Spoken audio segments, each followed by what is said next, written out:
Chapter 16. When Jurgis got up again he went quietly enough. He was exhausted and half-dazed, and besides he saw the blue uniforms of the policemen. He drove in a patrol wagon with half a dozen of them watching him, keeping as far away as possible, however, on account of the fertilizer. Then he stood before the sergeant's desk and gave his name and address, and saw a charge of assault and battery entered against him. On his way to his cell a burly policeman cursed him because he started down the wrong corridor, and then added a kick when he was not quick enough. Nevertheless, Jurgis did not even lift his eyes. He had lived 2 years and a half in Packingtown, and he knew what the police were. It was as much as a man's very life was worth to anger them, here in their inmost lair, like as not a dozen would pile on to him at once, and pound his face into a pulp. It would be nothing unusual if he got his skull cracked in the melee, in which case they would report that he had been drunk and had fallen down, and there would be no one to know the difference or to care.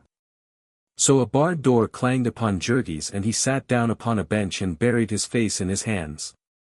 He was alone, he had the afternoon and all of the night to himself. At first he was like a wild beast that has glutted itself, he was in a dull stupor of satisfaction. He had done up the scoundrel pretty well, not as well as he would have if they had given him a minute more, but pretty well, all the same. The ends of his fingers were still tingling from their contact with the fellow's throat.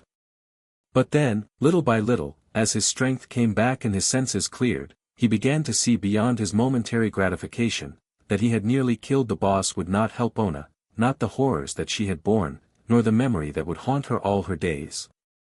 It would not help to feed her and her child, she would certainly lose her place, while what was to happen to him God only knew. Half the night he paced the floor, wrestling with this nightmare, and when he was exhausted he lay down, trying to sleep, but finding instead, for the first time in his life, that his brain was too much for him. In the cell next to him was a drunken wife-beater and in the one beyond a yelling maniac. At midnight they opened the station house to the homeless wanderers who were crowded about the door, shivering in the winter blast, and they thronged into the corridor outside of the cells. Some of them stretched themselves out on the bare stone floor and fell to snoring, others sat up, laughing and talking, cursing and quarreling. The air was fetid with their breath, yet in spite of this some of them smelled Jurgis and called down the torments of hell upon him, while he lay in a far corner of his cell, counting the throbbings of the blood in his forehead. They had brought him his supper, which was duffers and dope, being hunks of dry bread on a tin plate, and coffee, called dope, because it was drugged to keep the prisoners quiet. Jurgis had not known this, or he would have swallowed the stuff in desperation. As it was, every nerve of him was aquiver with shame and rage. Toward morning the place fell silent, and he got up and began to pace his cell, and then within the soul of him there rose up a fiend, red-eyed and cruel, and tore out the strings of his heart. It was not for himself that he suffered. What did a man who worked in Durham's fertilizer mill care about anything that the world might do to him? What was any tyranny of prison compared with the tyranny of the past, of the thing that had happened and could not be recalled, of the memory that could never be effaced?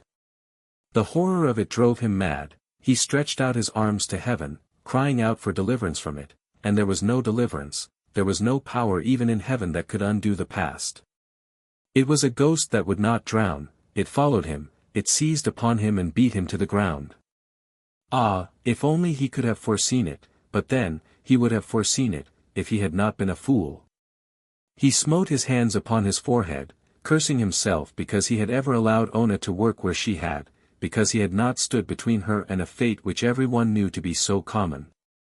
He should have taken her away, even if it were to lie down and die of starvation in the gutters of Chicago streets. And now, oh, it could not be true, it was too monstrous, too horrible. It was a thing that could not be faced, a new shuddering seized him every time he tried to think of it. No, there was no bearing the load of it, there was no living under it. There would be none for her. He knew that he might pardon her, might plead with her on his knees, but she would never look him in the face again, she would never be his wife again. The shame of it would kill her, there could be no other deliverance, and it was best that she should die.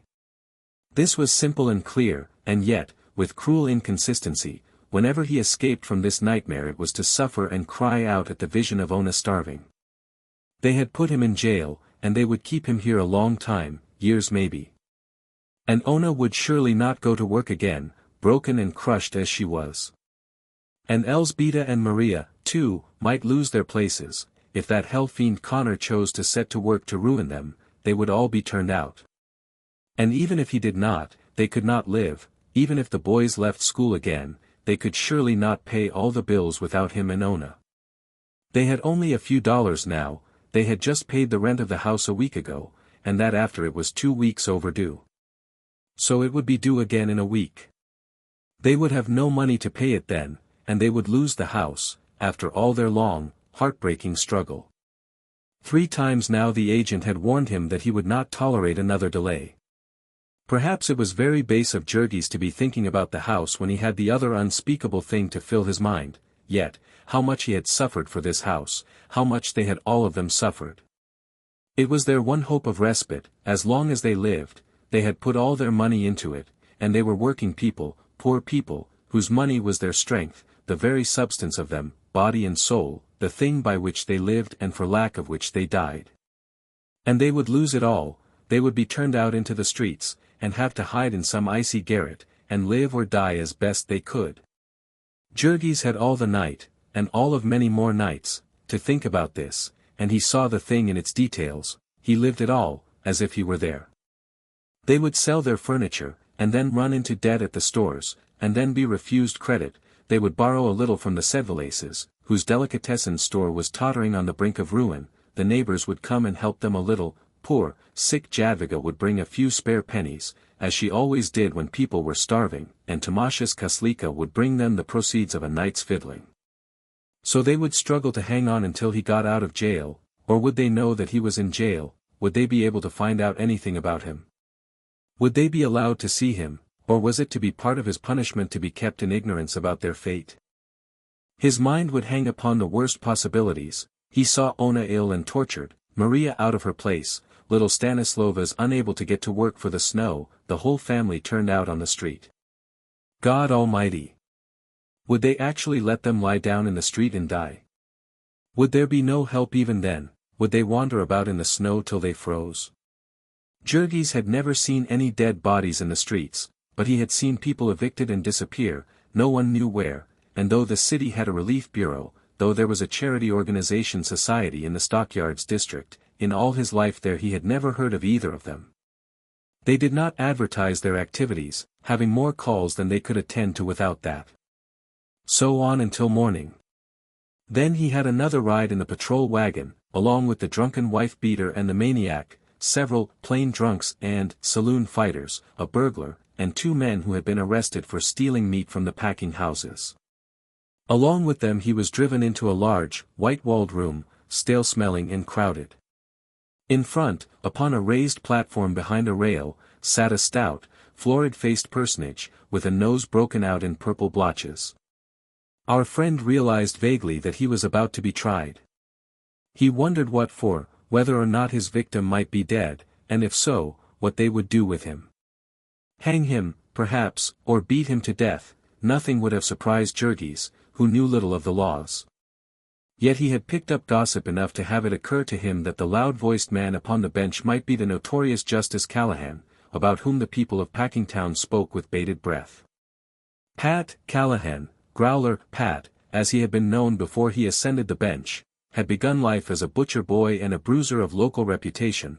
He had gone into politics almost as soon as he had learned to talk, and had held 2 offices at once before he was old enough to vote. If Scully was the thumb, Pat Callahan was the first finger of the unseen hand whereby the Packers held down the people of the district. No politician in Chicago ranked higher in their confidence. He had been at it a long time, had been the business agent in the city council of Old Durham, the self-made merchant, way back in the early days, when the whole city of Chicago had been up at auction. Growler Pat had given up holding city offices very early in his career, caring only for party power, and giving the rest of his time to superintending his dives and brothels. Of late years, however, since his children were growing up, he had begun to value respectability, and had had himself made a magistrate, a position for which he was admirably fitted, because of his strong conservatism and his contempt for foreigners. Jurgis sat gazing about the room for an hour or 2, he was in hopes that some one of the family would come, but in this he was disappointed. Finally, he was led before the bar, and a lawyer for the company appeared against him. Connor was under the doctor's care, the lawyer explained briefly, and if his honor would hold the prisoner for a week, $300, said his honor, promptly. Jurgis was staring from the judge to the lawyer in perplexity. "Have you anyone to go on your bond?" demanded the judge, and then a clerk who stood at Jurgis' elbow explained to him what this meant. The latter shook his head, and before he realized what had happened the policemen were leading him away again. They took him to a room where other prisoners were waiting, and here he stayed until court adjourned, when he had another long and bitterly cold ride in a patrol wagon to the county jail, which is on the north side of the city, and 9 or 10 miles from the stockyards. Here they searched Jurgis, leaving him only his money, which consisted of 15 cents. Then they led him to a room and told him to strip for a bath, after which he had to walk down a long gallery, past the grated cell doors of the inmates of the jail. This was a great event to the latter, the daily review of the new arrivals, all stark naked, and many and diverting were the comments. Jurgis was required to stay in the bath longer than any one, in the vain hope of getting out of him a few of his phosphates and acids. The prisoners roomed 2 in a cell, but that day there was one left over, and he was the one. The cells were in tiers, opening upon galleries. His cell was about 5 feet by 7 in size, with a stone floor and a heavy wooden bench built into it. There was no window, the only light came from windows near the roof at one end of the court outside. There were 2 bunks, one above the other, each with a straw mattress and a pair of gray blankets, the latter stiff as boards with filth, and alive with fleas, bedbugs, and lice. When Jurgis lifted up the mattress he discovered beneath it a layer of scurrying roaches, almost as badly frightened as himself. Here they brought him more duffers and dope, with the addition of a bowl of soup. Many of the prisoners had their meals brought in from a restaurant, but Jurgis had no money for that. Some had books to read and cards to play, with candles to burn by night, but Jurgis was all alone in darkness and silence. He could not sleep again, there was the same maddening procession of thoughts that lashed him like whips upon his naked back. When night fell he was pacing up and down his cell like a wild beast that breaks its teeth upon the bars of its cage. Now and then in his frenzy he would fling himself against the walls of the place, beating his hands upon them. They cut him and bruised him, they were cold and merciless as the men who had built them. In the distance there was a church tower bell that told the hours one by one. When it came to midnight Jurgis was lying upon the floor with his head in his arms, listening. Instead of falling silent at the end, the bell broke into a sudden clangor. Jurgis raised his head, what could that mean? A fire. God! Suppose there were to be a fire in this jail. But then he made out a melody in the ringing, there were chimes. And they seemed to waken the city, all around, far and near, there were bells, ringing wild music. For fully a minute Jurgis lay lost in wonder, before, all at once, the meaning of it broke over him, that this was Christmas Eve. Christmas Eve, he had forgotten it entirely. There was a breaking of floodgates, a whirl of new memories and new griefs rushing into his mind. In far Lithuania they had celebrated Christmas, and it came to him as if it had been yesterday, himself a little child, with his lost brother and his dead father in the cabin, in the deep black forest, where the snow fell all day and all night and buried them from the world. It was too far off for Santa Claus in Lithuania, but it was not too far for peace and goodwill to men, for the wonder-bearing vision of the Christ child. And even in Packingtown they had not forgotten it, some gleam of it had never failed to break their darkness. Last Christmas Eve and all Christmas Day Jurgis had toiled on the killing beds, and Ona at wrapping hams, and still they had found strength enough to take the children for a walk upon the avenue, to see the store windows all decorated with Christmas trees and ablaze with electric lights. In one window there would be live geese, in another marvels in sugar, pink and white canes big enough for ogres, and cakes with cherubs upon them, in a third there would be rows of fat yellow turkeys, decorated with rosettes, and rabbits and squirrels hanging, in a fourth would be a fairyland of toys, lovely dolls with pink dresses, and woolly sheep and drums and soldier hats. Nor did they have to go without their share of all this, either. The last time they had had a big basket with them and all their Christmas marketing to do, a roast of pork and a cabbage and some rye bread, and a pair of mittens for Ona, and a rubber doll that squeaked, and a little green cornucopia full of candy to be hung from the gas jet and gazed at by half a dozen pairs of longing eyes. Even half a year of the sausage machines and the fertilizer mill had not been able to kill the thought of Christmas in them. There was a choking in Jurgie's throat as he recalled that the very night Ona had not come home Tata Elsbeta had taken him aside and shown him an old valentine that she had picked up in a paper store for 3 cents, dingy and shop-worn, but with bright colors, and figures of angels and doves. She had wiped all the specks off this, and was going to set it on the mantel, where the children could see it. Great sobs shook Jurgie's at this memory. They would spend their Christmas in misery and despair, with him in prison and Ona ill and their home in desolation. Ah, it was too cruel. Why at least had they not left him alone? Why, after they had shut him in jail, must they be ringing Christmas chimes in his ears? But no, their bells were not ringing for him, their Christmas was not meant for him, they were simply not counting him at all. He was of no consequence, he was flung aside, like a bit of trash, the carcass of some animal. It was horrible, horrible. His wife might be dying, his baby might be starving, his whole family might be perishing in the cold, and all the while they were ringing their Christmas chimes. And the bitter mockery of it, all this was punishment for him. They put him in a place where the snow could not beat in, where the cold could not eat through his bones, they brought him food and drink. Why, in the name of heaven, if they must punish him, did they not put his family in jail and leave him outside? Why could they find no better way to punish him than to leave 3 weak women and 6 helpless children to starve and freeze? That was their law, that was their justice. Jurgie stood upright, trembling with passion, his hands clenched and his arms upraised, his whole soul ablaze with hatred and defiance. 10,000 curses upon them and their law. Their justice, it was a lie, a hideous, brutal lie, a thing too black and hateful for any world but a world of nightmares. It was a sham and a loathsome mockery. There was no justice, there was no right, anywhere in it, it was only force, it was tyranny, the will and the power, reckless and unrestrained. They had ground him beneath their heel, they had devoured all his substance, they had murdered his old father, they had broken and wrecked his wife, they had crushed and cowed his whole family, and now they were through with him. They had no further use for him, and because he had interfered with them, had gotten in their way, this was what they had done to him. They had put him behind bars, as if he had been a wild beast, a thing without sense or reason, without rights, without affections, without feelings. Nay, they would not even have treated a beast as they had treated him. Would any man in his senses have trapped a wild thing in its lair, and left its young behind to die? These midnight hours were fateful ones to Jurgie's, in them was the beginning of his rebellion, of his outlawry and his unbelief. He had no wit to trace back the social crime to its far sources, he could not say that it was the thing men have called, the system, that was crushing him to the earth, that it was the packers, his masters, who had bought up the law of the land, and had dealt out their brutal will to him from the seat of justice.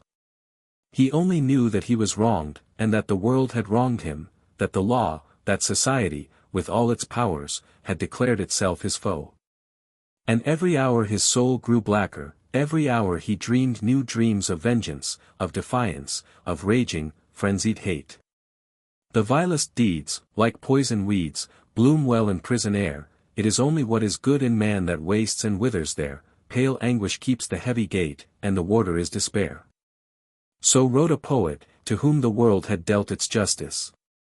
I know not whether laws be right, or whether laws be wrong, all that we know who lie in jail is that the wall is strong. And they do well to hide their hell, for in it things are done that Son of God nor Son of Man ever should look upon. Chapter 17. At 7 o'clock the next morning Jurgie's was let out to get water to wash his cell, a duty which he performed faithfully, but which most of the prisoners were accustomed to shirk, until their cells became so filthy that the guards interposed. Then he had more, duffers and dope, and afterward was allowed 3 hours for exercise, in a long, cement-walked court roofed with glass. Here were all the inmates of the jail crowded together.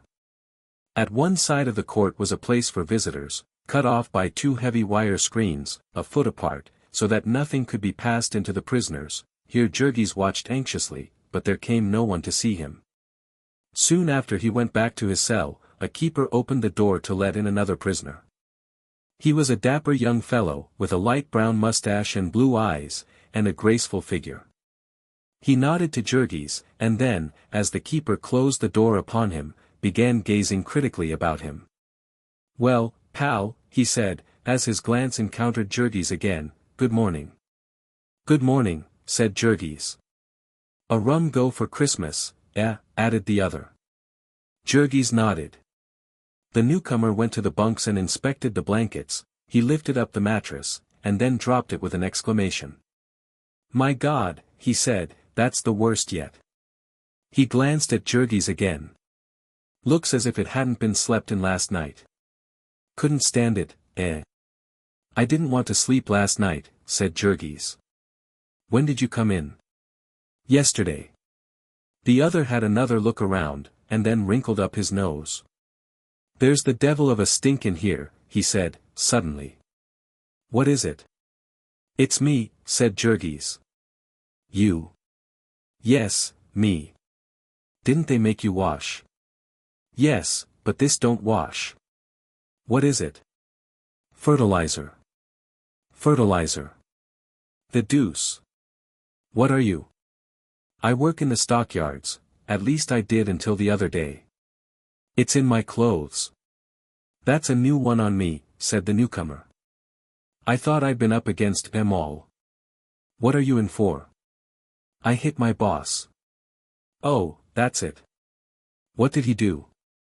He treated me mean." "I see. You're what's called an honest working man." "What are you?" Jurgis asked. "I." The other laughed. "They say I'm a cracksman," he said. "What's that?" asked Jurgis. "Safes, and such things," answered the other.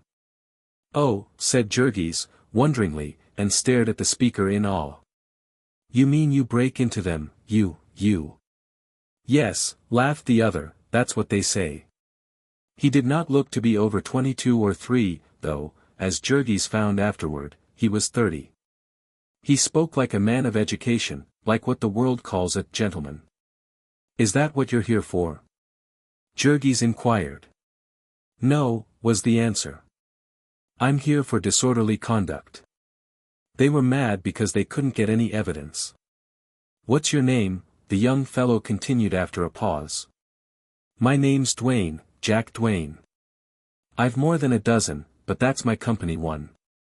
He seated himself on the floor with his back to the wall and his legs crossed, and went on talking easily. He soon put Jurgis on a friendly footing. He was evidently a man of the world, used to getting on, and not too proud to hold conversation with a mere laboring man. He drew Jurgis out, and heard all about his life, all but the one unmentionable thing, and then he told stories about his own life. He was a great one for stories, not always of the choicest. Being sent to jail had apparently not disturbed his cheerfulness. He had done time twice before, it seemed, and he took it all with a frolic welcome. What with women and wine and the excitement of his vocation, a man could afford to rest now and then. Naturally, the aspect of prison life was changed for Jurgis by the arrival of a cell-mate. He could not turn his face to the wall and sulk. He had to speak when he was spoken to, nor could he help being interested in the conversation of Duane, the first educated man with whom he had ever talked. How could he help listening with wonder while the other told of midnight ventures and perilous escapes, of feastings and orgies, of fortune squandered in a night? The young fellow had an amused contempt for Jurgis. As a sort of working mule, he, too, had felt the world's injustice, but instead of bearing it patiently, he had struck back, and struck hard. He was striking all the time. There was war between him and society.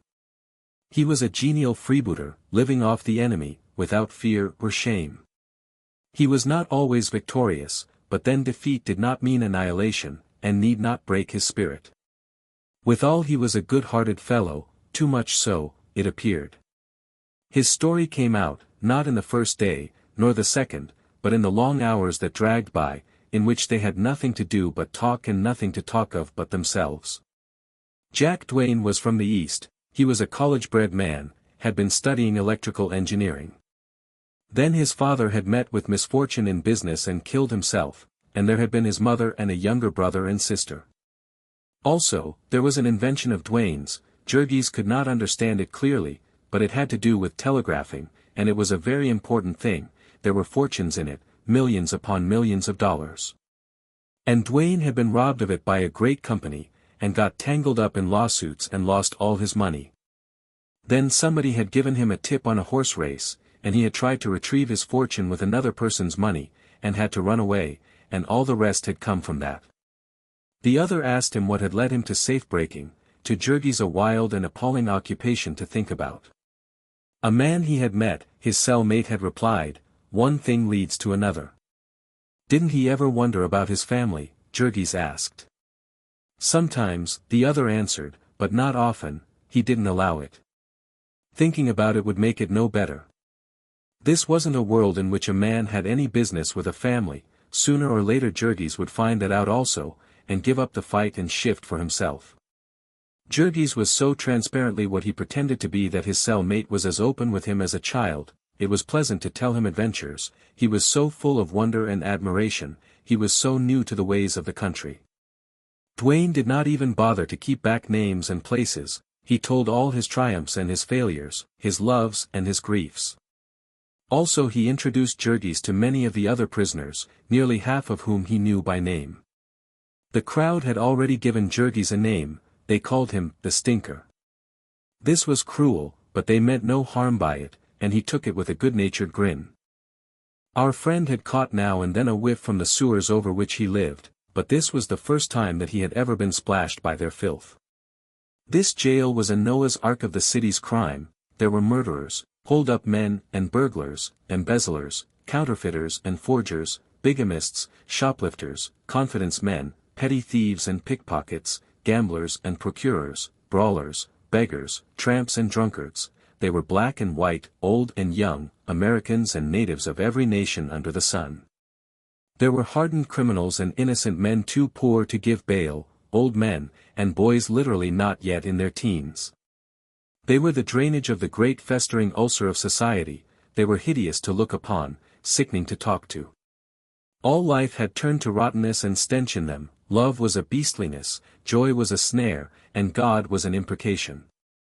They strolled here and there about the courtyard, and Jurgis listened to them. He was ignorant and they were wise. They had been everywhere and tried everything. They could tell the whole hateful story of it, set forth the inner soul of a city in which justice and honor, women's bodies and men's souls, were for sale in the marketplace, and human beings writhed and fought and fell upon each other like wolves in a pit, in which lusts were raging fires, and men were fuel, and humanity was festering and stewing and wallowing in its own corruption. Into this wild beast tangle these men had been born without their consent. They had taken part in it because they could not help it. That they were in jail was no disgrace to them, for the game had never been fair. The dice were loaded. They were swindlers and thieves of pennies and dimes, and they had been trapped and put out of the way by the swindlers and thieves of millions of dollars. To most of this Jurgis tried not to listen. They frightened him with their savage mockery, and all the while his heart was far away, where his loved ones were calling. Now and then in the midst of it his thoughts would take flight, and then the tears would come into his eyes, and he would be called back by the jeering laughter of his companions.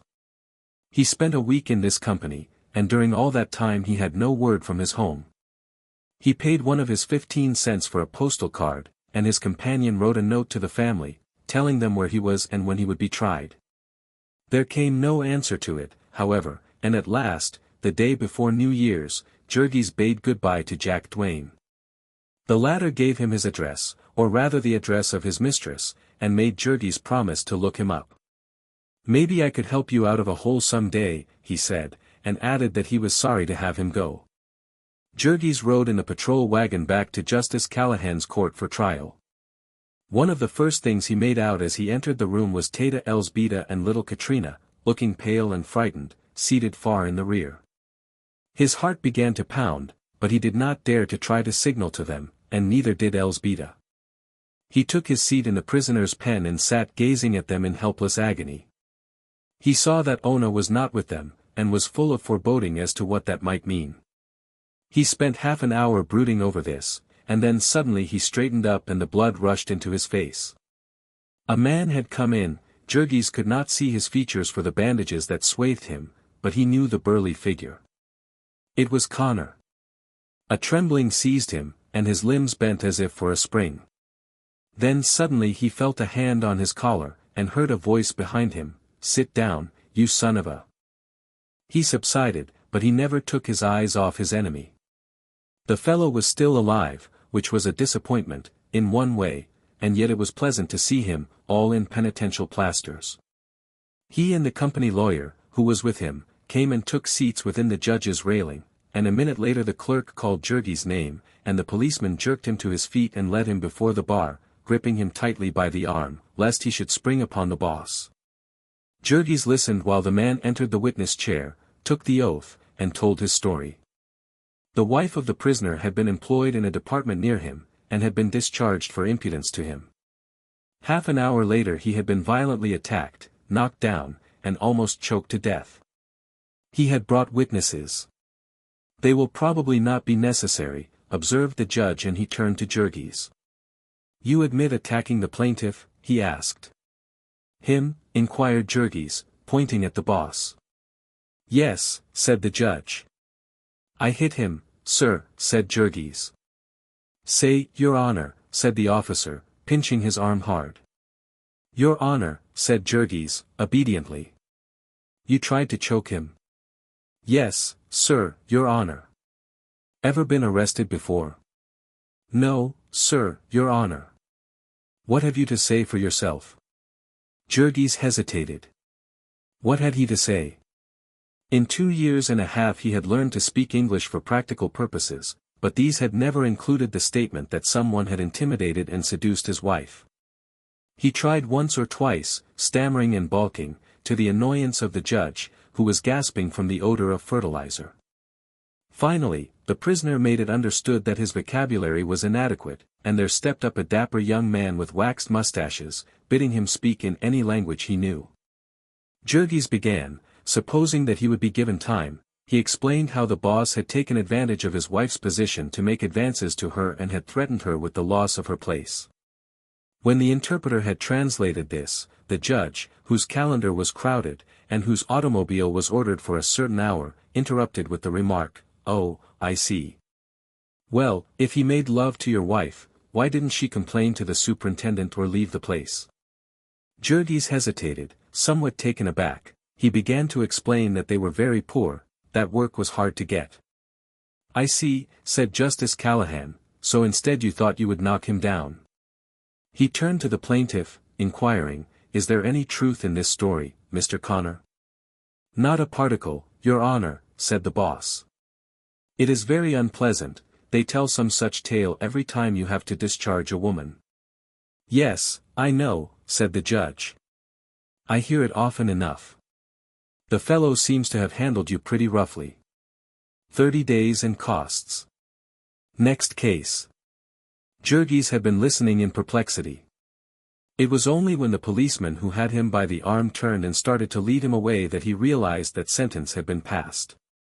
He gazed round him wildly. 30 days, he panted, and then he whirled upon the judge. "What will my family do?" he cried frantically. "I have a wife and baby, sir, and they have no money. My God, they will starve to death." "You would have done well to think about them before you committed the assault," said the judge dryly, as he turned to look at the next prisoner.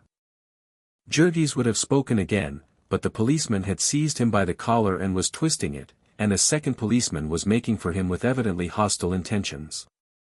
So he let them lead him away.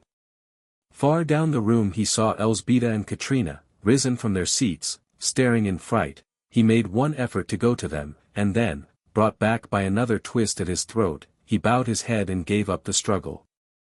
They thrust him into a cell room, where other prisoners were waiting, and as soon as court had adjourned they led him down with them into the Black Maria, and drove him away. This time Jurgis was bound for the Bridewell, a petty jail where Cook County prisoners served their time. It was even filthier and more crowded than the county jail. All the smaller fry out of the latter had been sifted into it, the petty thieves and swindlers, the brawlers and vagrants. For his cell-mate Jurgis had an Italian fruit seller who had refused to pay his graft to the policeman, and been arrested for carrying a large pocketknife. As he did not understand a word of English, our friend was glad when he left.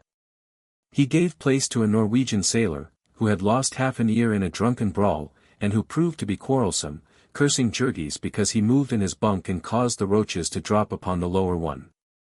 It would have been quite intolerable, staying in a cell with this wild beast, but for the fact that all day long the prisoners were put at work breaking stone. 10 days of his 30 Jurgis spent thus, without hearing a word from his family. Then one day a keeper came and informed him that there was a visitor to see him. Jurgis turned white, and so weak at the knees that he could hardly leave his cell. The man led him down the corridor and a flight of steps to the visitor's room, which was barred like a cell. Through the grating Jurgis could see someone sitting in a chair, and as he came into the room the person started up, and he saw that it was little Stanislovas. At the sight of someone from home the big fellow nearly went to pieces. He had to steady himself by a chair, and he put his other hand to his forehead, as if to clear away a mist. "Well," he said, weakly. Little Stanislovas was also trembling, and all but too frightened to speak.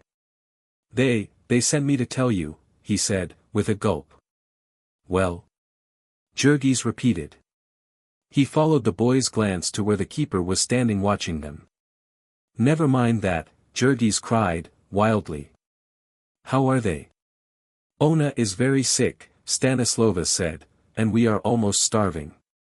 We can't get along. We thought you might be able to help us." Jurgis gripped the chair tighter. There were beads of perspiration on his forehead, and his hand shook. "I can't help you," he said. "Ona lies in her room all day," the boy went on, breathlessly. "She won't eat anything, and she cries all the time. She won't tell what is the matter and she won't go to work at all. Then a long time ago the man came for the rent. He was very cross. He came again last week. He said he would turn us out of the house. And then Maria." A sob choked Stanislovas, and he stopped. "What's the matter with Maria?" cried Jurgis. "She's cut her hand," said the boy. "She's cut it bad, this time, worse than before. She can't work and it's all turning green, and the company doctor says she may have to have it cut off. And Maria cries all the time. Her money is nearly all gone, too, and we can't pay the rent and the interest on the house, and we have no coal and nothing more to eat, and the man at the store, he says." The little fellow stopped again, beginning to whimper. "Go on," the other panted in frenzy, "go on." I will," sobbed Stanislovas. "It's so cold all the time. And last Sunday it snowed again, a deep, deep snow, and I couldn't get to work. God!"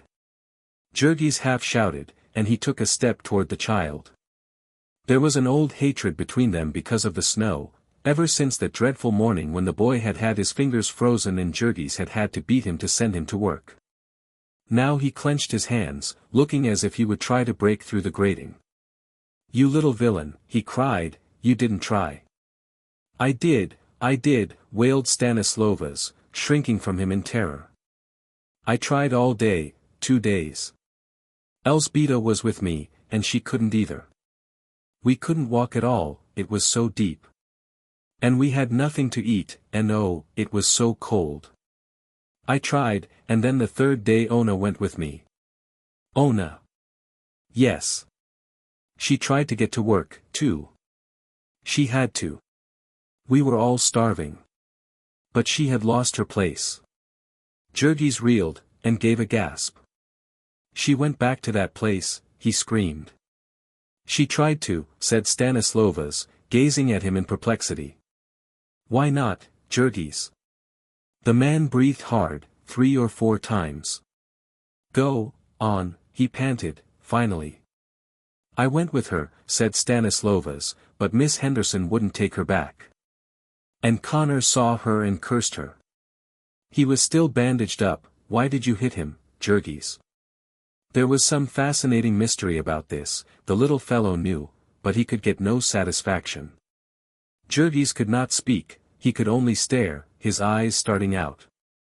She has been trying to get other work, the boy went on, but she's so weak she can't keep up. And my boss would not take me back either. Ona says he knows Connor, and that's the reason. They've all got a grudge against us now. So I've got to go downtown and sell papers with the rest of the boys and Katrina.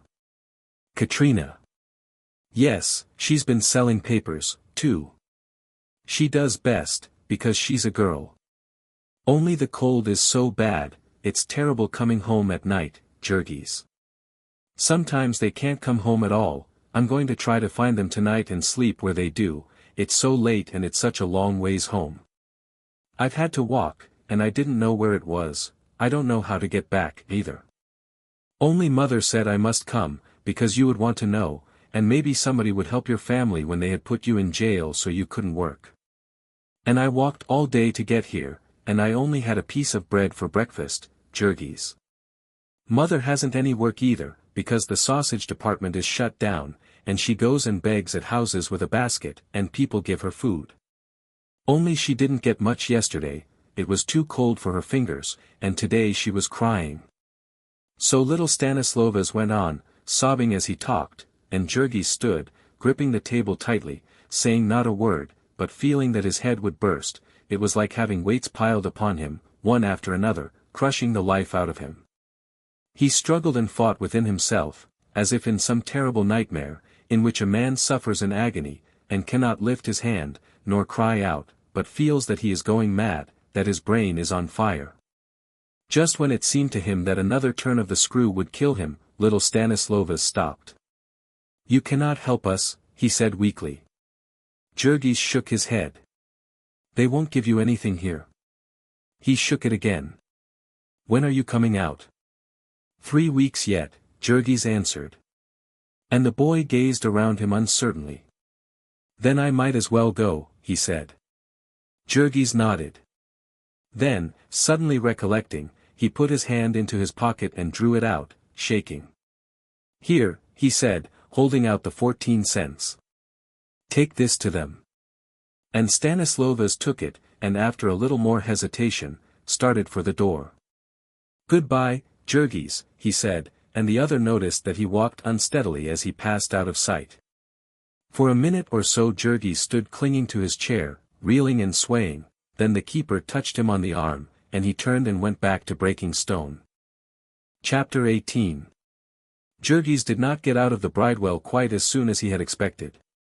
To his sentence there were added court costs of $1.50. He was supposed to pay for the trouble of putting him in jail, and not having the money, was obliged to work it off by 3 days more of toil.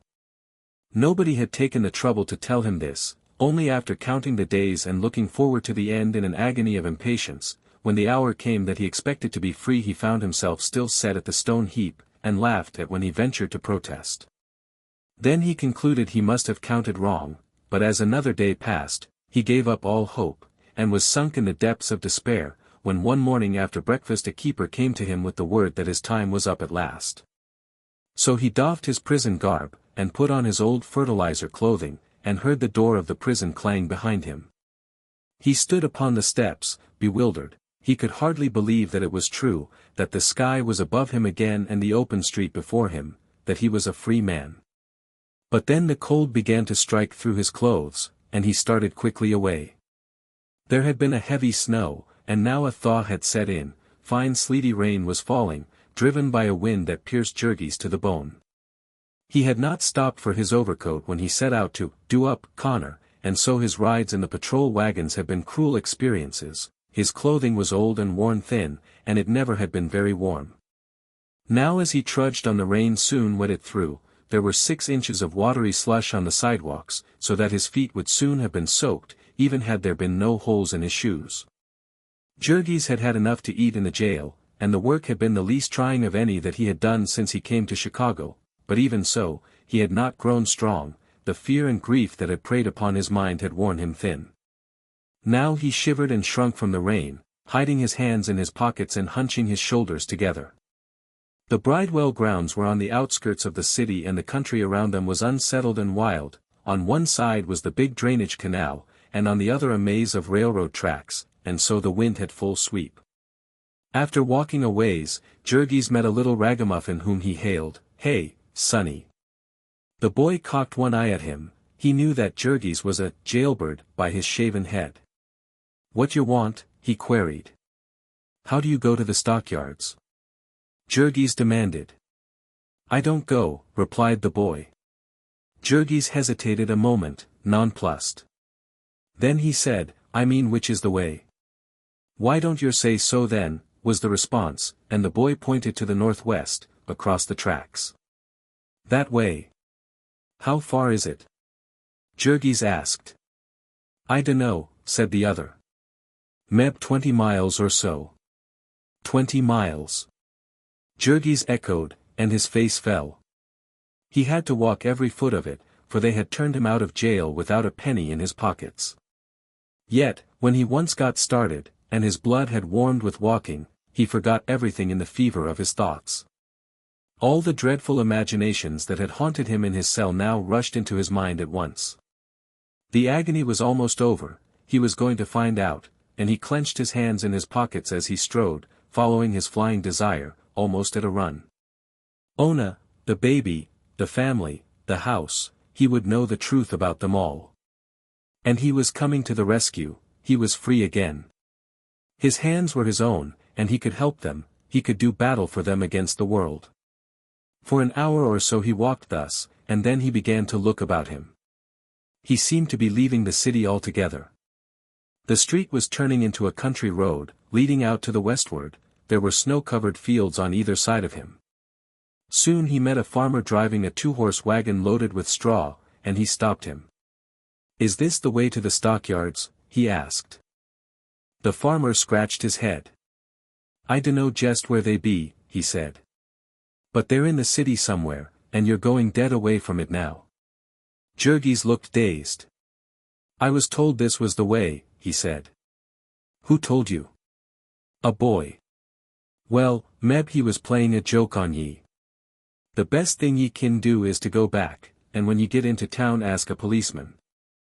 I'd take ye in, only I've come a long ways and I'm loaded heavy. Get up." So Jurgis turned and followed, and toward the end of the morning he began to see Chicago again. Past endless blocks of 2-story shanties he walked, along wooden sidewalks and unpaved pathways treacherous with deep slush holes. Every few blocks there would be a railroad crossing on the level with the sidewalk, a death trap for the unwary. Long freight trains would be passing, the cars clanking and crashing together, and Jurgis would pace about waiting, burning up with a fever of impatience. Occasionally the cars would stop for some minutes, and wagons and streetcars would crowd together waiting, the drivers swearing at each other, or hiding beneath umbrellas out of the rain. At such times Jurgis would dodge under the gates and run across the tracks and between the cars, taking his life into his hands. He crossed a long bridge over a river frozen solid and covered with slush. Not even on the river bank was the snow white, the rain which fell was a diluted solution of smoke, and Jurgis' hands and face were streaked with black. Then he came into the business part of the city, where the streets were sewers of inky blackness, with horses sleeping and plunging, and women and children flying across in panic-stricken droves. These streets were huge canyons formed by towering black buildings, echoing with the clang of car gongs and the shouts of drivers. The people who swarmed in them were as busy as ants, all hurrying breathlessly, never stopping to look at anything nor at each other. The solitary trampish-looking foreigner, with water-soaked clothing and haggard face and anxious eyes, was as much alone as he hurried past them, as much unheeded and as lost, as if he had been 1,000 miles deep in a wilderness. A policeman gave him his direction and told him that he had 5 miles to go. He came again to the slum districts, to avenues of saloons and cheap stores, with long dingy red factory buildings, and coal yards and railroad tracks, and then Jurgis lifted up his head and began to sniff the air like a startled animal, scenting the far-off odor of home. It was late afternoon then, and he was hungry, but the dinner invitations hung out of the saloons were not for him. So he came at last to the stockyards, to the black volcanoes of smoke and the lowing cattle and the stench. Then, seeing a crowded car, his impatience got the better of him and he jumped aboard, hiding behind another man, unnoticed by the conductor. In 10 minutes more he had reached his street, and home. He was half running as he came round the corner. There was the house, at any rate, and then suddenly he stopped and stared. What was the matter with the house? Jurgis looked twice, bewildered, then he glanced at the house next door and at the one beyond, then at the saloon on the corner. Yes, it was the right place, quite certainly, he had not made any mistake. But the house was a different color. He came a couple of steps nearer. Yes, it had been gray and now it was yellow. The trimmings around the windows had been red, and now they were green. It was all newly painted. How strange it made it seem. Jurgis went closer yet, but keeping on the other side of the street. A sudden and horrible spasm of fear had come over him.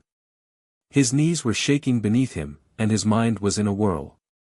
New paint on the house, and new weatherboards, where the old had begun to rot off, and the agent had got after them. New shingles over the hole in the roof, too, the hole that had for 6 months been the bane of his soul, he having no money to have it fixed and no time to fix it himself, and the rain leaking in, and overflowing the pots and pans he put to catch it, and flooding the attic and loosening the plaster. And now it was fixed. And the broken window pane replaced. And curtains in the windows. New, white curtains, stiff and shiny. Then suddenly the front door opened. Jurgis stood, his chest heaving as he struggled to catch his breath. A boy had come out, a stranger to him, a big, fat, rosy-cheeked youngster, such as had never been seen in his home before. Jurgis stared at the boy, fascinated. He came down the steps whistling, kicking off the snow. He stopped at the foot, and picked up some, and then leaned against the railing, making a snowball. A moment later he looked around and saw Jurgis, and their eyes met. It was a hostile glance, the boy evidently thinking that the other had suspicions of the snowball. When Jurgis started slowly across the street toward him, he gave a quick glance about, meditating retreat, but then he concluded to stand his ground. Jurgis took hold of the railing of the steps, for he was a little unsteady. What are you doing here?" he managed to gasp. "Go on," said the boy. Jurgis tried again. "What do you want here?" "Me," answered the boy, angrily. "I live here." "You live here?" Jurgis panted. He turned white and clung more tightly to the railing. "You live here? Then where's my family?" The boy looked surprised. "Your family," he echoed. And Jurgis started toward him. This is my house," he cried. "Come off," said the boy, then suddenly the door upstairs opened, and he called, "Hey, Ma. Here's a fellow says he owns this house." A stout Irish woman came to the top of the steps. "What's that?" she demanded. Jurgis turned toward her. "Where is my family?" he cried, wildly. "I left them here. This is my home." "What are you doing in my home?" The woman stared at him in frightened wonder. She must have thought she was dealing with a maniac. Jurgis looked like one. "Your home," she echoed. "My home," he half shrieked. "I lived here, I tell you." "You must be mistaken," she answered him. "No one ever lived here. This is a new house. They told us so." "They? What have they done with my family?" shouted Jurgis, frantically. A light had begun to break upon the woman. Perhaps she had had doubts of what they had told her. "I don't know where your family is," she said. "I bought the house only 3 days ago, and there was nobody here, and they told me it was all new." "Do you really mean you had ever rented it?" "Rented it," panted Jurgis. "I bought it. I paid for it. I own it. And they, my God, can't you tell me where my people went?" She made him understand at last that she knew nothing. Jurgis' brain was so confused that he could not grasp the situation. It was as if his family had been wiped out of existence, as if they were proving to be dream people, who never had existed at all. He was quite lost, but then suddenly he thought of Grandmother Majoskiene, who lived in the next block. She would know. He turned and started at a run. Grandmother Majoskiene came to the door herself. She cried out when she saw Jurgis, wild-eyed and shaking. Yes, yes, she could tell him. The family had moved, they had not been able to pay the rent and they had been turned out into the snow, and the house had been repainted and sold again the next week. No, she had not heard how they were, but she could tell him that they had gone back to Anil Jukniin, with whom they had stayed when they first came to the yards. Wouldn't Jurgis come in and rest? It was certainly too bad, if only he had not got into jail. And so Jurgis turned and staggered away. He did not go very far round the corner. He gave out completely, and sat down on the steps of a saloon, and hid his face in his hands, and shook all over with dry, racking sobs. Their home. Their home. They had lost it. Grief, despair, rage, overwhelmed him. What was any imagination of the thing to this heartbreaking, crushing reality of it, to the sight of strange people living in his house, hanging their curtains to his windows, staring at him with hostile eyes? It was monstrous, it was unthinkable, they could not do it, it could not be true. Only think what he had suffered for that house, what miseries they had all suffered for it, the price they had paid for it. The whole long agony came back to him. Their sacrifices in the beginning, their $300 that they had scraped together, all they owned in the world, all that stood between them and starvation. And then their toil, month by month, to get together the $12, and the interest as well, and now and then the taxes, and the other charges, and the repairs, and what not. Why, they had put their very souls into their payments on that house, they had paid for it with their sweat and tears, yes, more, with their very lifeblood. Didi and Tanas had died of the struggle to earn that money. He would have been alive and strong today if he had not had to work in Durham's dark cellars to earn his share. And Ona, too, had given her health and strength to pay for it. She was wrecked and ruined because of it, and so was he, who had been a big, strong man 3 years ago, and now sat here shivering, broken, cowed, weeping like a hysterical child. Ah! They had cast their all into the fight, and they had lost, they had lost. All that they had paid was gone, every cent of it. And their house was gone, they were back where they had started from, flung out into the cold to starve and freeze. Jurgis could see all the truth now, could see himself, through the whole long course of events, the victim of ravenous vultures that had torn into his vitals and devoured him, of fiends that had racked and tortured him, mocking him, meantime, jeering in his face. Ah, God, the horror of it, the monstrous, hideous, demoniacal wickedness of it. He and his family, helpless women and children, struggling to live, ignorant and defenseless and forlorn as they were, and the enemies that had been lurking for them, crouching upon their trail and thirsting for their blood. That first lying circular, that smooth-tongued slippery agent. That trap of the extra payments, the interest, and all the other charges that they had not the means to pay, and would never have attempted to pay. And then all the tricks of the packers, their masters, the tyrants who ruled them, the shutdowns and the scarcity of work, the irregular hours and the cruel speeding up, the lowering of wages, the raising of prices. The mercilessness of nature about them, of heat and cold, rain and snow, the mercilessness of the city, of the country in which they lived, of its laws and customs that they did not understand. All of these things had worked together for the company that had marked them for its prey and was waiting for its chance. And now, with this last hideous injustice, its time had come, and it had turned them out bag and baggage, and taken their house and sold it again. And they could do nothing, they were tied hand and foot, the law was against them, the whole machinery of society was at their oppressor's command.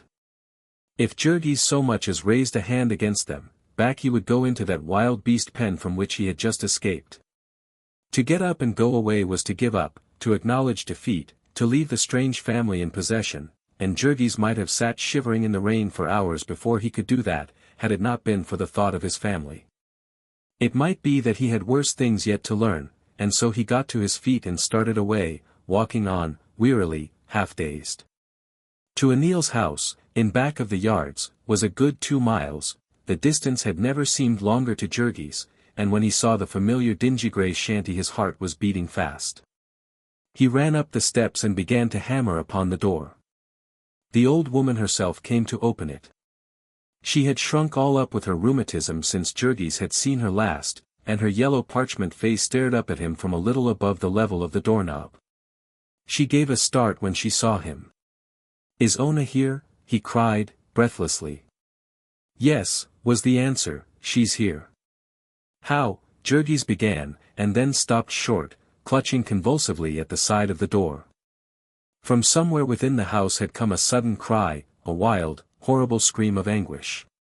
And the voice was Ona's. For a moment Jurgis stood half paralyzed with fright, then he bounded past the old woman and into the room. It was Anil's kitchen, and huddled round the stove were half a dozen women, pale and frightened. One of them started to her feet as Jurgis entered. She was haggard and frightfully thin, with one arm tied up in bandages. He hardly realized that it was Maria. He looked first for Ona, then, not seeing her, he stared at the women, expecting them to speak. But they sat dumb, gazing back at him, panic-stricken, and a second later came another piercing scream. It was from the rear of the house, and upstairs. Jurgis bounded to a door of the room and flung it open. There was a ladder leading through a trap door to the garret, and he was at the foot of it when suddenly he heard a voice behind him, and saw Maria at his heels. She seized him by the sleeve with her good hand, panting wildly, "No, no, Jurgis. Stop." "What do you mean?" he gasped. "You mustn't go up," she cried. Jurgis was half crazed with bewilderment and fright. "What's the matter?" he shouted. "What is it?" Maria clung to him tightly. He could hear Ona sobbing and moaning above, and he fought to get away and climb up, without waiting for her reply. "No, no," she rushed on. "Jurgis.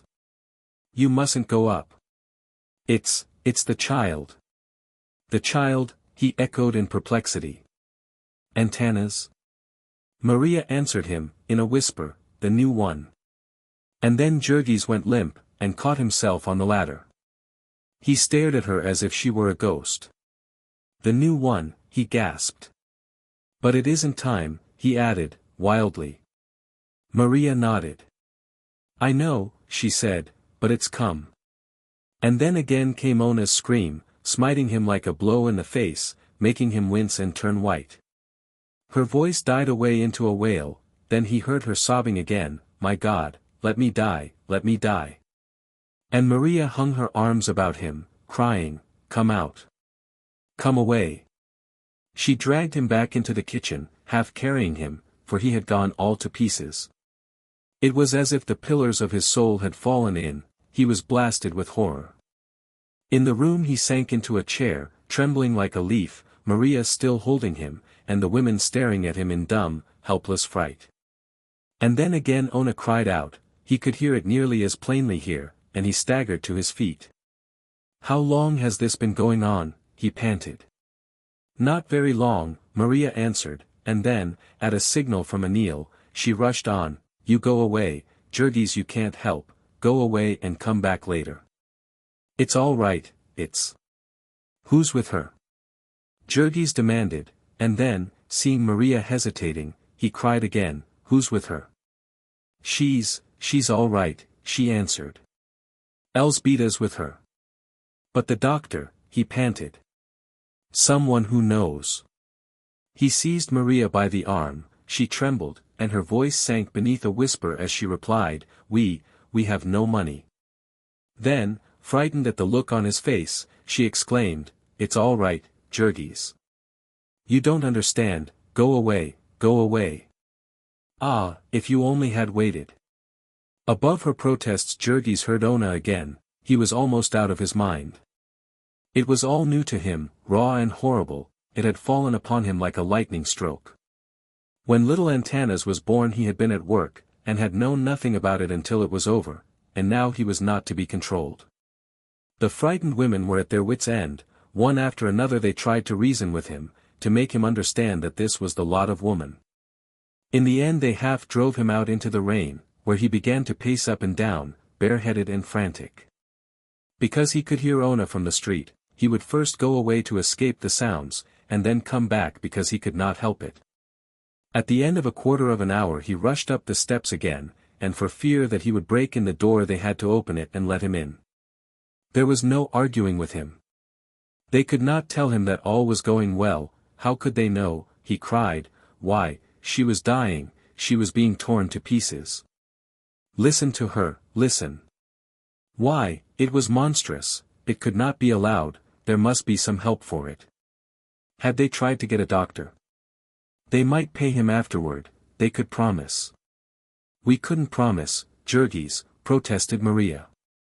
We had no money, we have scarcely been able to keep alive. But I can work, Jurgis exclaimed. I can earn money. Yes, she answered, but we thought you were in jail. How could we know when you would return? They will not work for nothing. Maria went on to tell how she had tried to find a midwife, and how they had demanded $10, $15, even $25, and that in cash. And I had only a quarter, she said. I have spent every cent of my money, all that I had in the bank, and I owe the doctor who has been coming to see me, and he has stopped because he thinks I don't mean to pay him. And we owe Anil for 2 weeks' rent, and she is nearly starving, and is afraid of being turned out. We have been borrowing and begging to keep alive, and there is nothing more we can do. And the children? Cried Jurgis. The children have not been home for 3 days, the weather has been so bad. They could not know what is happening, it came suddenly, 2 months before we expected it. Jurgis was standing by the table, and he caught himself with his hand, his head sank and his arms shook, it looked as if he were going to collapse. Then suddenly Anil got up and came hobbling toward him, fumbling in her skirt pocket. She drew out a dirty rag, in one corner of which she had something tied. Here, Jurgis, she said, I have some money. _Palak_C. She unwrapped it and counted it out, 34 cents. You go, now, she said, and try and get somebody yourself. And maybe the rest can help, give him some money, he will pay you back some day, and it will do him good to have something to think about, even if he doesn't succeed. When he comes back, maybe it will be over. And so the other women turned out the contents of their pocketbooks, most of them had only pennies and nickels, but they gave him all. Mrs. Olszewski, who lived next door, and had a husband who was a skilled cattle butcher, but a drinking man, gave nearly $50, enough to raise the whole sum to $1.25. Then Jurgis thrust it into his pocket, still holding it tightly in his fist, and started away at a run. Chapter 19. Madame Haupt Hebam ran a sign, swinging from a second-story window over a saloon on the avenue. At a side door was another sign, with a hand pointing up a dingy flight of stairs. Jurgis went up them, 3 at a time. Madame Haupt was frying pork and onions, and had her door half open to let out the smoke. When he tried to knock upon it, it swung open the rest of the way, and he had a glimpse of her, with a black bottle turned up to her lips. Then he knocked louder, and she started and put it away. She was a Dutch woman, enormously fat. When she walked she rolled like a small boat on the ocean, and the dishes in the cupboard jostled each other. She wore a filthy blue wrapper, and her teeth were black. "What is it?" she said, when she saw Jurgis. He had run like mad all the way and was so out of breath he could hardly speak. His hair was flying and his eyes wild, he looked like a man that had risen from the tomb. "My wife," he panted. "Come quickly." Madame Haupt set the frying pan to one side and wiped her hands on her wrapper. "You want me to come for a case?" she inquired. "Yes," gasped Jurgis. "I have just come back from a case," she said. "I have had no time to eat my dinner." "Still, if it is so bad." "Yes, it is," cried he. "Well, den, perhaps, what you pay?" I, how much do you want?" Jurgis stammered. $25. His face fell.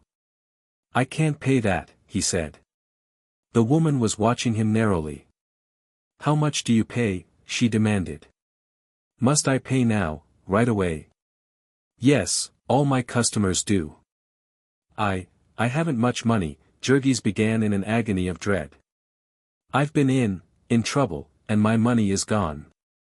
But I'll pay you, every cent, just as soon as I can work." What is your work? I have no place now. I must get one. But how much have you got now? He could hardly bring himself to reply. When he said, $1.25, the woman laughed in his face. I would not put on my hat for $1.25, she said. It's all I've got, he pleaded, his voice breaking. I must get someone, my wife will die. I can't help it, Madame Haupt had put back her pork and onions on the stove. She turned to him and answered, out of the steam and noise, get me $10 cash, UND, so you can pay me the rest next month. I can't do it, I haven't got it. Jurgis protested. I tell you I have only $1.25. The woman turned to her work. I don't believe you, she said. That is all to try to cheat me. What is the reason a big man like you has got only $1.25? I've just been in jail, Jurgis cried. He was ready to get down upon his knees to the woman, and I had no money before, and my family has almost starved. Where is your friends, that ought to help you? They are all poor, he answered. They gave me this. I have done everything I can. Haven't you got nothing you can sell? I have nothing, I tell you, I have nothing, he cried, frantically. Can't you borrow it, den? Don't your store people trust you? Then, as he shook his head, she went on, listen to me, if you get me you will be glad of it. I will save your wife and baby for you, and it will not seem like mooch to you in the end. If you lose dem now how you think you feel den? Und here is a lady that knows her business, I could send you to people in this block, und they would tell you. Madame Haupt was pointing her cooking fork at Jurgis persuasively, but her words were more than he could bear. He flung up his hands with a gesture of despair and turned and started away. It's no use, he exclaimed, but suddenly he heard the woman's voice behind him again. I will make it $5 for you. She followed behind him, arguing with him. You will be foolish not to take such an offer, she said. You won't find nobody go out on a rainy day like this for less. Why, I have never took a case in my life so cheap as dot. I couldn't pay mine room rent. Jurgis interrupted her with an oath of rage. If I haven't got it, he shouted, how can I pay it? Damn it, I would pay you if I could, but I tell you I haven't got it. I haven't got it. Do you hear me, I haven't got it, He turned and started away again.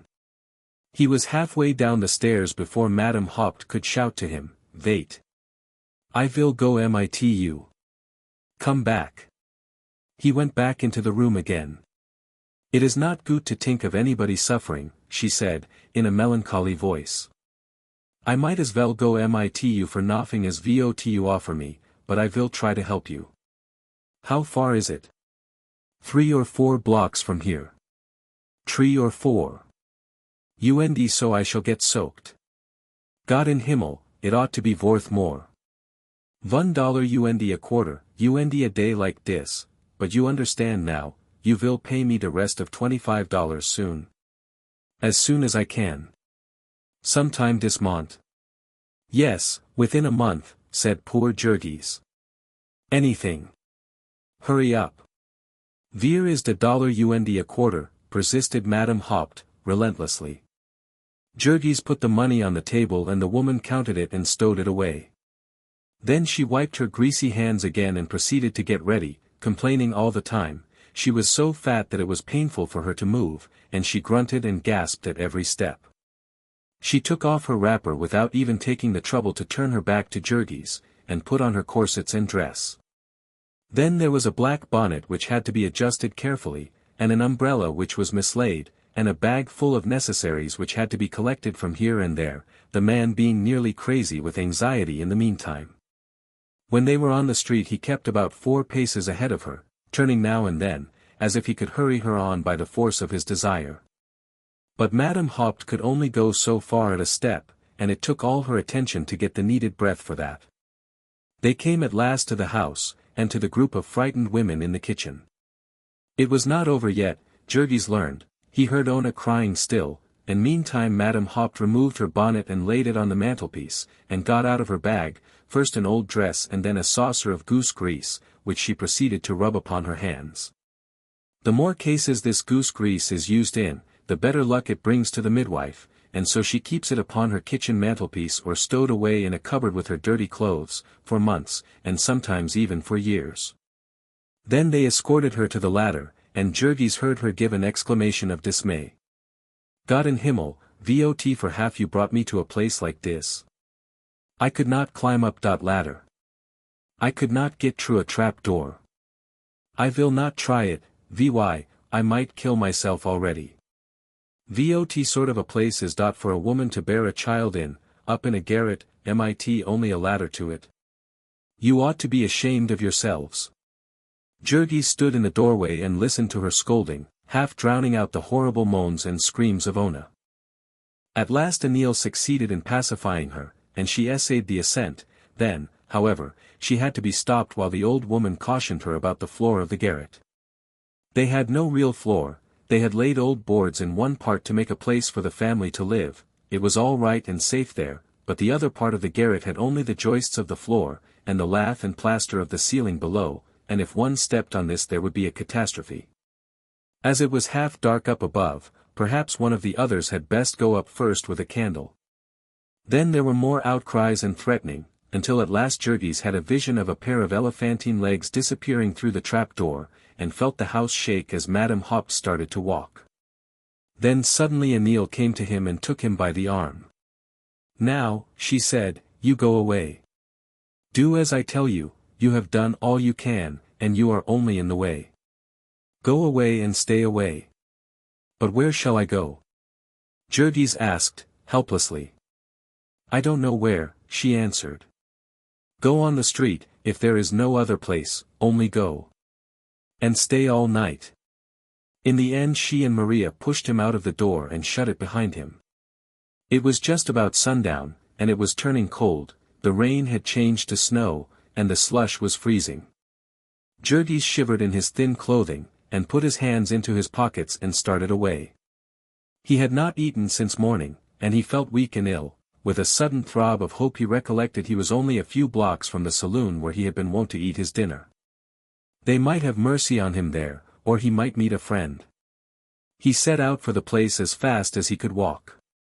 "Hello, Jack," said the saloon keeper, when he entered. They call all foreigners and unskilled men Jack in Packingtown.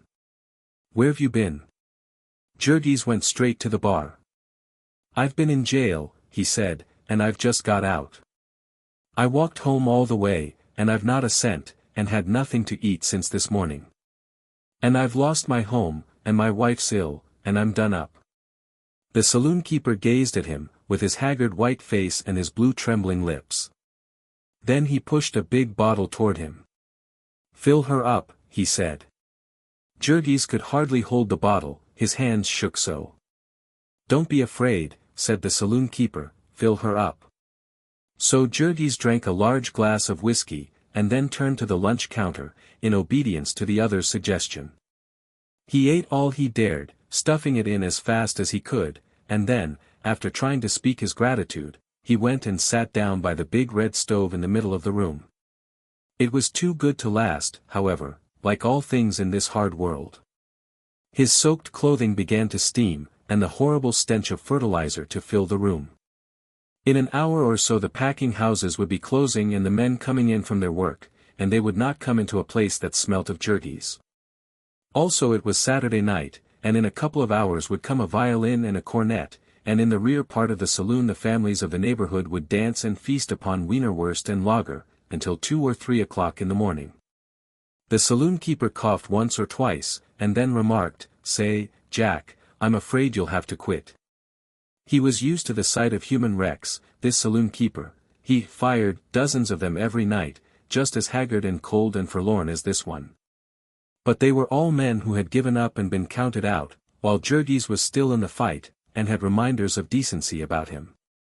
As he got up meekly, the other reflected that he had always been a steady man, and might soon be a good customer again. "You've been up against it, I see," he said. "Come this way." In the rear of the saloon were the cellar stairs.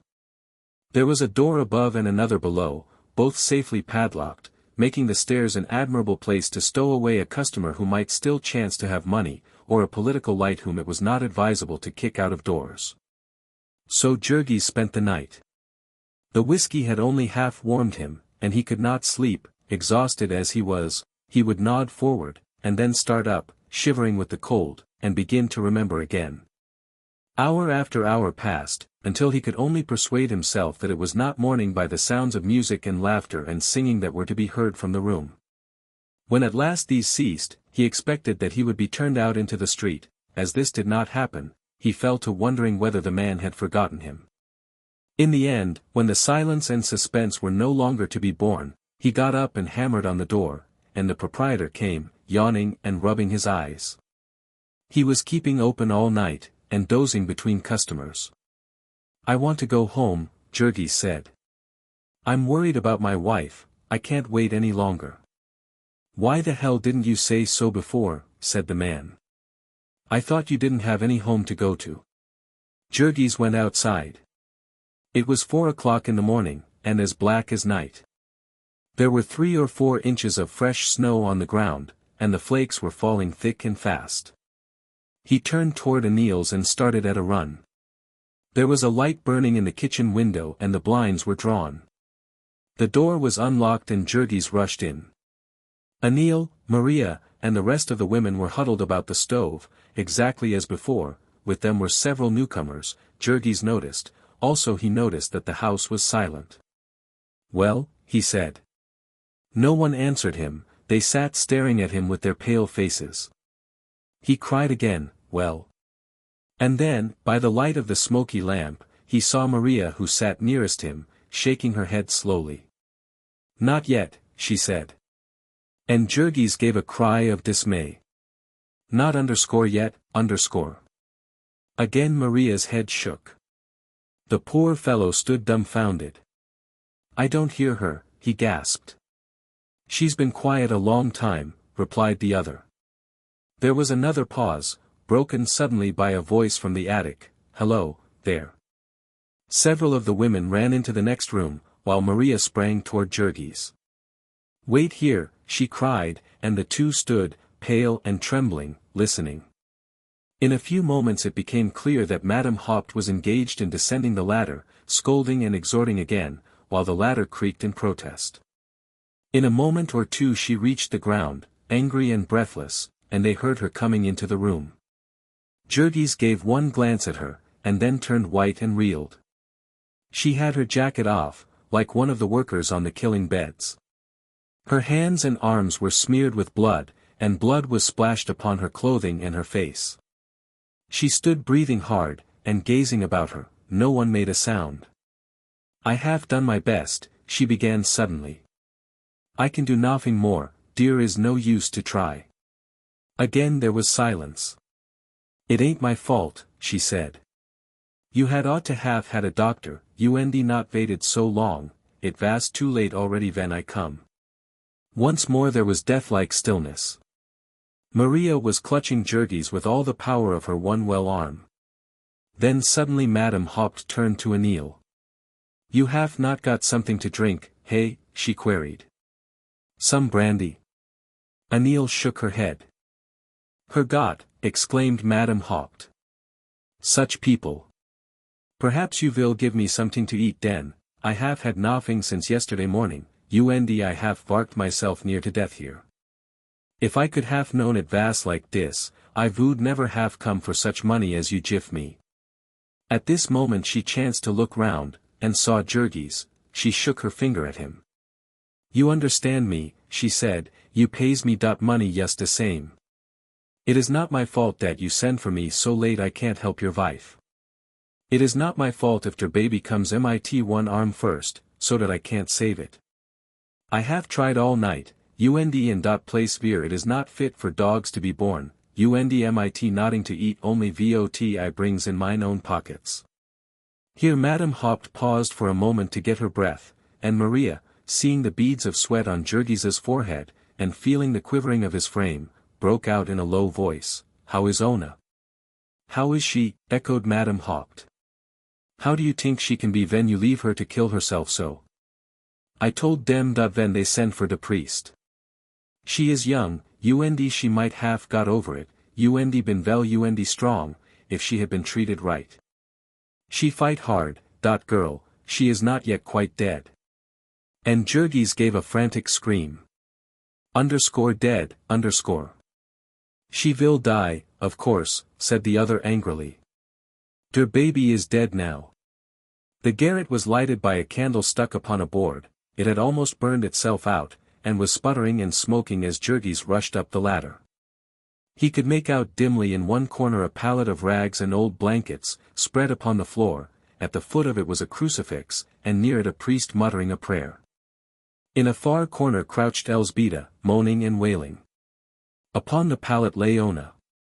She was covered with a blanket, but he could see her shoulders and one arm lying bare. She was so shrunken he would scarcely have known her, she was all but a skeleton, and as white as a piece of chalk. Her eyelids were closed, and she lay still as death. He staggered toward her and fell upon his knees with a cry of anguish, Ona! Ona! She did not stir. He caught her hand in his, and began to clasp it frantically, calling, Look at me! Answer me! It is Jurgis come back, don't you hear me? There was the faintest quivering of the eyelids, and he called again in frenzy, Ona! Ona! Then suddenly her eyes opened one instant. One instant she looked at him, there was a flash of recognition between them, he saw her afar off, as through a dim vista, standing forlorn.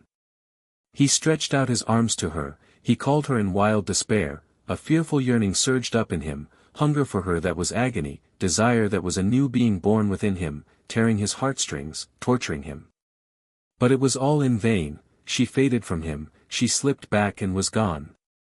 And a wail of anguish burst from him, great sobs shook all his frame, and hot tears ran down his cheeks and fell upon her. He clutched her hands, he shook her, he caught her in his arms and pressed her to him, but she lay cold and still, she was gone, she was gone.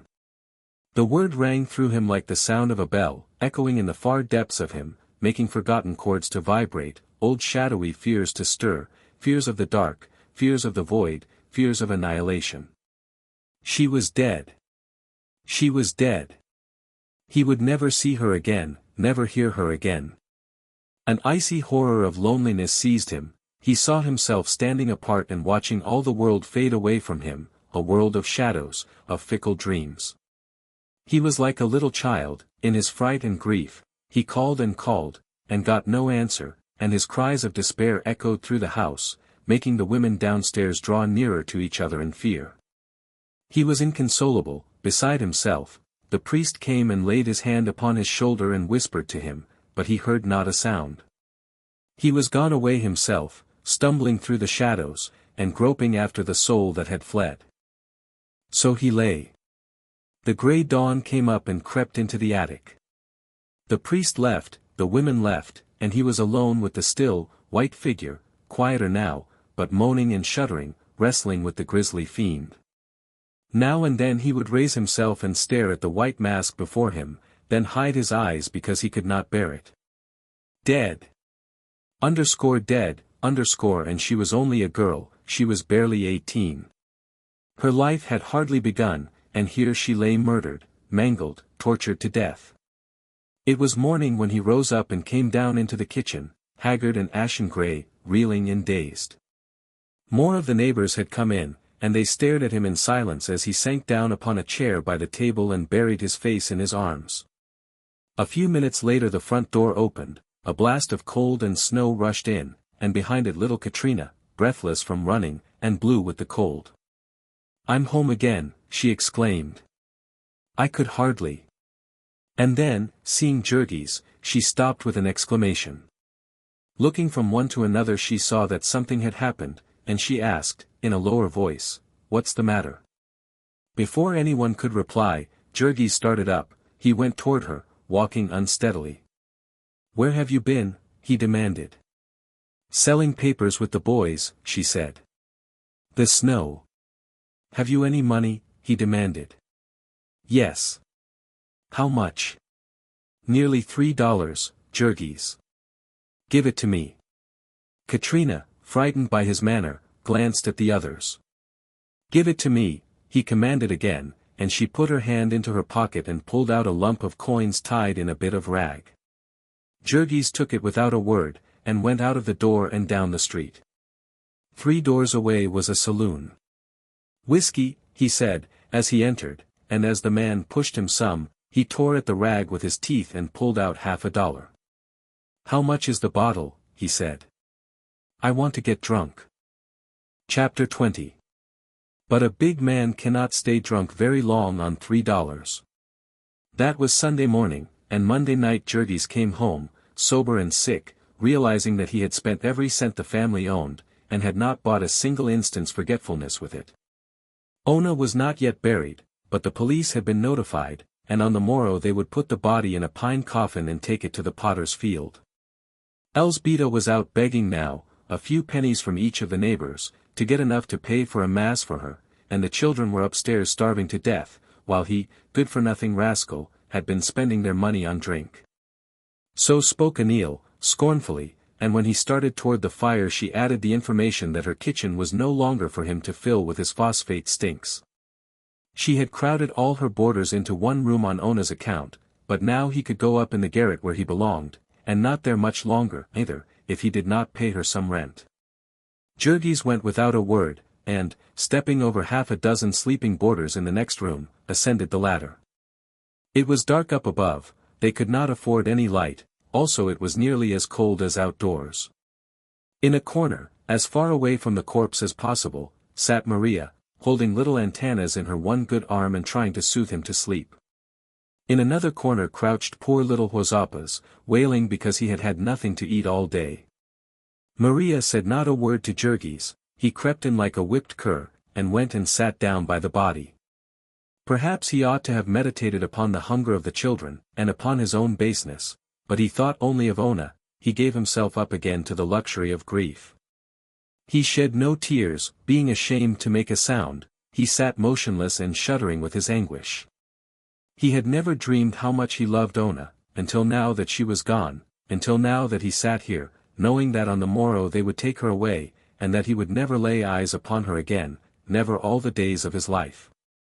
His old love, which had been starved to death, beaten to death, awoke in him again, the floodgates of memory were lifted, he saw all their life together, saw her as he had seen her in Lithuania, the first day at the fair, beautiful as the flowers, singing like a bird.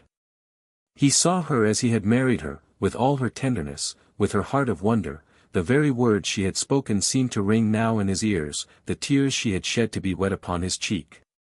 The long, cruel battle with misery and hunger had hardened and embittered him, but it had not changed her. She had been the same hungry soul to the end, stretching out her arms to him, pleading with him, begging him for love and tenderness. And she had suffered, so cruelly she had suffered, such agonies, such infamies. Ah, God, the memory of them was not to be borne. What a monster of wickedness, of heartlessness, he had been. Every angry word that he had ever spoken came back to him and cut him like a knife, every selfish act that he had done, with what torments he paid for them now. And such devotion and awe as welled up in his soul, now that it could never be spoken, now that it was too late, too late. His bosom was choking with it, bursting with it. He crouched here in the darkness beside her, stretching out his arms to her, and she was gone forever. She was dead. He could have screamed aloud with the horror and despair of it, a sweat of agony beaded his forehead, yet he dared not make a sound, he scarcely dared to breathe, because of his shame and loathing of himself. Late at night came Elzbieta, having gotten the money for a mass, and paid for it in advance, lest she should be tempted too sorely at home. She brought also a bit of stale rye bread that someone had given her, and with that they quieted the children and got them to sleep. Then she came over to Jurgis and sat down beside him. She said not a word of reproach. She and Maria had chosen that course before. She would only plead with him, here by the corpse of his dead wife. Already Elzbieta had choked down her tears, grief being crowded out of her soul by fear. She had to bury one of her children, but then she had done it 3 times before, and each time risen up and gone back to take up the battle for the rest. Elsbeta was one of the primitive creatures, like the angleworm, which goes on living though cut in half, like a hen, which, deprived of her chickens one by one, will mother the last that is left her. She did this because it was her nature. She asked no questions about the justice of it, nor the worthwhileness of life in which destruction and death ran riot. And this old common-sense view she labored to impress upon Jurgis, pleading with him with tears in her eyes. Ona was dead, but the others were left and they must be saved. She did not ask for her own children. She and Maria could care for them somehow, but there was Antanas, his own son. Ona had given Antanas to him. The little fellow was the only remembrance of her that he had. He must treasure it and protect it. He must show himself a man. He knew what Ona would have had him do, what she would ask of him at this moment, if she could speak to him. It was a terrible thing that she should have died as she had, but the life had been too hard for her, and she had to go. It was terrible that they were not able to bury her, that he could not even have a day to mourn her, but so it was. Their fate was pressing, they had not a cent, and the children would perish. Some money must be had. Could he not be a man for Ona's sake, and pull himself together? In a little while they would be out of danger. Now that they had given up the house they could live more cheaply, and with all the children working they could get along, if only he would not go to pieces. So Elsbeta went on, with feverish intensity. It was a struggle for life with her. She was not afraid that Jurgis would go on drinking, for he had no money for that, but she was wild with dread at the thought that he might desert them, might take to the road, as Jonas had done. But with Ona's dead body beneath his eyes, Jurgis could not well think of treason to his child. Yes, he said, he would try, for the sake of Antanas.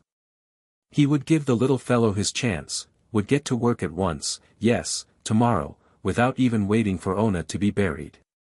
They might trust him, he would keep his word, come what might. And so he was out before daylight the next morning, headache, heartache, and all. He went straight to Graham's fertilizer mill, to see if he could get back his job. But the boss shook his head when he saw him. No, his place had been filled long ago, and there was no room for him. Do you think there will be? Jurgis asked. I may have to wait. No, said the other, it will not be worth your while to wait, there will be nothing for you here. Jurgis stood gazing at him in perplexity. What is the matter? He asked. Didn't I do my work? The other met his look with one of cold indifference, and answered, there will be nothing for you here, I said. Jurgis had his suspicions as to the dreadful meaning of that incident, and he went away with a sinking at the heart. He went and took his stand with the mob of hungry wretches who were standing about in the snow before the time station. Here he stayed, breakfastless, for 2 hours, until the throng was driven away by the clubs of the police. There was no work for him that day. Jurgis had made a good many acquaintances in his long services at the yards. There were saloon keepers who would trust him for a drink and a sandwich, and members of his old union who would lend him a dime at a pinch. It was not a question of life and death for him, therefore, he might hunt all day, and come again on the morrow, and try hanging on thus for weeks, like hundreds and thousands of others. Meantime, Teta Elsbeta would go and beg, over in the Hyde Park district, and the children would bring home enough to pacify Anil, and keep them all alive. It was at the end of a week of this sort of waiting, roaming about in the bitter winds or loafing in saloons, that Jurgis stumbled on a chance in one of the cellars of Jones's big packing plant. He saw a foreman passing the open doorway, and hailed him for a job. Push a truck, inquired the man, and Jurgis answered, yes, sir, before the words were well out of his mouth. What's your name? Demanded the other. Jurgis Rudkus. Worked in the yards before? Yes. Whereabouts? 2 places, Brown's Killing Beds and Durham's Fertilizer Mill. Why did you leave there? The first time I had an accident, and the last time I was sent up for a month. I see. Well, I'll give you a trial. Come early tomorrow and ask for Mr. Thomas. So Jurgis rushed home with the wild tidings that he had a job, that the terrible siege was over. The remnants of the family had quite a celebration that night, and in the morning Jurgis was at the place half an hour before the time of opening. The foreman came in shortly afterward, and when he saw Jurgis he frowned. "Oh," he said, "I promised you a job, didn't I?" "Yes, sir," said Jurgis. "Well, I'm sorry, but I made a mistake. I can't use you." Jurgis stared, dumbfounded. "What's the matter?" he gasped. "Nothing," said the man, "only I can't use you." There was the same cold, hostile stare that he had had from the boss of the fertilizer mill. He knew that there was no use in saying a word, and he turned and went away. Out in the saloons the men could tell him all about the meaning of it. They gazed at him with pitying eyes. Poor devil, he was blacklisted. What had he done? They asked. Knocked down his boss. Good heavens, then he might have known. Why, he stood as much chance of getting a job in Packingtown as of being chosen mayor of Chicago. Why had he wasted his time hunting? They had him on a secret list in every office, big and little, in the place. They had his name by this time in St. Louis and New York, in Omaha and Boston, in Kansas City and St. Joseph. He was condemned and sentenced, without trial and without appeal. He could never work for the Packers again. He could not even clean cattle pens or drive a truck in any place where they controlled. He might try it, if he chose, as hundreds had tried it, and found out for themselves. He would never be told anything about it, he would never get any more satisfaction than he had gotten just now, but he would always find when the time came that he was not needed. It would not do for him to give any other name either. They had company, spotters, for just that purpose, and he wouldn't keep a job in Packingtown 3 days. It was worth a fortune to the Packers to keep their blacklist effective, as a warning to the men and a means of keeping down union agitation and political discontent. Jurgis went home, carrying these new tidings to the family council. It was a most cruel thing. Here in this district was his home, such as it was, the place he was used to and the friends he knew, and now every possibility of employment in it was closed to him. There was nothing in Packingtown but packing houses, and so it was the same thing as evicting him from his home. He and the 2 women spent all day and half the night discussing it. It would be convenient, downtown, to the children's place of work, but then Maria was on the road to recovery, and had hopes of getting a job in the yards, and though she did not see her old-time lover once a month, because of the misery of their state, yet she could not make up her mind to go away and give him up forever. Then, too, Elsbeta had heard something about a chance to scrub floors in Durham's offices and was waiting every day for word. In the end it was decided that Jurgis should go downtown to strike out for himself, and they would decide after he got a job. As there was no one from whom he could borrow there, and he dared not beg for fear of being arrested, it was arranged that every day he should meet one of the children and be given 15 cents of their earnings, upon which he could keep going. Then all day he was to pace the streets with hundreds and thousands of other homeless wretches inquiring at stores, warehouses, and factories for a chance, and at night he was to crawl into some doorway or underneath a truck, and hide there until midnight, when he might get into one of the station houses, and spread a newspaper upon the floor, and lie down in the midst of a throng of bums and beggars, reeking with alcohol and tobacco, and filthy with vermin and disease. So for 2 weeks more Jurgis fought with the demon of despair. Once he got a chance to load a truck for half a day, and again he carried an old woman's valise and was given a quarter. This let him into a lodging house on several nights when he might otherwise have frozen to death, and it also gave him a chance now and then to buy a newspaper in the morning and hunt up jobs while his rivals were watching and waiting for a paper to be thrown away. This, however, was really not the advantage it seemed, for the newspaper advertisements were a cause of much loss of precious time and of many weary journeys. A full half of these were fakes, put in by the endless variety of establishments which preyed upon the helpless ignorance of the unemployed.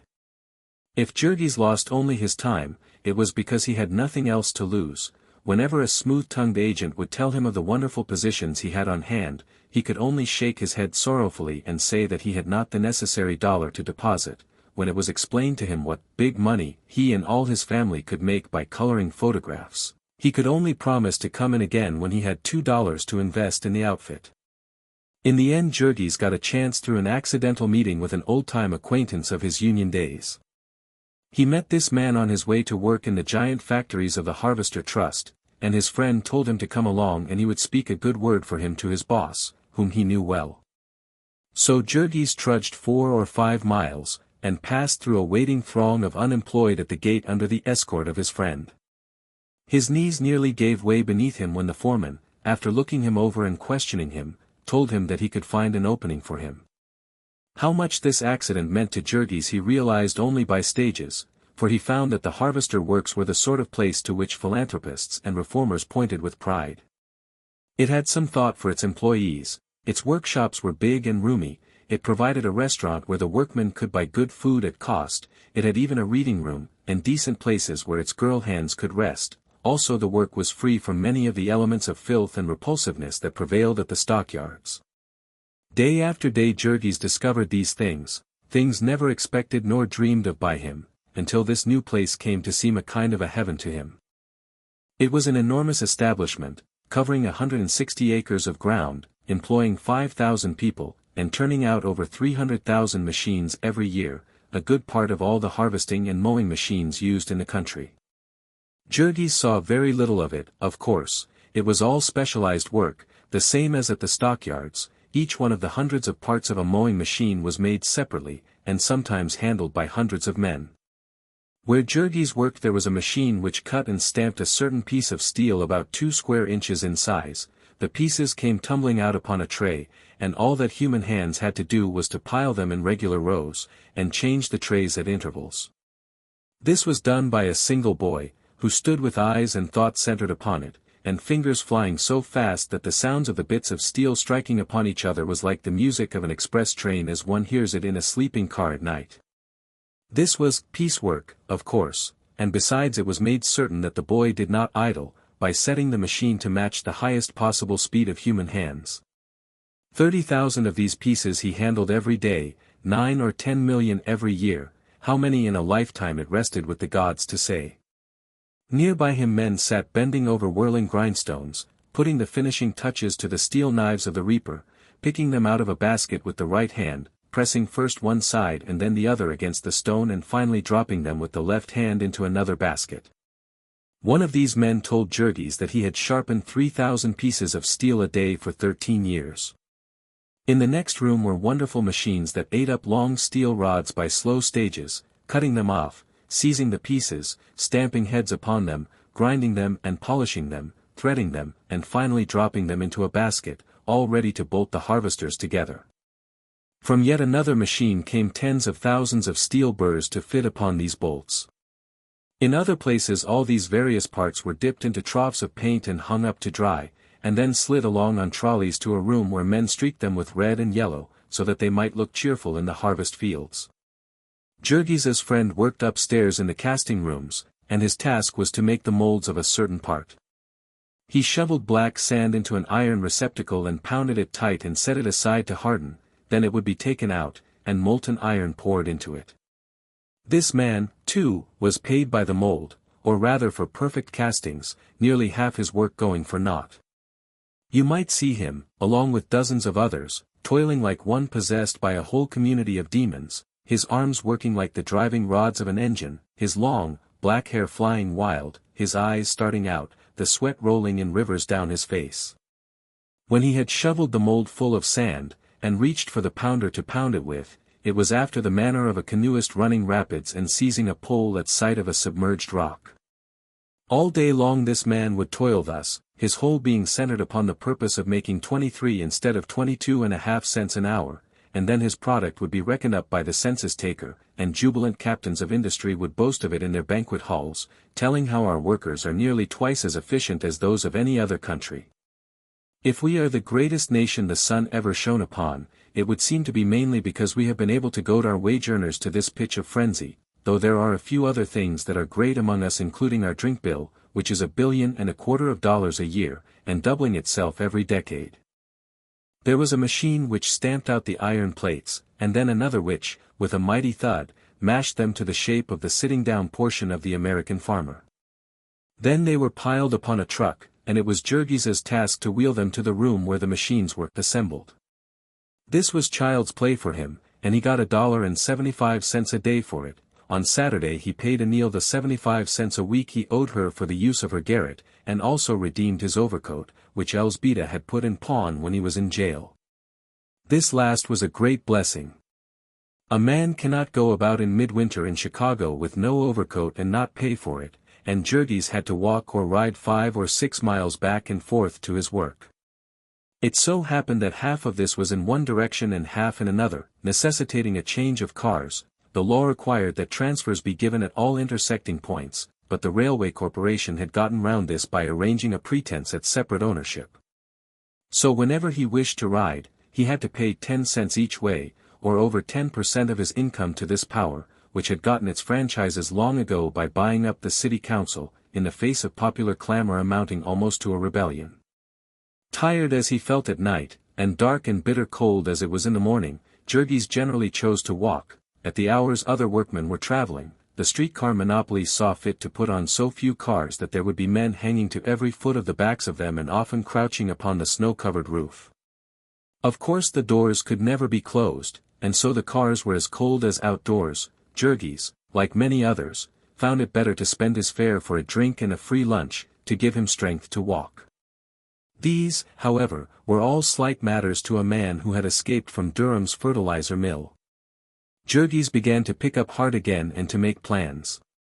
He had lost his house, but then the awful load of the rent and interest was off his shoulders, and when Maria was well again they could start over and save. In the shop where he worked was a man, a Lithuanian like himself, whom the others spoke of in admiring whispers, because of the mighty feats he was performing. All day he sat at a machine turning bolts, and then in the evening he went to the public school to study English and learn to read. In addition, because he had a family of 8 children to support and his earnings were not enough, on Saturdays and Sundays he served as a watchman. He was required to press 2 buttons at opposite ends of a building every 5 minutes, and as the walk only took him 2 minutes, he had 3 minutes to study between each trip. Jurgis felt jealous of this fellow, for that was the sort of thing he himself had dreamed of, 2 or 3 years ago. He might do it even yet, if he had a fair chance. He might attract attention and become a skilled man or a boss, as some had done in this place. Suppose that Maria could get a job in the big mill where they made binder twine, then they would move into this neighborhood, and he would really have a chance. With a hope like that, there was some use in living, to find a place where you were treated like a human being, by God. He would show them how he could appreciate it. He laughed to himself as he thought how he would hang on to this job. And then one afternoon, the 9th of his work in the place, when he went to get his overcoat he saw a group of men crowded before a placard on the door, and when he went over and asked what it was, they told him that beginning with the morrow his department of the harvester works would be closed until further notice. Chapter 21. That was the way they did it. There was not half an hour's warning, the works were closed. It had happened that way before, said the men, and it would happen that way forever.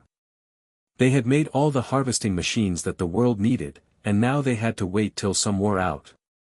It was nobody's fault, that was the way of it, and thousands of men and women were turned out in the dead of winter, to live upon their savings if they had any, and otherwise to die.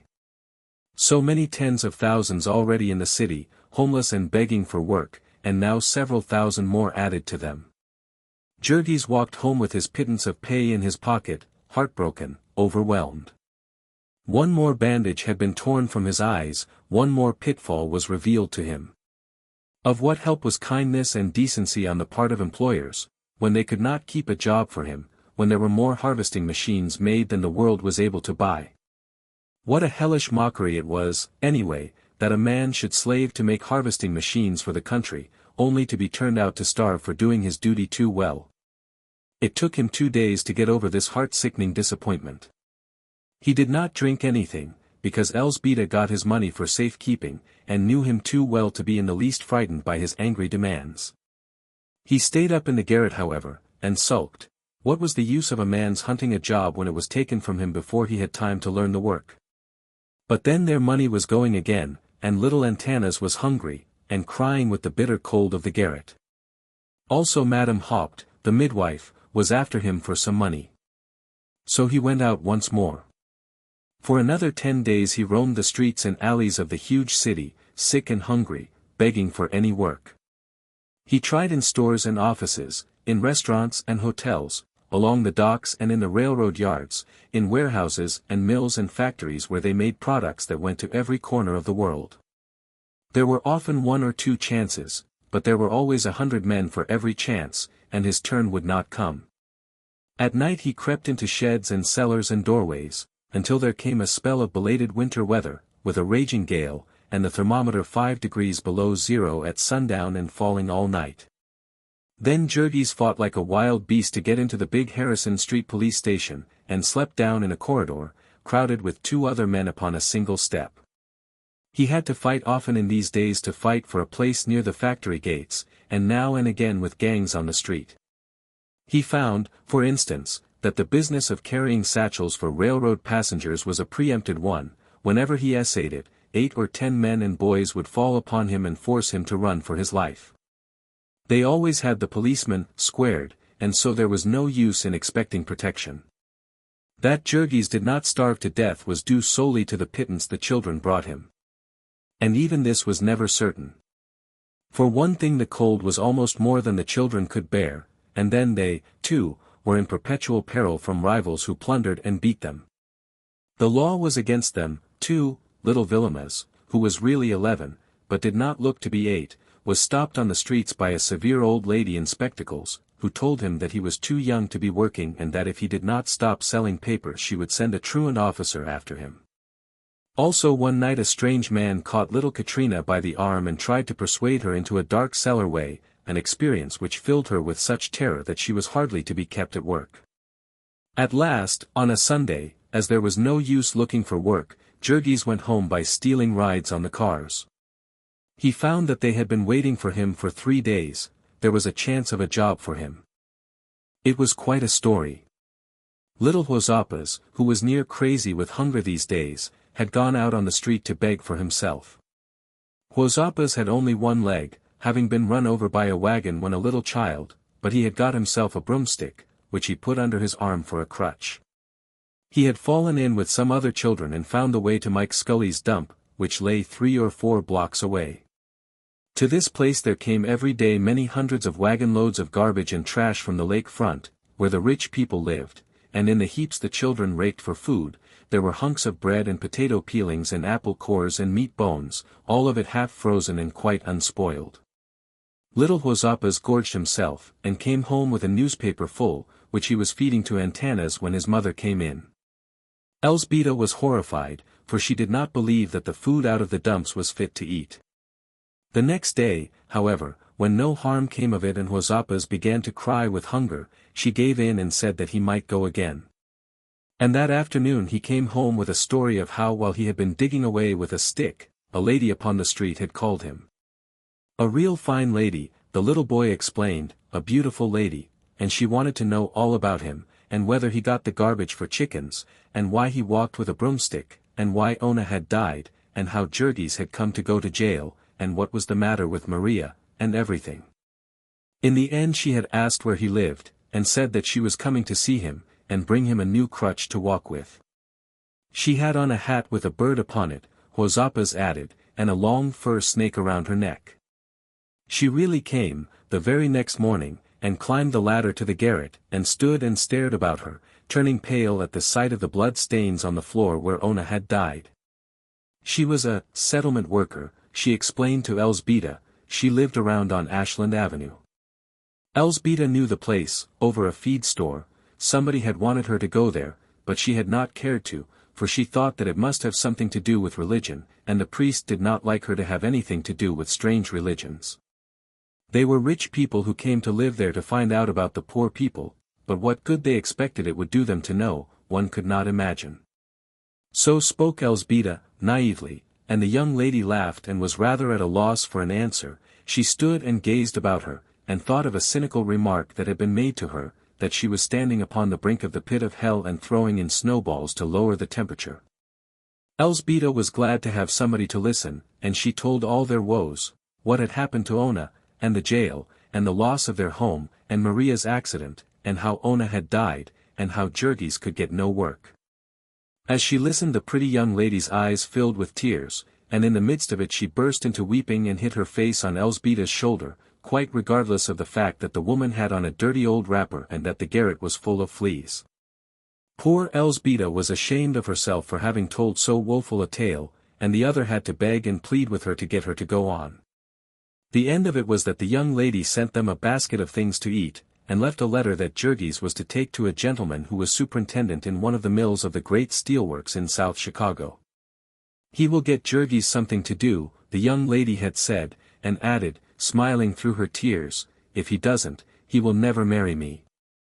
The steelworks were 15 miles away, and as usual it was so contrived that one had to pay 2 fares to get there.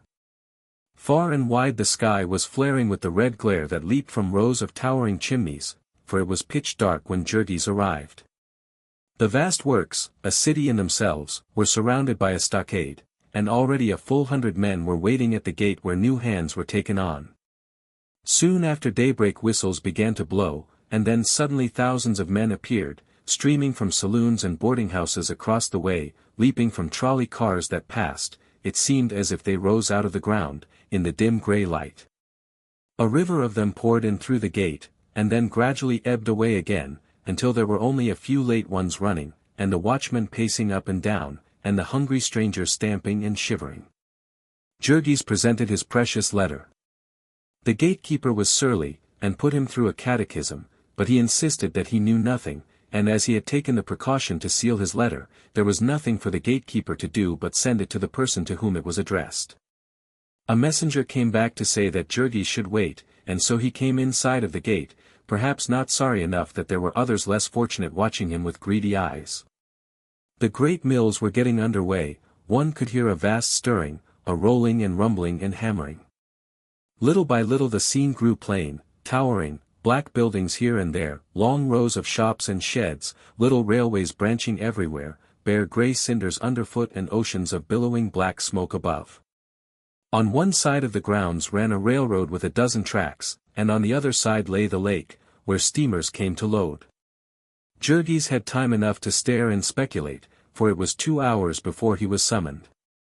He went into the office building, where a company timekeeper interviewed him. The superintendent was busy, he said, but he, the timekeeper, would try to find Jurgis a job. He had never worked in a steel mill before. But he was ready for anything. Well, then, they would go and see. So they began a tour, among sights that made Jurgis stare amazed. He wondered if ever he could get used to working in a place like this, where the air shook with deafening thunder, and whistles shrieked warnings on all sides of him at once, where miniature steam engines came rushing upon him, and sizzling, quivering, white-hot masses of metal sped past him, and explosions of fire and flaming sparks dazzled him and scorched his face. The men in these mills were all black with soot, and hollow-eyed and gaunt. They worked with fierce intensity, rushing here and there, and never lifting their eyes from their tasks. Jurgis clung to his guide like a scared child to its nurse, and while the latter hailed one foreman after another to ask if they could use another unskilled man, he stared about him and marveled. He was taken to the Bessemer furnace, where they made billets of steel, a dome-like building, the size of a big theater.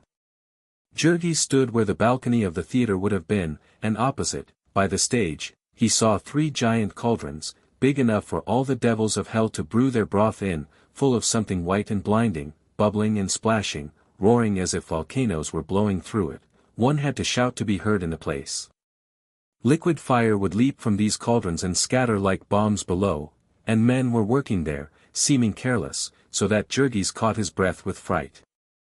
Then a whistle would toot, and across the curtain of the theater would come a little engine with a carload of something to be dumped into one of the receptacles, and then another whistle would toot, down by the stage, and another train would back up, and suddenly, without an instant's warning, one of the giant kettles began to tilt and topple, flinging out a jet of hissing, roaring flame. Jurgis shrank back appalled, for he thought it was an accident. There fell a pillar of white flame, dazzling as the sun, swishing like a huge tree falling in the forest. A torrent of sparks swept all the way across the building, overwhelming everything, hiding it from sight, and then Jurgis looked through the fingers of his hands, and saw pouring out of the cauldron a cascade of living, leaping fire, white with a whiteness not of earth, scorching the eyeballs. Incandescent rainbows shone above it, blue, red, and golden lights played about it, but the stream itself was white, ineffable. Out of regions of wonder it streamed, the very river of life, and the soul leaped up at the sight of it, fled back upon it, swift and resistless, back into far-off lands, where beauty and terror dwell. Then the great cauldron tilted back again, empty, and Jurgis saw to his relief that no one was hurt, and turned and followed his guide out into the sunlight. They went through the blast furnaces, through rolling mills where bars of steel were tossed about and chopped like bits of cheese. All around and above giant machine arms were flying, giant wheels were turning, great hammers crashing, traveling cranes creaked and groaned overhead, reaching down iron hands and seizing iron prey. It was like standing in the center of the earth, where the machinery of time was revolving. By and by they came to the place where steel rails were made, and Jurgis heard a toot behind him, and jumped out of the way of a car with a white-hot ingot upon it, the size of a man's body. There was a sudden crash and the car came to a halt, and the ingot toppled out upon a moving platform, where steel fingers and arms seized hold of it, punching it and prodding it into place, and hurrying it into the grip of huge rollers. Then it came out upon the other side, and there were more crashings and clatterings, and over it was flopped, like a pancake on a gridiron, and seized again and rushed back at you through another squeezer. So amid deafening uproar it clattered to and fro, growing thinner and flatter and longer. The ingot seemed almost a living thing. It did not want to run this mad course, but it was in the grip of fate. It was tumbled on, screeching and clanking and shivering in protest. By and by it was long and thin, a great red snake escaped from purgatory, and then, as it slid through the rollers, you would have sworn that it was alive. It writhed and squirmed, and wriggles and shudders passed out through its tail, all but flinging it off by their violence. There was no rest for it until it was cold and black, and then it needed only to be cut and straightened to be ready for a railroad. It was at the end of this rail's progress that Jurgis got his chance. They had to be moved by men with crowbars, and the boss here could use another man. So he took off his coat and set to work on the spot. It took him 2 hours to get to this place every day and cost him $1.20 a week. As this was out of the question, he wrapped his bedding in a bundle and took it with him, and one of his fellow workingmen introduced him to a Polish lodging house, where he might have the privilege of sleeping upon the floor for 10 cents a night. He got his meals at free lunch counters, and every Saturday night he went home, bedding and all, and took the greater part of his money to the family. Elzbieta was sorry for this arrangement, for she feared that it would get him into the habit of living without them, and once a week was not very often for him to see his baby, but there was no other way of arranging it. There was no chance for a woman at the steelworks, and Maria was now ready for work again, and lured on from day to day by the hope of finding it at the yards. In a week Jurgis got over his sense of helplessness and bewilderment in the rail mill. He learned to find his way about and to take all the miracles and terrors for granted, to work without hearing the rumbling and crashing. From blind fear he went to the other extreme. He became reckless and indifferent, like all the rest of the men, who took but little thought of themselves in the ardor of their work. It was wonderful, when one came to think of it, that these men should have taken an interest in the work they did. They had no share in it, they were paid by the hour, and paid no more for being interested. Also they knew that if they were hurt they would be flung aside and forgotten, and still they would hurry to their task by dangerous short-cuts, would use methods that were quicker and more effective in spite of the fact that they were also risky. His fourth day at his work Jurgis saw a man stumble while running in front of a car, and have his foot mashed off, and before he had been there 3 weeks he was witness of a yet more dreadful accident. There was a row of brick furnaces, shining white through every crack with the molten steel inside. Some of these were bulging dangerously, yet men worked before them, wearing blue glasses when they opened and shut the doors.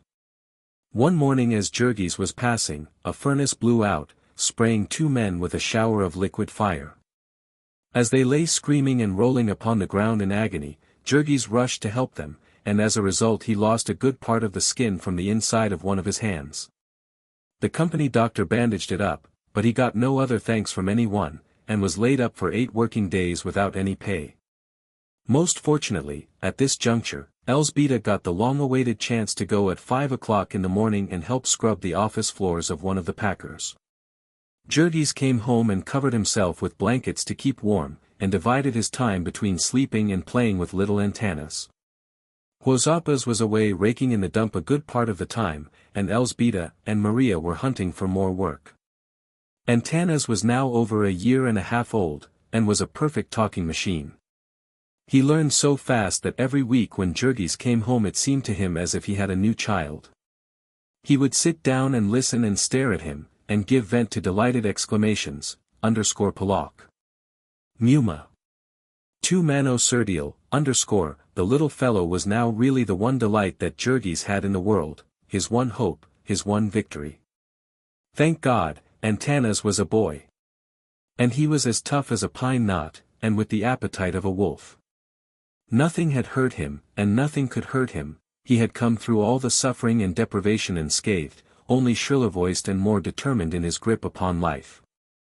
He was a terrible child to manage, was Antanas, but his father did not mind that. He would watch him and smile to himself with satisfaction. The more of a fighter he was the better, he would need to fight before he got through. Jurgis had got the habit of buying the Sunday paper whenever he had the money. A most wonderful paper could be had for only 5 cents, a whole armful, with all the news of the world set forth in big headlines, that Jurgis could spell out slowly, with the children to help him at the long words. There was battle and murder and sudden death. It was marvelous how they ever heard about so many entertaining and thrilling happenings. The stories must be all true, for surely no man could have made such things up, and besides, there were pictures of them all, as real as life. One of these papers was as good as a circus, and nearly as good as a spree, certainly a most wonderful treat for a workingman, who was tired out and stupefied, and had never had any education, and whose work was one dull, sordid grind, day after day, and year after year, with never a sight of a green field nor an hour's entertainment, nor anything but liquor to stimulate his imagination. Among other things, these papers had pages full of comical pictures, and these were the main joy in life to little Antanas.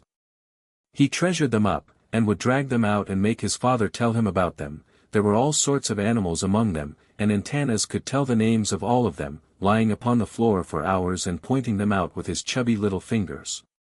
Whenever the story was plain enough for Jurgis to make out, Antanas would have it repeated to him, and then he would remember it, prattling funny little sentences and mixing it up with other stories in an irresistible fashion. Also his quaint pronunciation of words was such a delight, and the phrases he would pick up and remember, the most outlandish and impossible things. The first time that the little rascal burst out with, "God damn," his father nearly rolled off the chair with glee, but in the end he was sorry for this, for Antanas was soon "God-damning" everything and everybody. And then, when he was able to use his hands, Jurgis took his bedding again and went back to his task of shifting rails. It was now April, and the snow had given place to cold rains, and the unpaved street in front of Anil's house was turned into a canal. Jurgis would have to wade through it to get home, and if it was late he might easily get stuck to his waist in the mire. But he did not mind this much. It was a promise that summer was coming. Maria had now gotten a place as beef trimmer in one of the smaller packing plants, and he told himself that he had learned his lesson now, and would meet with no more accidents, so that at last there was prospect of an end to their long agony. They could save money again, and when another winter came they would have a comfortable place, and the children would be off the streets and in school again, and they might set to work to nurse back into life their habits of decency and kindness. So once more Jurgis began to make plans and dream dreams. And then one Saturday night he jumped off the car and started home, with the sun shining low under the edge of a bank of clouds that had been pouring floods of water into the mud-soaked street. There was a rainbow in the sky, and another in his breast, for he had 36 hours rest before him, and a chance to see his family. Then suddenly he came in sight of the house, and noticed that there was a crowd before the door.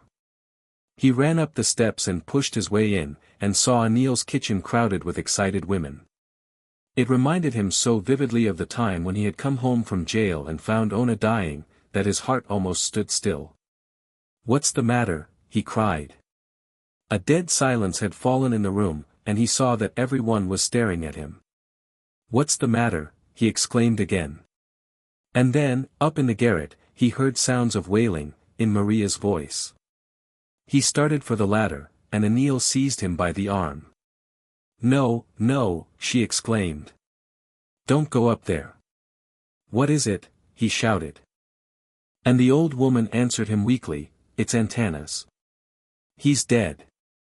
He was drowned out in the street." Chapter 22. Jurgis took the news in a peculiar way. He turned deadly pale, but he caught himself, and for half a minute stood in the middle of the room, clenching his hands tightly and setting his teeth. Then he pushed Anil aside and strode into the next room and climbed the ladder. In the corner was a blanket, with a form half showing beneath it, and beside it lay Elzbieta, whether crying or in a faint, Jurgis could not tell. Maria was pacing the room, screaming and wringing her hands. He clenched his hands tighter yet, and his voice was hard as he spoke. "How did it happen?" he asked. Maria scarcely heard him in her agony. He repeated the question, louder and yet more harshly. "He fell off the sidewalk," she wailed. The sidewalk in front of the house was a platform made of half-rotten boards, about 5 feet above the level of the sunken street. "How did he come to be there?" he demanded. He went out to play," Maria sobbed, her voice choking her. "We couldn't make him stay in. He must have got caught in the mud." "Are you sure that he is dead?" he demanded. "Ai, she wailed. "Yes, we had the doctor." Then Jurgis stood a few seconds, wavering. He did not shed a tear. He took one glance more at the blanket with the little form beneath it, and then turned suddenly to the ladder and climbed down again. A silence fell once more in the room as he entered. He went straight to the door, passed out, and started down the street. When his wife had died, Jurgis made for the nearest saloon, but he did not do that now, though he had his week's wages in his pocket. He walked and walked, seeing nothing, splashing through mud and water. Later on he sat down upon a step and hid his face in his hands, and for half an hour or so he did not move. Now and then he would whisper to himself, "Dead. Dead. Finally, he got up and walked on again. It was about sunset, and he went on until it was dark, when he was stopped by a railroad crossing. The gates were down, and a long train of freight cars was thundering by. He stood and watched it, and all at once a wild impulse seized him, a thought that had been lurking within him, unspoken, unrecognized, leaped into sudden life. He started down the track, and when he was past the gatekeeper's shanty he sprang forward and swung himself onto one of the cars. By and by the train stopped again, and Jurgis sprang down and ran under the car, and hid himself upon the truck. Here he sat, and when the train started again, he fought a battle with his soul. He gripped his hands and set his teeth together. He had not wept, and he would not a tear. It was past and over, and he was done with it. He would fling it off his shoulders, be free of it, the whole business, that night. It should go like a black, hateful nightmare, and in the morning he would be a new man. And every time that a thought of it assailed him, a tender memory, a trace of a tear, he rose up, cursing with rage, and pounded it down. He was fighting for his life. He gnashed his teeth together in his desperation. He had been a fool. He had wasted his life, he had wrecked himself, with his accursed weakness, and now he was done with it. He would tear it out of him, root and branch. There should be no more tears and no more tenderness. He had had enough of them. They had sold him into slavery. Now he was going to be free, to tear off his shackles, to rise up and fight. He was glad that the end had come. It had to come some time, and it was just as well now. This was no world for women and children, and the sooner they got out of it the better for them. Whatever Antanas might suffer where he was, he could suffer no more than he would have had he stayed upon earth. And meantime his father had thought the last thought about him that he meant to. He was going to think of himself, he was going to fight for himself, against the world that had baffled him and tortured him. So he went on, tearing up all the flowers from the garden of his soul, and setting his heel upon them. The train thundered deafeningly, and a storm of dust blew in his face, but though it stopped now and then through the night, he clung where he was. He would cling there until he was driven off, for every mile that he got from Packingtown meant another load from his mind. Whenever the cars stopped a warm breeze blew upon him, a breeze laden with the perfume of fresh fields, of honeysuckle and clover. He snuffed it, and it made his heart beat wildly. he was out in the country again. He was going to live in the country. When the dawn came he was peering out with hungry eyes, getting glimpses of meadows and woods and rivers. At last he could stand it no longer, and when the train stopped again he crawled out. Upon the top of the car was a brakeman, who shook his fist and swore. Jurgis waved his hand derisively, and started across the country. Only think that he had been a countryman all his life, and for 3 long years he had never seen a country sight nor heard a country sound. Excepting for that one walk when he left jail, when he was too much worried to notice anything, and for a few times that he had rested in the city parks in the winter time when he was out of work, he had literally never seen a tree. And now he felt like a bird lifted up and borne away upon a gale. He stopped and stared at each new sight of wonder, at a herd of cows, and a meadow full of daisies, at hedgerows set thick with June roses, at little birds singing in the trees. Then he came to a farmhouse, and after getting himself a stick for protection, he approached it. The farmer was greasing a wagon in front of the barn, and Jurgis went to him. "I would like to get some breakfast, please," he said. "Do you want to work?" said the farmer.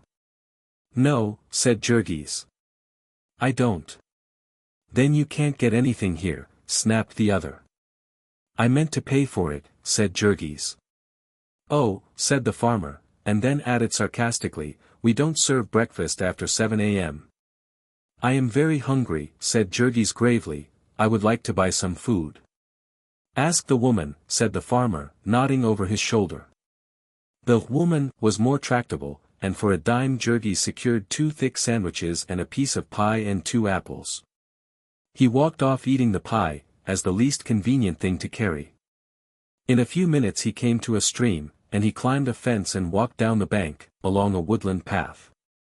By and by he found a comfortable spot, and there he devoured his meal, slaking his thirst at the stream. Then he lay for hours, just gazing and drinking in joy, until at last he felt sleepy, and lay down in the shade of a bush. When he awoke the sun was shining hot in his face. He sat up and stretched his arms, and then gazed at the water sliding by. There was a deep pool, sheltered and silent, below him, and a sudden wonderful idea rushed upon him. He might have a bath. The water was free, and he might get into it, all the way into it. It would be the first time that he had been all the way into the water since he left Lithuania. When Jurgis had first come to the stockyards he had been as clean as any workingman could well be. But later on, what with sickness and cold and hunger and discouragement, and the filthiness of his work, and the vermin in his home, he had given up washing in winter, and in summer only as much of him as would go into a basin. He had had a shower bath in jail, but nothing since, and now he would have a swim. The water was warm, and he splashed about like a very boy in his glee. Afterward he sat down in the water near the bank, and proceeded to scrub himself, soberly and methodically, scouring every inch of him with sand. While he was doing it he would do it thoroughly, and see how it felt to be clean. He even scrubbed his head with sand, and combed what the men called crumbs out of his long, black hair, holding his head under water as long as he could, to see if he could not kill them all. Then, seeing that the sun was still hot, he took his clothes from the bank and proceeded to wash them, piece by piece. As the dirt and grease went floating off downstream he grunted with satisfaction and soused the clothes again, venturing even to dream that he might get rid of the fertilizer. He hung them all up, and while they were drying he lay down in the sun and had another long sleep.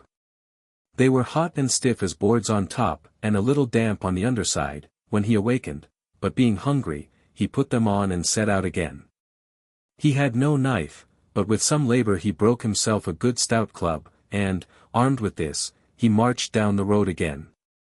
Before long he came to a big farmhouse, and turned up the lane that led to it. It was just supper time, and the farmer was washing his hands at the kitchen door. "Please, sir," said Jurgis, "can I have something to eat? I can pay." To which the farmer responded promptly, "We don't feed tramps here. Get out." Jurgis went without a word, but as he passed round the barn he came to a freshly ploughed and harrowed field, in which the farmer had set out some young peach trees, and as he walked he jerked up a row of them by the roots, more than 100 trees in all, before he reached the end of the field.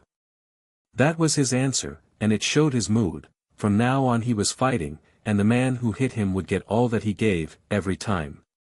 Beyond the orchard Jurgis struck through a patch of woods, and then a field of winter grain, and came at last to another road.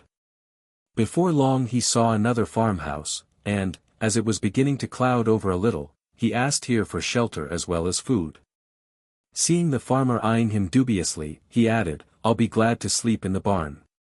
"Well, I dunno," said the other. "Do you smoke?" "Sometimes," said Jurgis, "but I'll do it out of doors." When the man had assented, he inquired, "How much will it cost me?" "I haven't very much money." "I reckon about 20 cents for supper," replied the farmer. "I won't charge ye for the barn." So Jurgis went in, and sat down at the table with the farmer's wife and half a dozen children. It was a bountiful meal. There were baked beans and mashed potatoes and asparagus chopped and stewed, and a dish of strawberries, and great, thick slices of bread, and a pitcher of milk. Jurgis had not had such a feast since his wedding day, and he made a mighty effort to put in his 20 cents worth. They were all of them too hungry to talk, but afterward they sat upon the steps and smoked, and the farmer questioned his guest. When Jurgis had explained that he was a workingman from Chicago, and that he did not know just whither he was bound, the other said, "Why don't you stay here and work for me?" "I'm not looking for work just now," Jurgis answered. "I'll pay ye good," said the other, eyeing his big form, $1 a day and board ye. "Help's terrible scarce round here." "Is that winter as well as summer?" Jurgis demanded quickly. No," said the farmer, "I couldn't keep ye after November, I ain't got a big enough place for that." "I see," said the other, "that's what I thought. When you get through working your horses this fall, will you turn them out in the snow?" Jurgis was beginning to think for himself nowadays. "It ain't quite the same," the farmer answered, seeing the point. "There ought to be work a strong fellow like you can find to do, in the cities, or some place, in the winter time." "Yes," said Jurgis, "that's what they all think, and so they crowd into the cities, and when they have to beg or steal to live, then people ask them why they don't go into the country, where help is scarce." The farmer meditated a while. "How about when your money's gone?" he inquired, finally. "You'll have to, then, won't you?" "Wait till she's gone," said Jurgis, "then I'll see."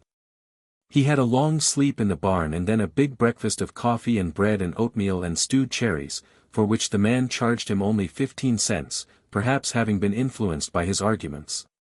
Then Jurgis bade farewell, and went on his way. Such was the beginning of his life as a tramp. It was seldom he got as fair treatment as from this last farmer, and so as time went on he learned to shun the houses and to prefer sleeping in the fields.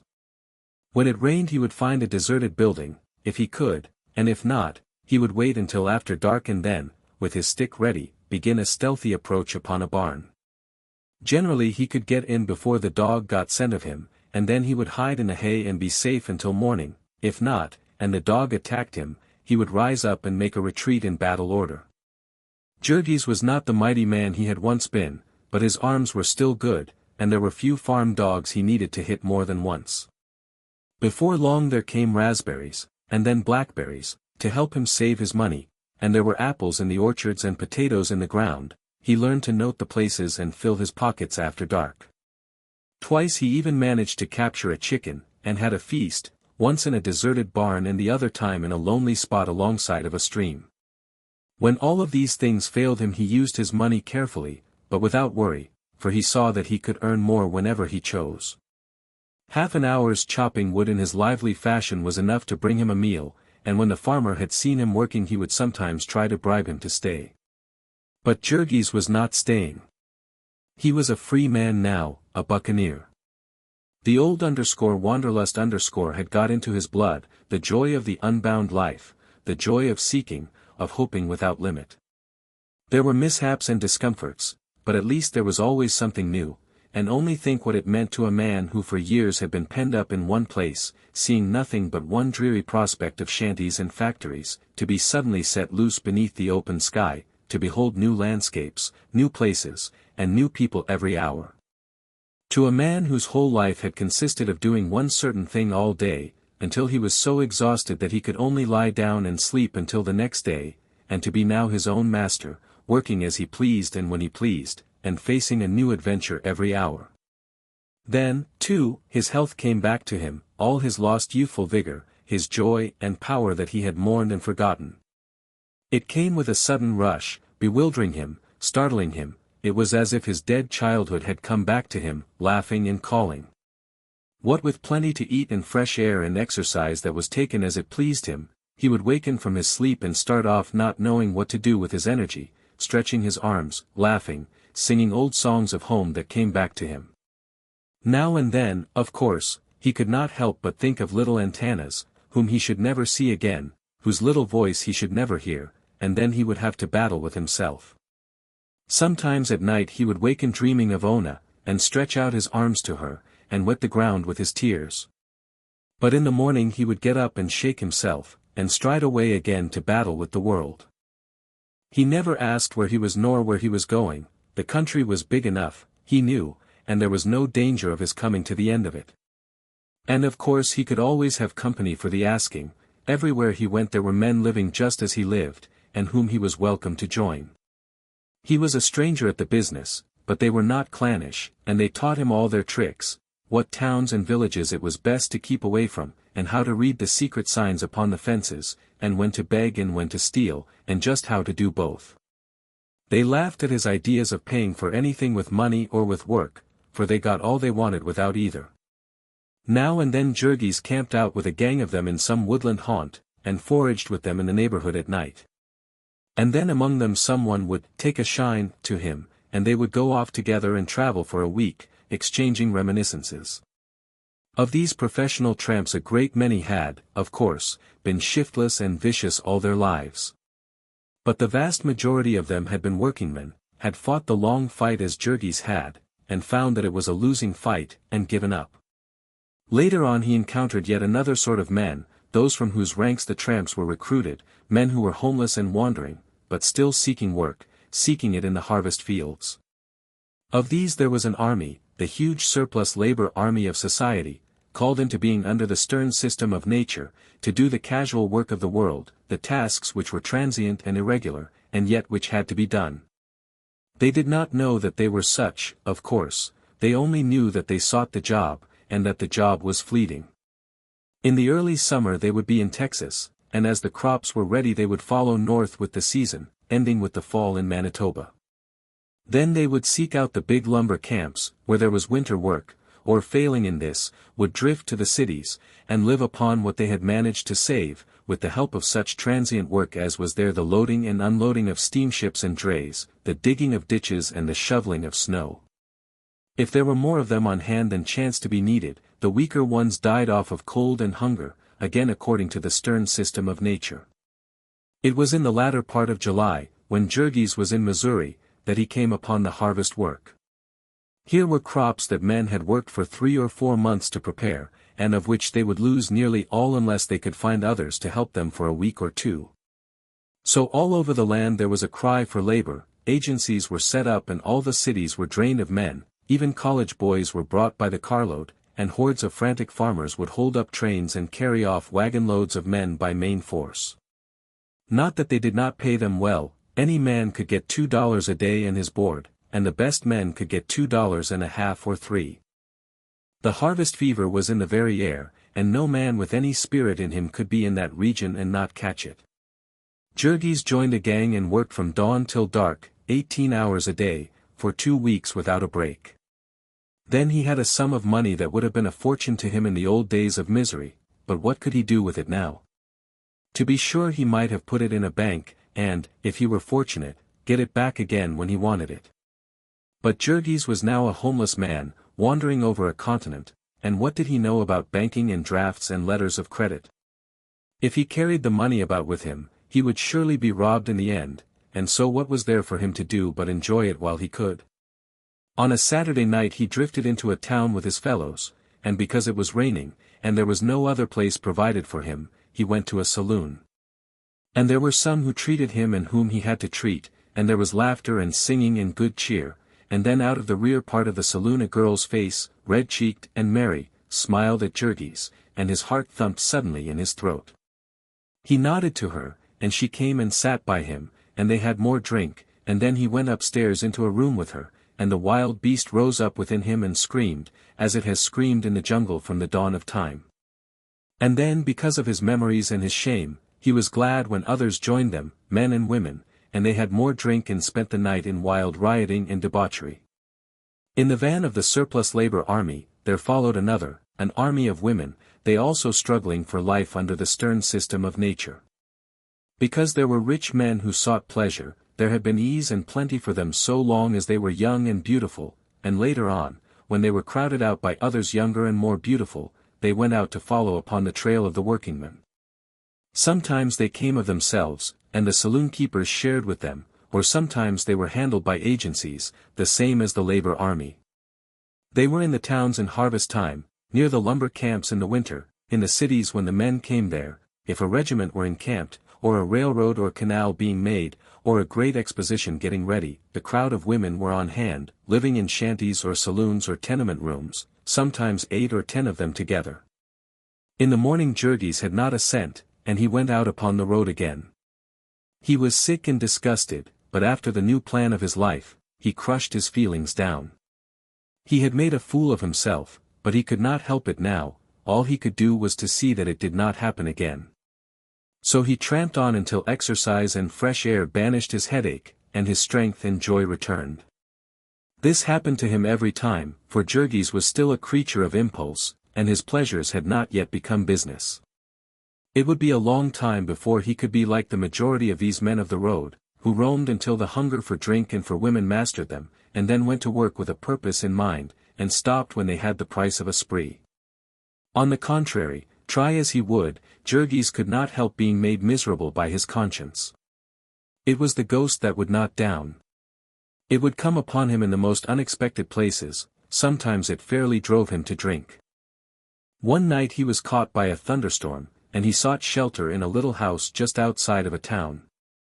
It was a working man's home, and the owner was a Slav like himself, a new emigrant from White Russia. He bade Jurgis welcome in his home language, and told him to come to the kitchen fire and dry himself. He had no bed for him, but there was straw in the garret, and he could make out. The man's wife was cooking the supper, and their children were playing about on the floor.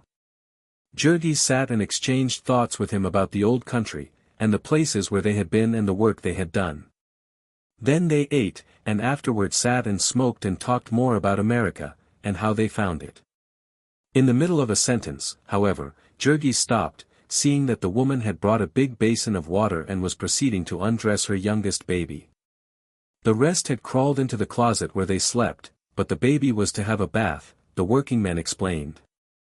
The nights had begun to be chilly, and his mother, ignorant as to the climate in America, had sewed him up for the winter, then it had turned warm again, and some kind of a rash had broken out on the child. The doctor had said she must bathe him every night, and she, foolish woman, believed him. Jurgis scarcely heard the explanation, he was watching the baby.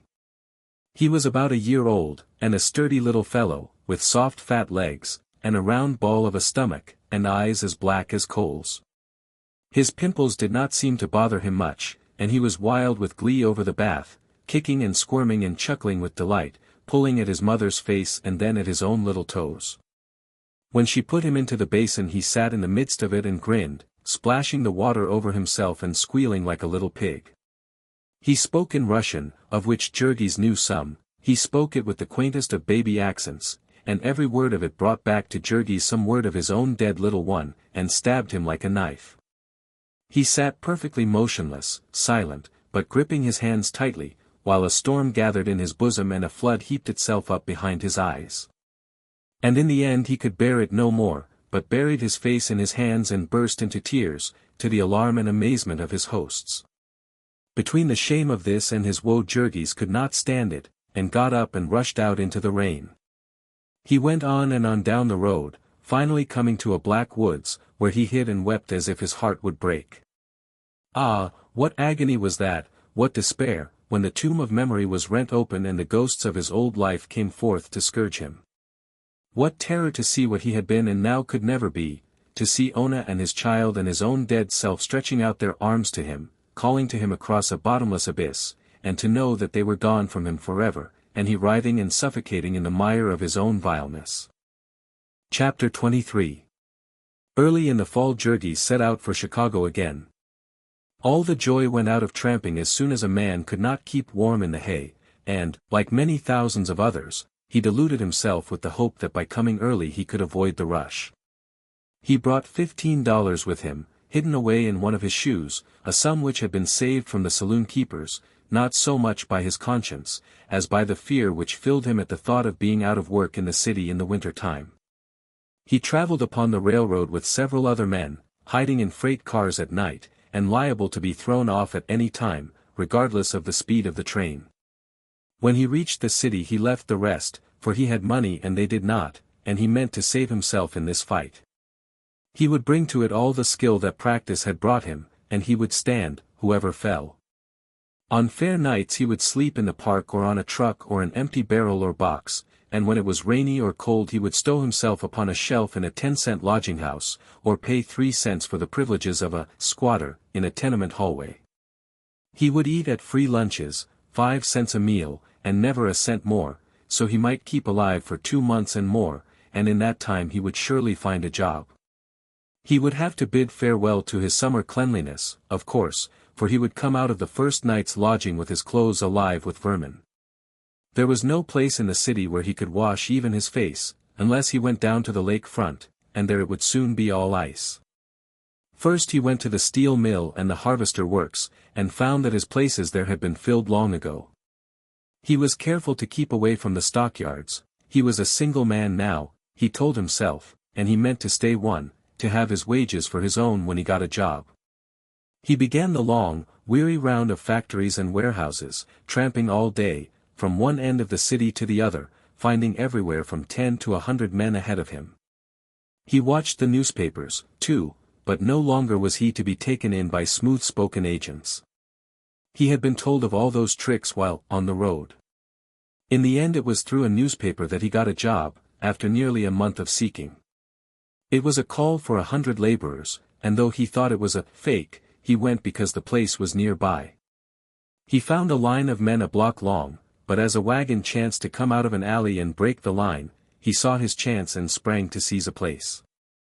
Men threatened him and tried to throw him out, but he cursed and made a disturbance to attract a policeman, upon which they subsided, knowing that if the latter interfered it would be to fire them all. An hour or two later he entered a room and confronted a big Irishman behind a desk. "Ever worked in Chicago before?" the man inquired, and whether it was a good angel that put it into Jurgis's mind, or an intuition of his sharpened wits, he was moved to answer, "No, sir." "Where do you come from?" "Kansas City, sir." "Any references?" "No, sir. I'm just an unskilled man. I've got good arms. I want men for hard work. It's all underground, digging tunnels for telephones. Maybe it won't suit you." "I'm willing, sir, anything for me." "What's the pay?" 15 cents an hour. "I'm willing, sir." "All right, go back there and give your name." So within half an hour he was at work, far underneath the streets of the city. The tunnel was a peculiar one for telephone wires. It was about 8 feet high, and with a level floor nearly as wide. It had innumerable branches, a perfect spider web beneath the city. Jurgis walked over half a mile with his gang to the place where they were to work. Stranger yet, the tunnel was lighted by electricity, and upon it was laid a double-tracked, narrow-gauge railroad. But Jurgis was not there to ask questions, and he did not give the matter a thought. It was nearly a year afterward that he finally learned the meaning of this whole affair.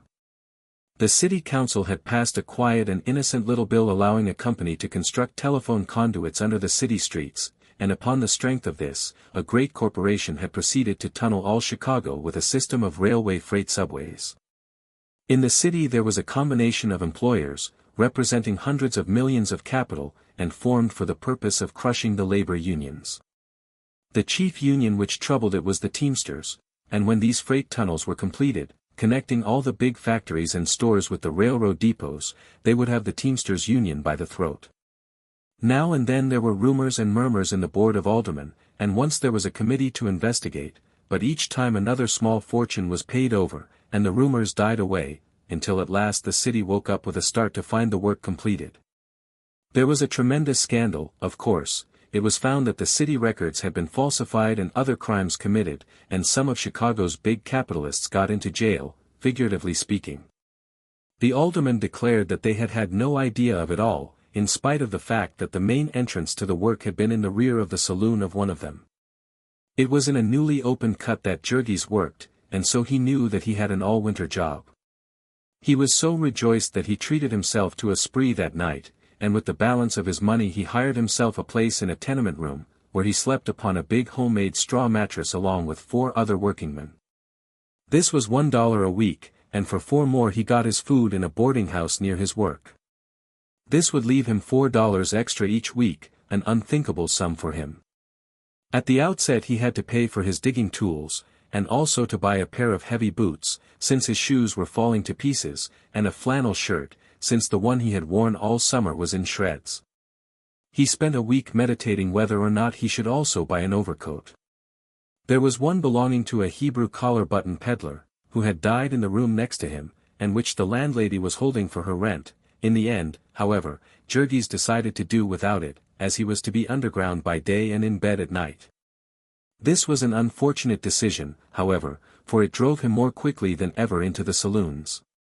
From now on Jurgis worked from 7 o'clock until 5:30, with half an hour for dinner, which meant that he never saw the sunlight on weekdays. In the evenings there was no place for him to go except a barroom, no place where there was light and warmth, where he could hear a little music or sit with a companion and talk. He had now no home to go to, he had no affection left in his life, only the pitiful mockery of it in the camaraderie of vice. On Sundays the churches were open, but where was there a church in which an ill-smelling workingman, with vermin crawling upon his neck, could sit without seeing people edge away and look annoyed? He had, of course, his corner in a close though unheated room, with a window opening upon a blank wall 2 feet away, and also he had the bare streets, with the winter gales sweeping through them. Besides this he had only the saloons, and, of course, he had to drink to stay in them.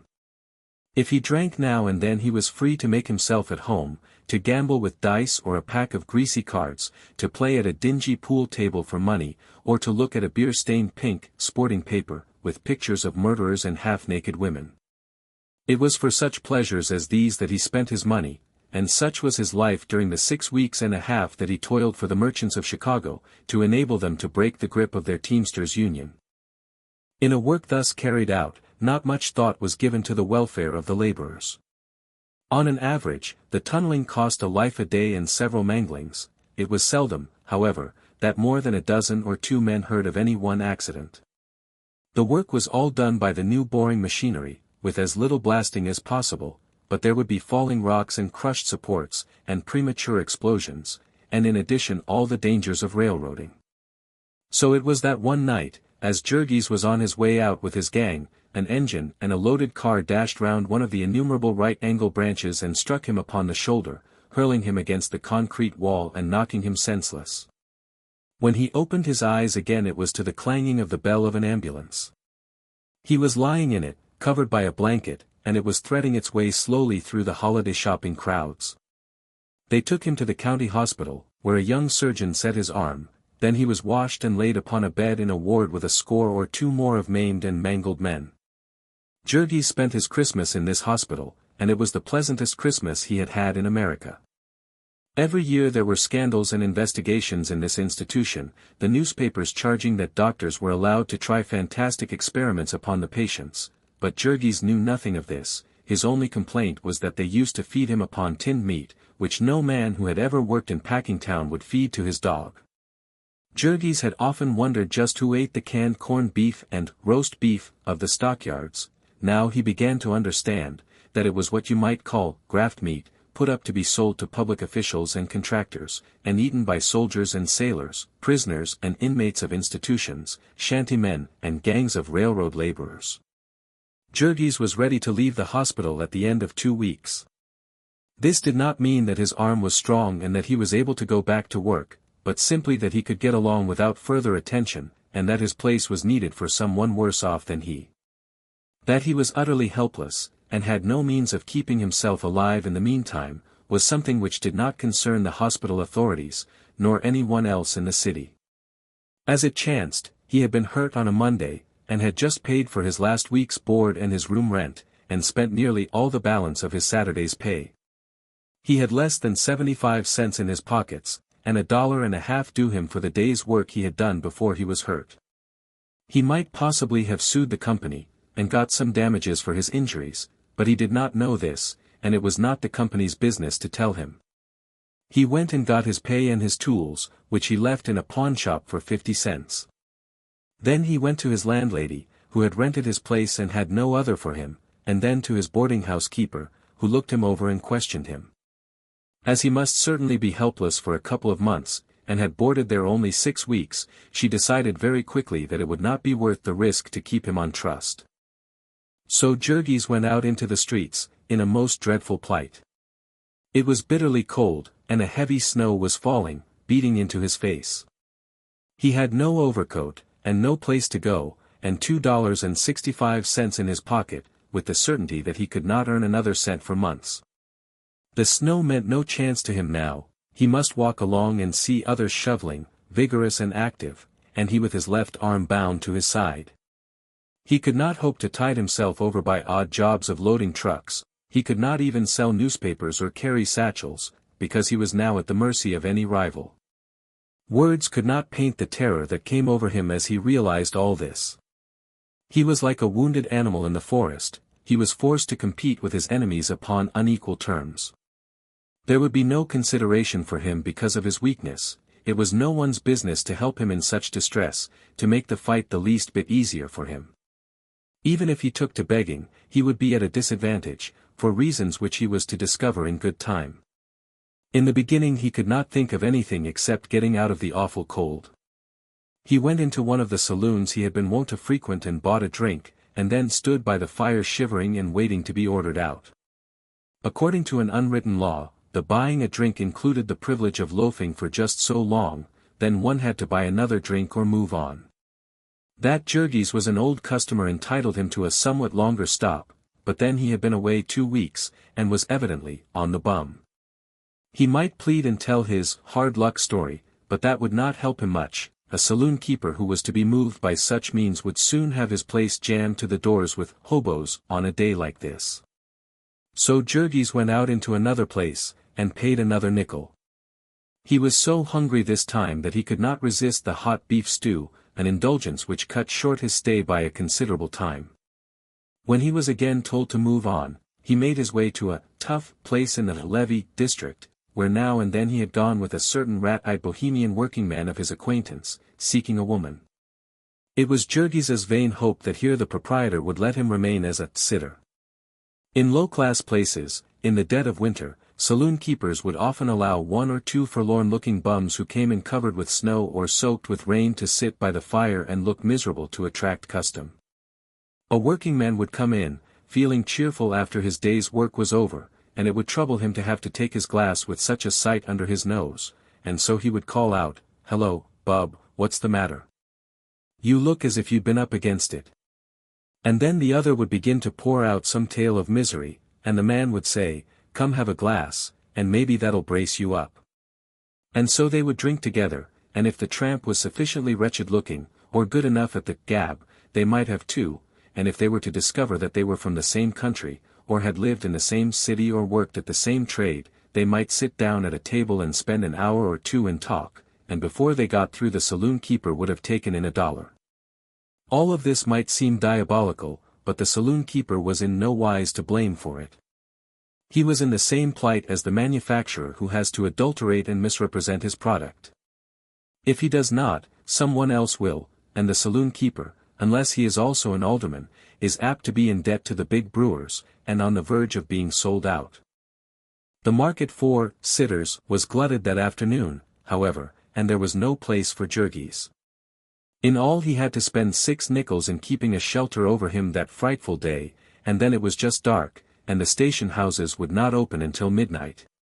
At the last place, however, there was a bartender who knew him and liked him, and let him doze at one of the tables until the boss came back, and also, as he was going out, the man gave him a tip. On the next block there was a religious revival of some sort, with preaching and singing, and hundreds of hobos would go there for the shelter and warmth. Jurgis went straightway, and saw a sign hung out, saying that the door would open at 7:30, then he walked, or half ran, a block, and hid a while in a doorway and then ran again, and so on until the hour. At the end he was all but frozen, and fought his way in with the rest of the throng, at the risk of having his arm broken again, and got close to the big stove. By 8 o'clock the place was so crowded that the speakers ought to have been flattered, the aisles were filled halfway up, and at the door men were packed tight enough to walk upon. There were 3 elderly gentlemen in black upon the platform, and a young lady who played the piano in front. First they sang a hymn, and then one of the 3, a tall, smooth-shaven man, very thin, and wearing black spectacles, began an address. Jurgis heard smatterings of it, for the reason that terror kept him awake. He knew that he snored abominably, and to have been put out just then would have been like a sentence of death to him. The evangelist was preaching sin and redemption, the infinite grace of God and his pardon for human frailty. He was very much in earnest, and he meant well, but Jurgis, as he listened, found his soul filled with hatred. What did he know about sin and suffering, with his smooth, black coat and his neatly starched collar, his body warm, and his belly full, and money in his pocket, and lecturing men who were struggling for their lives, men at the death grapple with the demon powers of hunger and cold? This, of course, was unfair, but Jurgis felt that these men were out of touch with the life they discussed, that they were unfitted to solve its problems, nay, they themselves were part of the problem, they were part of the order established that was crushing men down and beating them. They were of the triumphant and insolent possessors, they had a hall, and a fire, and food, and clothing and money, and so they might preach to hungry men, and the hungry men must be humble and listen. They were trying to save their souls, and who but a fool could fail to see that all that was the matter with their souls was that they had not been able to get a decent existence for their bodies. At 11 the meeting closed, and the desolate audience filed out into the snow, muttering curses upon the few traitors who had got repentance and gone up on the platform. It was yet an hour before the station house would open, and Jurgis had no overcoat, and was weak from a long illness. During that hour he nearly perished. He was obliged to run hard to keep his blood moving at all, and then he came back to the station house and found a crowd blocking the street before the door.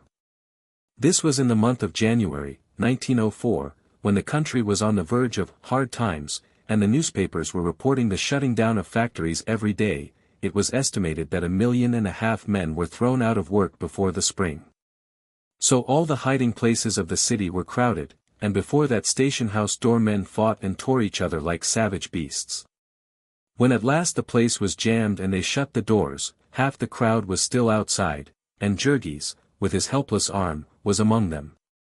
There was no choice then but to go to a lodging house and spend another dime. It really broke his heart to do this, at 12:30 o'clock, after he had wasted the night at the meeting and on the street. He would be turned out of the lodging house promptly at 7, they had the shelves which served as bunks so contrived that they could be dropped, and any man who was slow about obeying orders could be tumbled to the floor. This was one day, and the cold spell lasted for 14 of them. At the end of 6 days every cent of Jurgis' money was gone, and then he went out on the streets to beg for his life. He would begin as soon as the business of the city was moving. He would sally forth from a saloon, and, after making sure there was no policeman in sight, would approach every likely-looking person who passed him, telling his woeful story and pleading for a nickel or a dime. Then when he got one, he would dart round the corner and return to his base to get warm, and his victim, seeing him do this, would go away, vowing that he would never give a cent to a beggar again. The victim never paused to ask where else Jurgis could have gone under the circumstances, where he, the victim, would have gone. At the saloon Jurgis could not only get more food and better food than he could buy in any restaurant for the same money, but a drink in the bargain to warm him up. Also he could find a comfortable seat by a fire, and could chat with a companion until he was as warm as toast. At the saloon, too, he felt at home. Part of the saloon keeper's business was to offer a home and refreshments to beggars in exchange for the proceeds of their foragings, and was there anyone else in the whole city who would do this? Would the victim have done it himself? Poor Jurgis might have been expected to make a successful beggar. He was just out of the hospital, and desperately sick-looking, and with a helpless arm. Also he had no overcoat, and shivered pitifully. But, alas, it was again the case of the honest merchant, who finds that the genuine and unadulterated article is driven to the wall by the artistic counterfeit. Jurgis, as a beggar, was simply a blundering amateur in competition with organized and scientific professionalism. He was just out of the hospital, but the story was worn threadbare, and how could he prove it? He had his arm in a sling, and it was a device a regular beggar's little boy would have scorned. He was pale and shivering, but they were made up with cosmetics, and had studied the art of chattering their teeth. As to his being without an overcoat, among them you would meet men you could swear had on nothing but a ragged linen duster and a pair of cotton trousers, so cleverly had they concealed the several suits of all-wool underwear beneath. Many of these professional mendicants had comfortable homes, and families, and thousands of dollars in the bank. Some of them had retired upon their earnings, and gone into the business of fitting out and doctoring others, or working children at the trade. There were some who had both their arms bound tightly to their sides, and padded stumps in their sleeves, and a sick child hired to carry a cup for them. There were some who had no legs, and pushed themselves upon a wheeled platform, some who had been favored with blindness, and were led by pretty little dogs.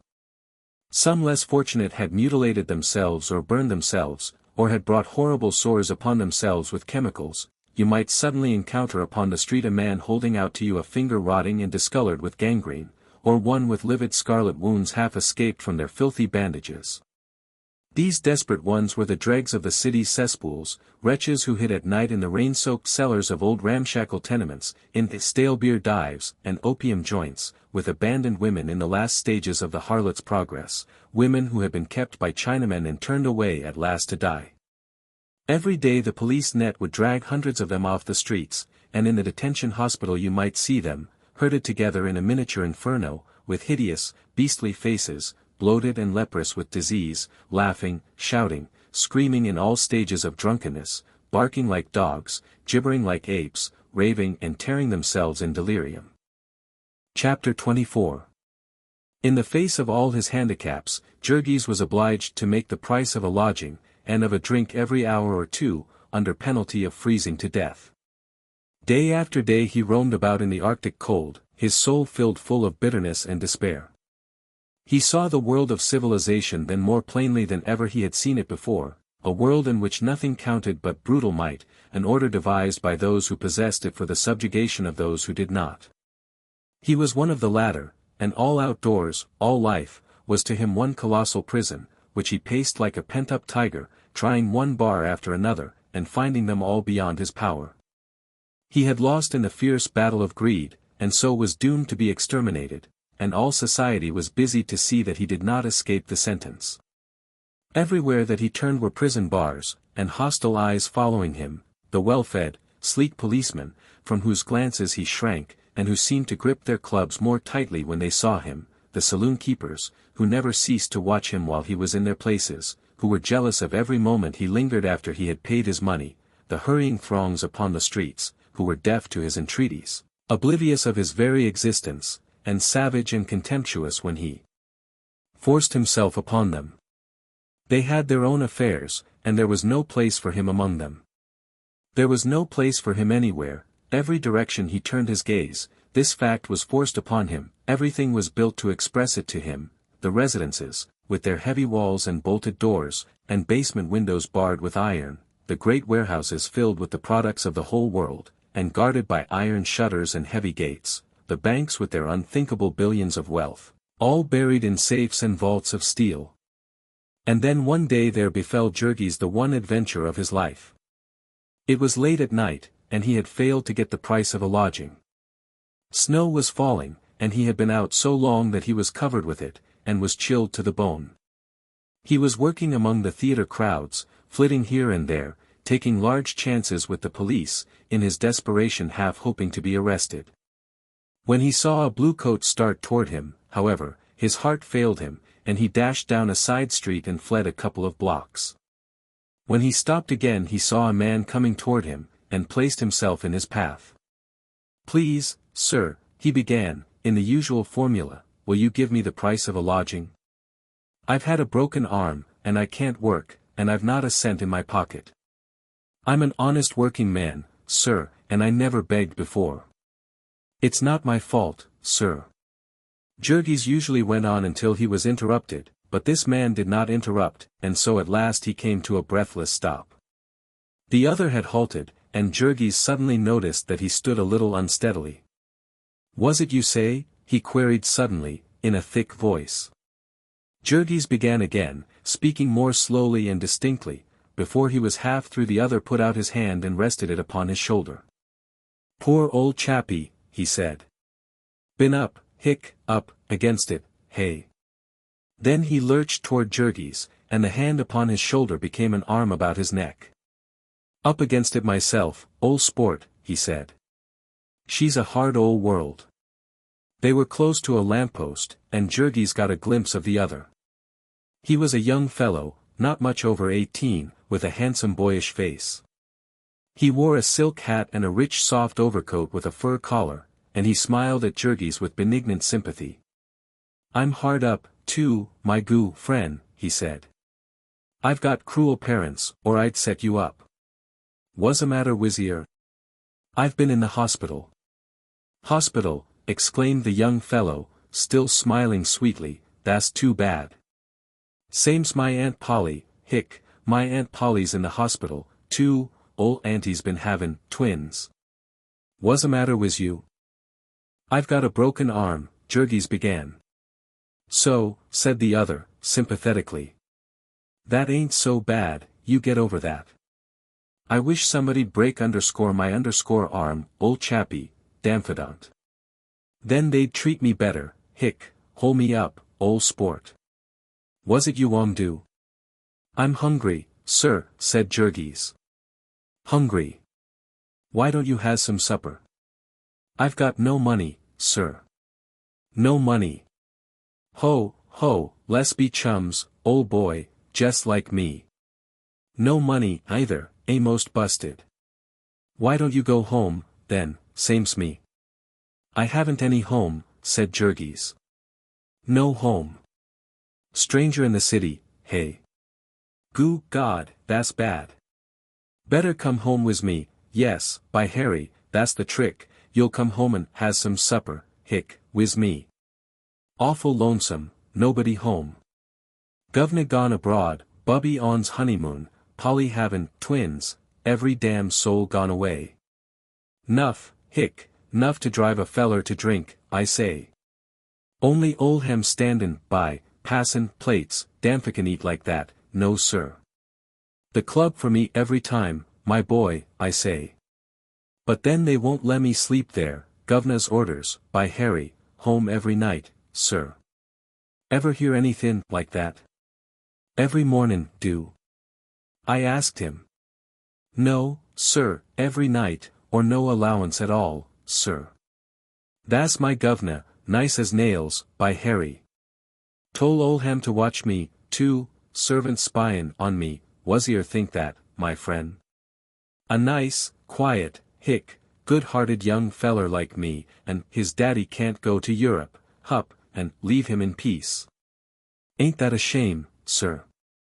And I gotta go home every evenin' and miss all the fun, by Harry. Tha's what's the matter now, tha's why I'm here. Hadda come away and leave Kitty, left her cryin', too, would ya think of that, old sport? Lemme go, kittens, says I, come early and often, I go where duty, calls me. Farewell, my own true love, farewell, my own true love. This last was a song, and the young gentleman's voice rose mournful and wailing, while he swung upon Jurgis's neck. The latter was glancing about nervously, lest someone should approach. They were still alone, however. But I came all right, continued the youngster, aggressively, I can have my own way when I want it, by Harry, Freddie Jones is a hard man to handle when he gets goin'. No, sir, says I, by thunder, and I don't need anybody goin' home with me, either, would ya take me for, hey? Think I'm drunk, doncha, hey, I know you. But I'm no more drunk than you are, kittens, says I to her. And then says she, that's true, Freddy dear, she's a smart one, is Kitty, but I'm stayin' in the flat, and you're goin' out into the cold, cold night. Put it in a poem, lovely Kitty, says I, no jokin', Freddy, my boy, says she. Lemme call a cab now, like a good dear, but I can call my own cabs, doncha fool yourself, and I know what I'm a-doin', you bet. Say, my friend, what cha say, will 'e come home and see me, and has some supper? Come long like a good feller, don't be haughty. You're up against it, same as me, and you can understand a feller, your heart's in the right place, by Harry, come long, old chappie, and we'll light up the house, and have some fizz, and we'll raise hell, we will, whoopla. S'long as I'm inside the house I can do as I please, the guv'nor's own very orders, be God. Hip. Hip. They had started down the street, arm in arm, the young man pushing Jurgis along, half dazed. Jurgis was trying to think what to do. He knew he could not pass any crowded place with his new acquaintance without attracting attention and being stopped. It was only because of the falling snow that people who passed here did not notice anything wrong. Suddenly, therefore, Jurgis stopped. Is it very far? He inquired.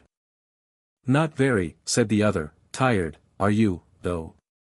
Well, we'll ride, what cha say? Good. Call a cab. And then, gripping Jurgis tight with one hand, the young fellow began searching his pockets with the other. You call, old sport, and I'll pay, he suggested. How's that, hey? And he pulled out from somewhere a big roll of bills. It was more money than Jurgis had ever seen in his life before, and he stared at it with startled eyes. Looks like a lot, hey, said Master Freddy, fumbling with it. Fool you, though, old chappie, they're all little ones. I'll be busted in 1 week more, sure thing, word of honor. And not a cent more till the first, hic, guv'nor's orders, hic, not a_cent_, by Harry. 'Nough to set a feller crazy, it is. I sent him a cable, this afternoon, that's one reason more why I'm goin' home. Hanjin on the verge of starvation, I says, for the honor of the family, hic, send me some bread. Hunger will compel me to join you, Freddy. That's what I wired him, by Harry, and I mean it, I'll run away from school, be God, if he don't send me some. After this fashion the young gentleman continued to prattle on, and meantime Jurgis was trembling with excitement. He might grab that wad of bills and be out of sight in the darkness before the other could collect his wits. Should he do it? What better had he to hope for, if he waited longer? But Jurgis had never committed a crime in his life, and now he hesitated half a second too long. Freddy got one bill loose, and then stuffed the rest back into his trousers pocket. Here, old man, he said, you take it. He held it out fluttering. They were in front of a saloon, and by the light of the window Jurgis saw that it was $100 bill. You take it, the other repeated. Pay the cabbie and keep the change, I've got, hic, no head for business. Guv'nor says so hisself, and the guv'nor knows, the guv'nor's got a head for business, you bet. All right, guv'nor, I told him, you run the show, and I'll take the tickets. And so he set Aunt Polly to watch me, hic, and now Polly's off in the hospital havin' twins, and me out raisin' Cain. Hello, there. Hey. Call him. A cab was driving by, and Jurgis sprang and called, and it swung round to the curb. Master Freddy clambered in with some difficulty, and Jurgis had started to follow, when the driver shouted, Hi, there. Get out, you. Jurgis hesitated, and was half obeying, but his companion broke out, was it? What's the matter with you, hey? And the cabbie subsided, and Jurgis climbed in. Then Freddy gave a number on the Lake Shore Drive, and the carriage started away. The youngster leaned back and snuggled up to Jurgis, murmuring contentedly. In half a minute he was sound asleep. Jurgis sat shivering, speculating as to whether he might not still be able to get hold of the roll of bills. He was afraid to try to go through his companion's pockets, however, and besides the cabbie might be on the watch. He had the 100 safe, and he would have to be content with that. At the end of half an hour or so the cab stopped. They were out on the waterfront, and from the east a freezing gale was blowing off the icebound lake. "Here we are," called the cabbie, and Jurgis awakened his companion. Master Freddy sat up with a start. "Hello," he said. "Where are we?" "Wuzzies." "Who are you, hey?" "Oh, yes, sure enough. Mose forgot you, hick, old chappie. Home, are we?" "Let's see. Brr, it's cold." "Yes, come long, we're home, it ever so, hick, humble." Before them there loomed an enormous granite pile, set far back from the street and occupying a whole block.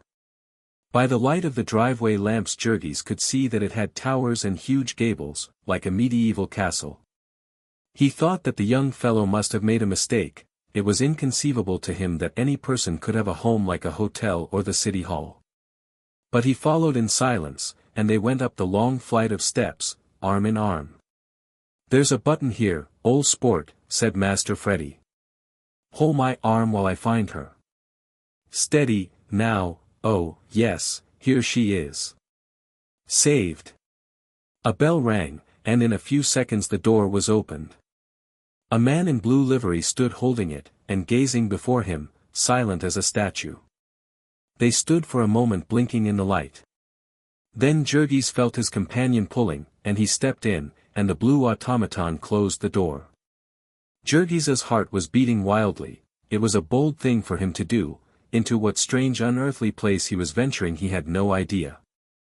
Aladdin entering his cave could not have been more excited. The place where he stood was dimly lighted, but he could see a vast hall, with pillars fading into the darkness above, and a great staircase opening at the far end of it.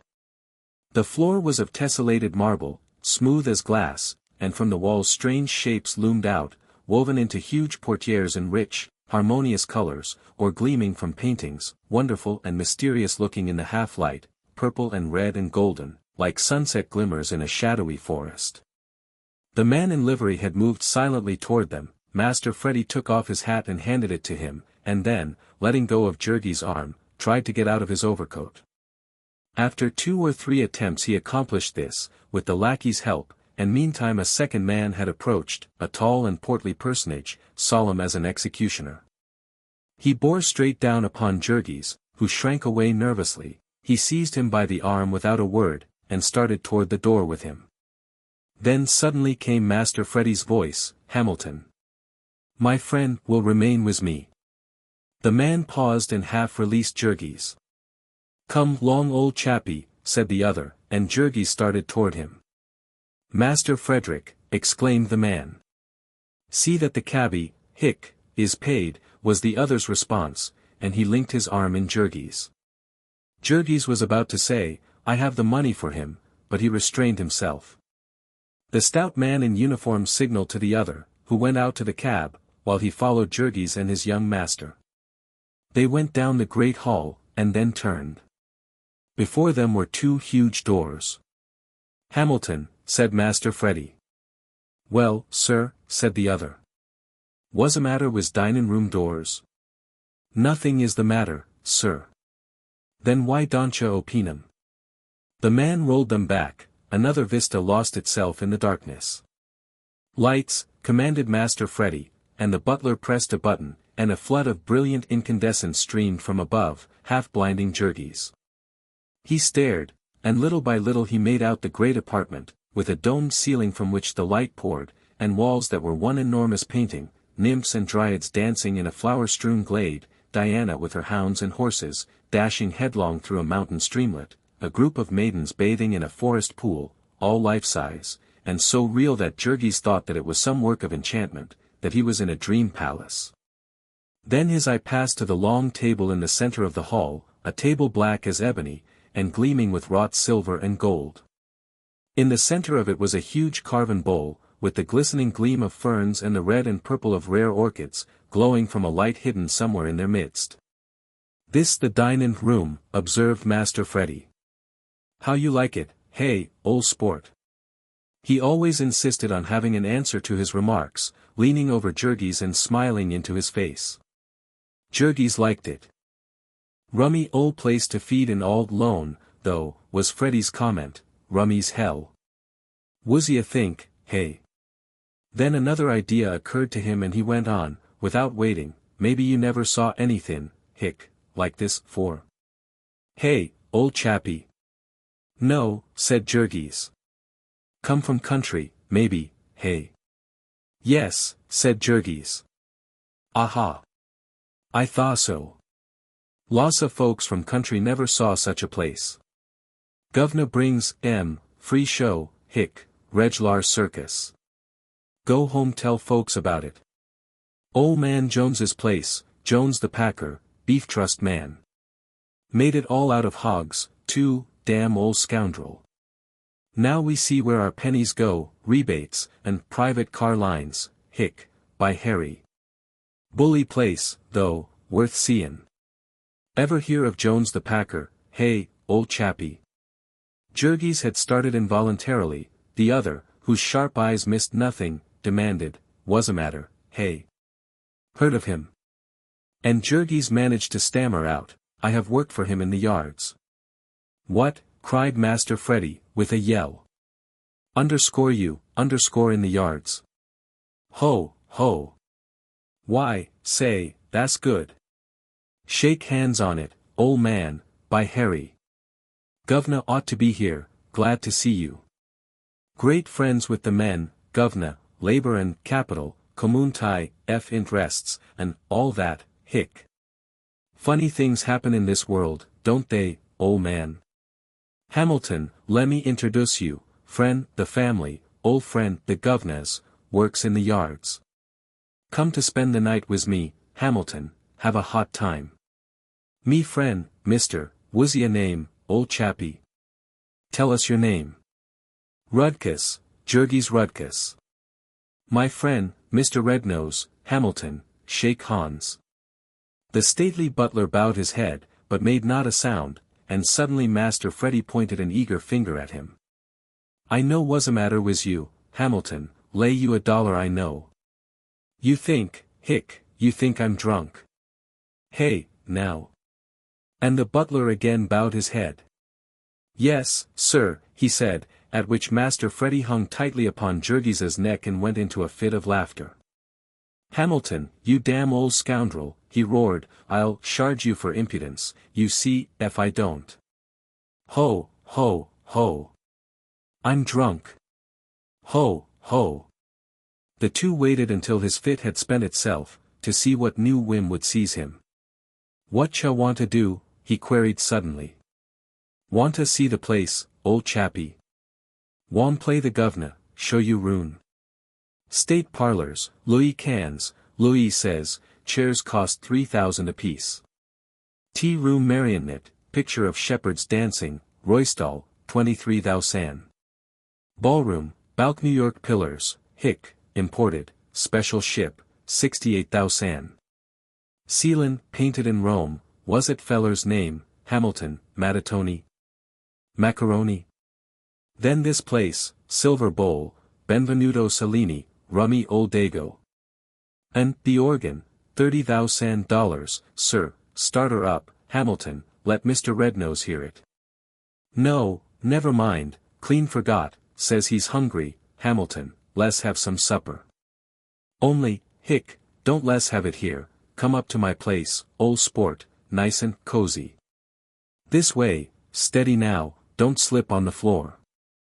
Hamilton, we'll have a coal spread, and some fizz, don't leave out the fizz, by Harry. We'll have some of the 1830 Madeira. Hear me, sir.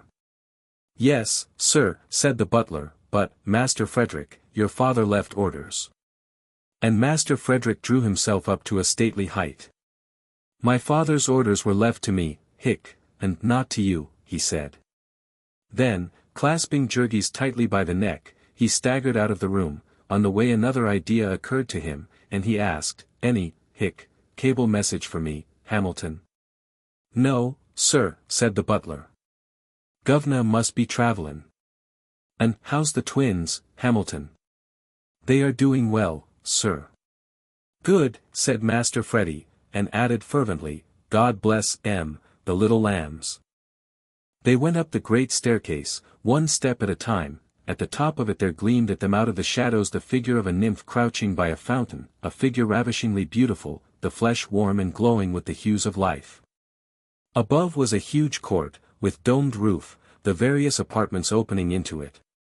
The butler had paused below but a few minutes to give orders, and then followed them. Now he pressed a button, and the hall blazed with light.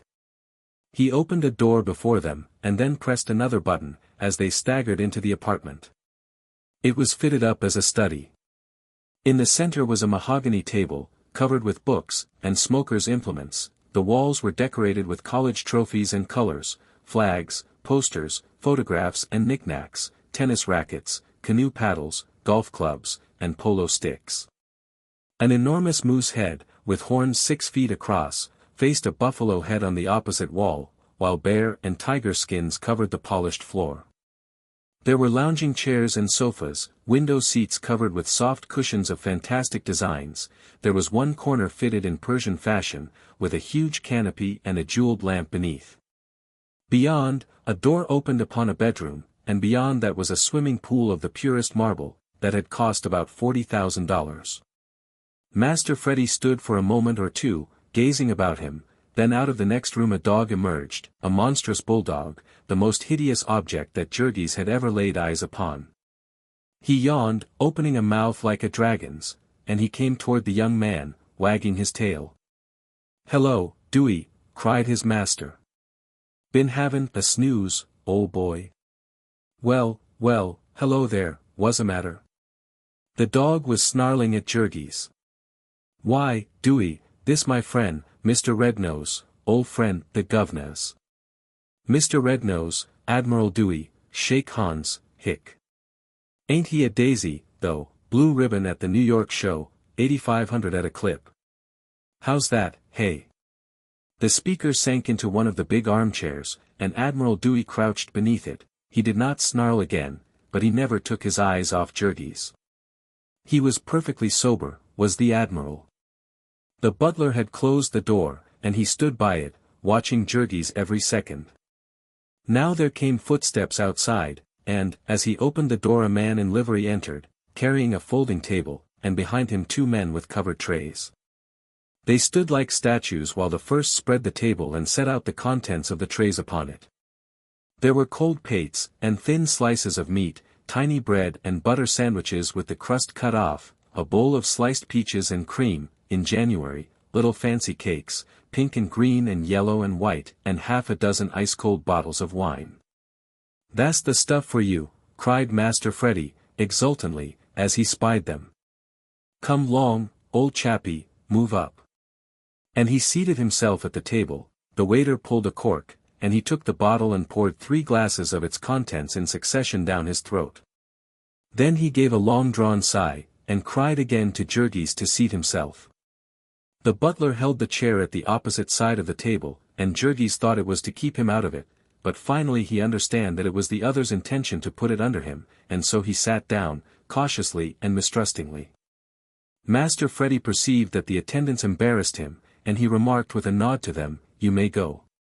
They went, all save the butler. "You may go too, Hamilton," he said. "Master Frederick," the man began. "Go," cried the youngster, angrily. "Damn you, don't you hear me?" The man went out and closed the door. Jurgis, who was as sharp as he, observed that he took the key out of the lock, in order that he might peer through the keyhole. Master Frederick turned to the table again. "Now," he said, "go for it." Jurgis gazed at him doubtingly. "Eat," cried the other. "Pile in, old chappie." "Don't you want anything?" Jurgis asked.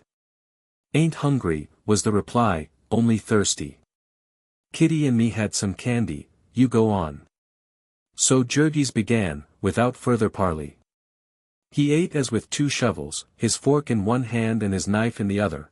When he once got started his wolf hunger got the better of him, and he did not stop for breath until he had cleared every plate. "Gee whiz," said the other, who had been watching him in wonder. Then he held Jurgis the bottle. "Let's see you drink now," he said, and Jurgis took the bottle and turned it up to his mouth, and a wonderfully unearthly liquid ecstasy poured down his throat, tickling every nerve of him, thrilling him with joy. He drank the very last drop of it, and then he gave vent to a long-drawn, "Ah." "Good stuff, hey?" said Freddie, sympathetically. He had leaned back in the big chair, putting his arm behind his head and gazing at Jurgis. And Jurgis gazed back at him. He was clad in spotless evening dress, was Freddie, and looked very handsome. He was a beautiful boy, with light golden hair and the head of an Antinous. He smiled at Jurgis confidingly, and then started talking again, with his blissful insouciance. This time he talked for 10 minutes at a stretch, and in the course of the speech he told Jurgis all of his family history. His big brother Charlie was in love with the guileless maiden who played the part of Little Bright Eyes in The Caliph of Kamskatka. He had been on the verge of marrying her once, only the governor had sworn to disinherit him, and had presented him with a sum that would stagger the imagination, and that had staggered the virtue of Little Bright Eyes. Now Charlie had got leave from college, and had gone away in his automobile on the next best thing to a honeymoon. The governor had made threats to disinherit another of his children also, Sister Gwendolen, who had married an Italian marquis with a string of titles and a dueling record. They lived in his chateau, or rather had, until he had taken to firing the breakfast dishes at her. Then she had cabled for help, and the old gentleman had gone over to find out what were his grace's terms. So they had left Freddie all alone, and he with less than $2,000 in his pocket. Freddie was up in arms and meant serious business, as they would find in the end. If there was no other way of bringing them to terms he would have his kittens wire that she was about to marry him, and see what happened then. So the cheerful youngster rattled on, until he was tired out. He smiled his sweetest smile at Jurgis, and then he closed his eyes, sleepily. Then he opened them again, and smiled once more, and finally closed them and forgot to open them. For several minutes Jurgis sat perfectly motionless, watching him, and reveling in the strange sensation of the champagne. Once he stirred, and the dog growled. After that he sat almost holding his breath, until after a while the door of the room opened softly, and the butler came in. He walked toward Jurgis upon tiptoe, scowling at him, and Jurgis rose up, and retreated, scowling back. So until he was against the wall, and then the butler came close, and pointed toward the door. "Get out of here," he whispered. Jurgis hesitated, giving a glance at Freddie, who was snoring softly. "If you do, you son of a," hissed the butler, "I'll mash in your face for you before you get out of here." And Jurgis wavered but an instant more. He saw Admiral Dewey coming up behind the man and growling softly, to back up his threats. Then he surrendered and started toward the door. They went out without a sound, and down the great echoing staircase, and through the dark hall. At the front door he paused, and the butler strode close to him. "Hold up your hands," he snarled. Jurgis took a step back, clinching his one fist. "What for?" he cried, and then understanding that the fellow proposed to search him, he answered, "I'll see you in hell first." "Do you want to go to jail?" demanded the butler, menacingly. "I'll have the police." "Have, roared Jurgis, with fierce passion. "But you won't put your hands on me till you do. I haven't touched anything in your damned house, and I'll not have you touch me." So the butler, who was terrified lest his young master should waken, stepped suddenly to the door, and opened it. "Get out of here," he said, and then as Jurgis passed through the opening, he gave him a ferocious kick that sent him down the great stone steps at a run, and landed him sprawling in the snow at the bottom. Chapter 25. Jurgis got up, wild with rage, but the door was shut and the great castle was dark and impregnable. Then the icy teeth of the blast bit into him, and he turned and went away at a run. When he stopped again it was because he was coming to frequented streets and did not wish to attract attention. In spite of that last humiliation, his heart was thumping fast with triumph. He had come out ahead on that deal. He put his hand into his trousers pocket every now and then, to make sure that the precious $100 bill was still there. Yet he was in a plight, a curious and even dreadful plight, when he came to realize it. He had not a single cent but that one bill. And he had to find some shelter that night. He had to change it. Jurgis spent half an hour walking and debating the problem. There was no one he could go to for help, he had to manage it all alone. To get it changed in a lodging house would be to take his life in his hands. He would almost certainly be robbed, and perhaps murdered, before morning. He might go to some hotel or railroad depot and ask to have it changed, but what would they think, seeing a bum like him with $100? He would probably be arrested if he tried it, and what story could he tell? On the morrow Freddie Jones would discover his loss, and there would be a hunt for him, and he would lose his money. The only other plan he could think of was to try in a saloon. He might pay them to change it, if it could not be done otherwise. He began peering into places as he walked. He passed several as being too crowded, then finally, chancing upon one where the bartender was all alone, he gripped his hands in sudden resolution and went in. "Can you change me $100 bill?" he demanded. The bartender was a big, husky fellow, with the jaw of a prize fighter, and a 3-week stubble of hair upon it. He stared at Jurgis. "What's that you say?" he demanded. "I said, could you change me $100 bill?" "Where'd yous get it?" he inquired incredulously. "Never mind," said Jurgis, "I've got it, and I want it changed. I'll pay you if you'll do it." The other stared at him hard. "Lemme see it," he said. "Will you change it?" Jurgis demanded, gripping it tightly in his pocket. "How the hell can I know if it's good or not?" retorted the bartender. "What share take me for, hey?" Then Jurgis slowly and warily approached him. He took out the bill, and fumbled it for a moment, while the man stared at him with hostile eyes across the counter. Then finally he handed it over. The other took it, and began to examine it. He smoothed it between his fingers, and held it up to the light. He turned it over, and upside down, and edgeways.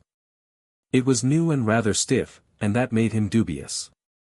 Jurgis was watching him like a cat all the time.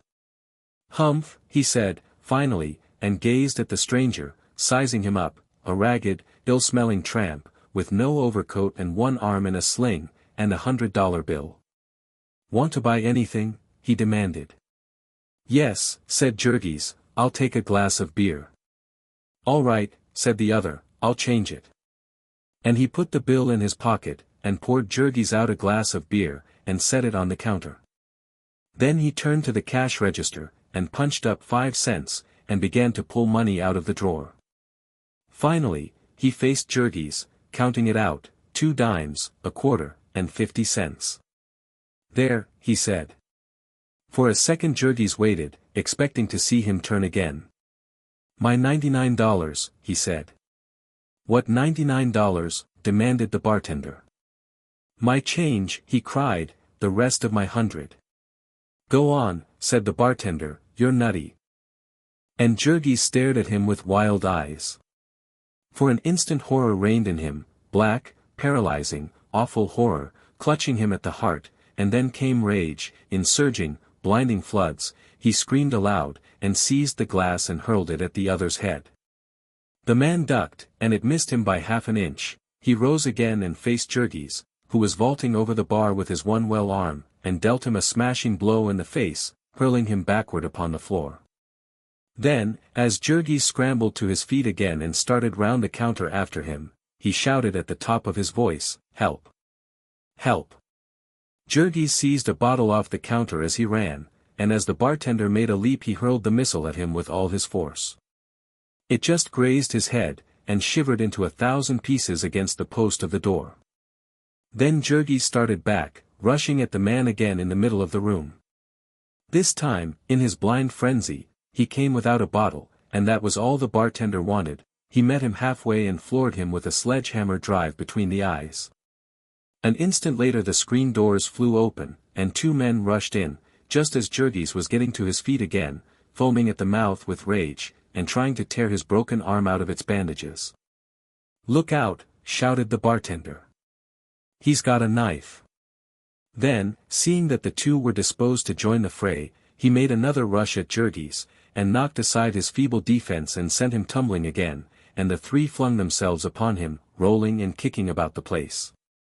A second later a policeman dashed in, and the bartender yelled once more, "Look out for his knife." Jurgis had fought himself half to his knees, when the policeman made a leap at him, and cracked him across the face with his club. Though the blow staggered him, the wild beast frenzy still blazed in him, and he got to his feet, lunging into the air. Then again the club descended, full upon his head, and he dropped like a log to the floor. The policeman crouched over him, clutching his stick, waiting for him to try to rise again, and meantime the barkeeper got up, and put his hand to his head. "Christ," he said, "I thought I was done for that time. Did he cut me?" "Don't see anything, Jake," said the policeman. "What's the matter with him?" "Just crazy drunk," said the other. "A lame duck, too, but he most got me under the bar. Yous had better call the wagon, Billy." "No," said the officer.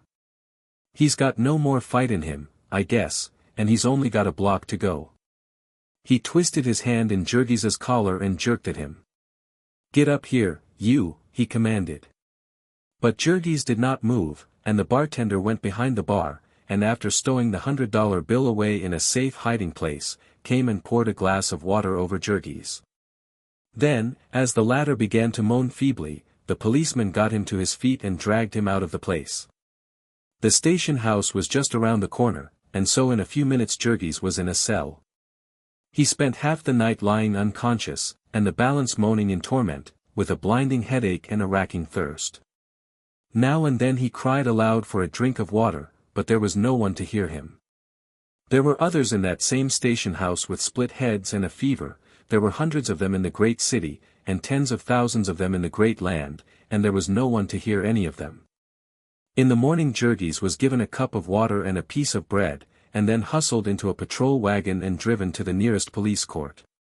He sat in the pen with a score of others until his turn came. The bartender, who proved to be a well-known bruiser, was called to the stand. He took the oath and told his story. The prisoner had come into his saloon after midnight, fighting drunk, and had ordered a glass of beer and tendered a dollar bill in payment. He had been given 95 cents change, and had demanded $99 more, and before the plaintiff could even answer had hurled the glass at him and then attacked him with a bottle of bitters, and nearly wrecked the place. Then the prisoner was sworn, a forlorn object, haggard and unshorn, with an arm done up in a filthy bandage, a cheek and head cut, and bloody, and one eye purplish black and entirely closed. "What have you to say for yourself?" queried the magistrate. "Your Honor," said Jurgis, "I went into his place and asked the man if he could change me $100 bill. And he said he would if I bought a drink. I gave him the bill and then he wouldn't give me the change." The magistrate was staring at him in perplexity. "You gave him $100 bill," he exclaimed.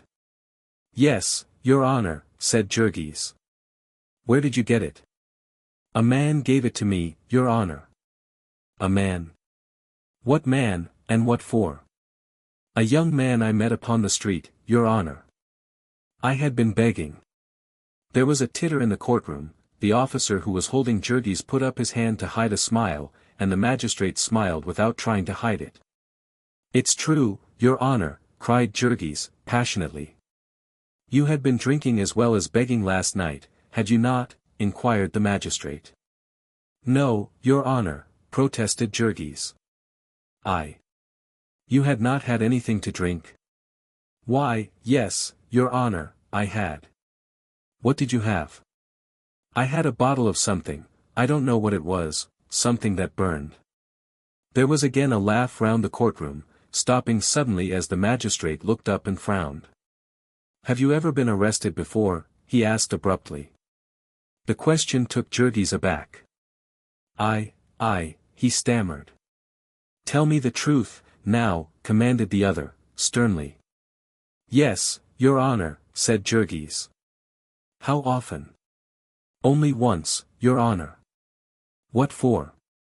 "For knocking down my boss, Your Honor. I was working in the stockyards, and he—" "I see," said His Honor, "I guess that will do. You ought to stop drinking if you can't control yourself. 10 days and costs. Next case. Jurgis gave vent to a cry of dismay, cut off suddenly by the policeman, who seized him by the collar. He was jerked out of the way, into a room with the convicted prisoners, where he sat and wept like a child in his impotent rage. It seemed monstrous to him that policemen and judges should esteem his word as nothing in comparison with the bartenders. Poor Jurgis could not know that the owner of the saloon paid $5 each week to the policeman alone for Sunday privileges and general favors, nor that the pugilist bartender was one of the most trusted henchmen of the Democratic leader of the district, and had helped only a few months before to hustle out a record-breaking vote as a testimonial to the magistrate, who had been made the target of odious kid-gloved reformers. Jurgis was driven out to the bridewell for the second time. In his tumbling around he had hurt his arm again, and so could not work, but had to be attended by the physician. Also his head and his eye had to be tied up, and so he was a pretty-looking object when, the second day after his arrival, he went out into the exercise court and encountered Jack Duane. The young fellow was so glad to see Jurgis that he almost hugged him. "By God, if it isn't the stinker," he cried. "And what is it, have you been through a sausage machine?" "No," said Jurgis, "but I've been in a railroad wreck in a fight." And then, while some of the other prisoners gathered round, he told his wild story. Most of them were incredulous, but Duane knew that Jurgis could never have made up such a yarn as that. "Hard luck, old man," he said, when they were alone, "but maybe it's taught you a lesson." "I've learned some things since I saw you last," said Jurgis mournfully. Then he explained how he had spent the last summer, hoboing it, as the phrase was. "And you?" he asked finally. "Have you been here ever since?" "Lord, no," said the other. "I only came in the day before yesterday. It's the second time they've sent me up on a trumped-up charge. I've had hard luck and can't pay them what they want." "Why don't you quit Chicago with me, Jurgis?" "I've no place to go," said Jurgis, sadly. "Neither have I," replied the other, laughing lightly. "But we'll wait till we get out and see." In the bridewell Jurgis met few who had been there the last time, but he met scores of others, old and young, of exactly the same sort. It was like breakers upon a beach. There was new water, but the wave looked just the same. He strolled about and talked with them, and the biggest of them told tales of their prowess, while those who were weaker, or younger and inexperienced, gathered round and listened in admiring silence. The last time he was there, Jurgis had thought of little but his family, but now he was free to listen to these men, and to realize that he was one of them, that their point of view was his point of view, and that the way they kept themselves alive in the world was the way he meant to do it in the future. And so, when he was turned out of prison again, without a penny in his pocket, he went straight to Jack Duane. He went full of humility and gratitude, for Duane was a gentleman, and a man with a profession, and it was remarkable that he should be willing to throw in his lot with a humble workingman, one who had even been a beggar and a tramp. Jurgis could not see what help he could be to him, but he did not understand that a man like himself, who could be trusted to stand by anyone who was kind to him, was as rare among criminals as among any other class of men. The address Jurgis had was a garret room in the ghetto district, the home of a pretty little French girl, Duane's mistress, who sewed all day, and eked out her living by prostitution. He had gone elsewhere, she told Jurgis. He was afraid to stay there now, on account of the police. The new address was a cellar dive, whose proprietor said that he had never heard of Duane, but after he had put Jurgis through a catechism he showed him a back stairs which led to a fence in the rear of a pawnbroker's shop, and thence to a number of assignation rooms, in one of which Duane was hiding. Duane was glad to see him. He was without a cent of money, he said, and had been waiting for Jurgis to help him get some. He explained his plan. In fact, he spent the day in laying bare to his friend the criminal world of the city, and in showing him how he might earn himself a living in it. That winter he would have a hard time, on account of his arm, and because of an unwanted fit of activity of the police, but so long as he was unknown to them he would be safe if he were careful. Here at Papa Hanson's, so they called the old man who kept the dive, he might rest at ease, for Papa Hanson was square, would stand by him so long as he paid, and gave him an hour's notice if there were to be a police raid. Also Rosensteg, the pawnbroker, would buy anything he had for a third of its value, and guarantee to keep it hidden for a year. There was an oil stove in the little cupboard of a room, and they had some supper, and then about 11 o'clock at night they sallied forth together, by a rear entrance to the place, Duane armed with a slingshot. They came to a residence district, and he sprang up a lamppost and blew out the light, and then the two dodged into the shelter of an area step and hid in silence. Pretty soon a man came by, a working man, and they let him go. Then after a long interval came the heavy tread of a policeman, and they held their breath till he was gone. Though half frozen, they waited a full quarter of an hour after that, and then again came footsteps, walking briskly. Duane nudged Jurgis, and the instant the man had passed they rose up.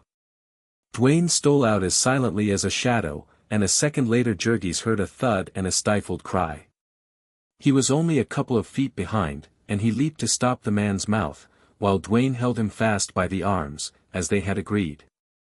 But the man was limp and showed a tendency to fall, and so Jurgis had only to hold him by the collar, while the other, with swift fingers, went through his pockets, ripping open, first his overcoat, and then his coat, and then his vest, searching inside and outside, and transferring the contents into his own pockets.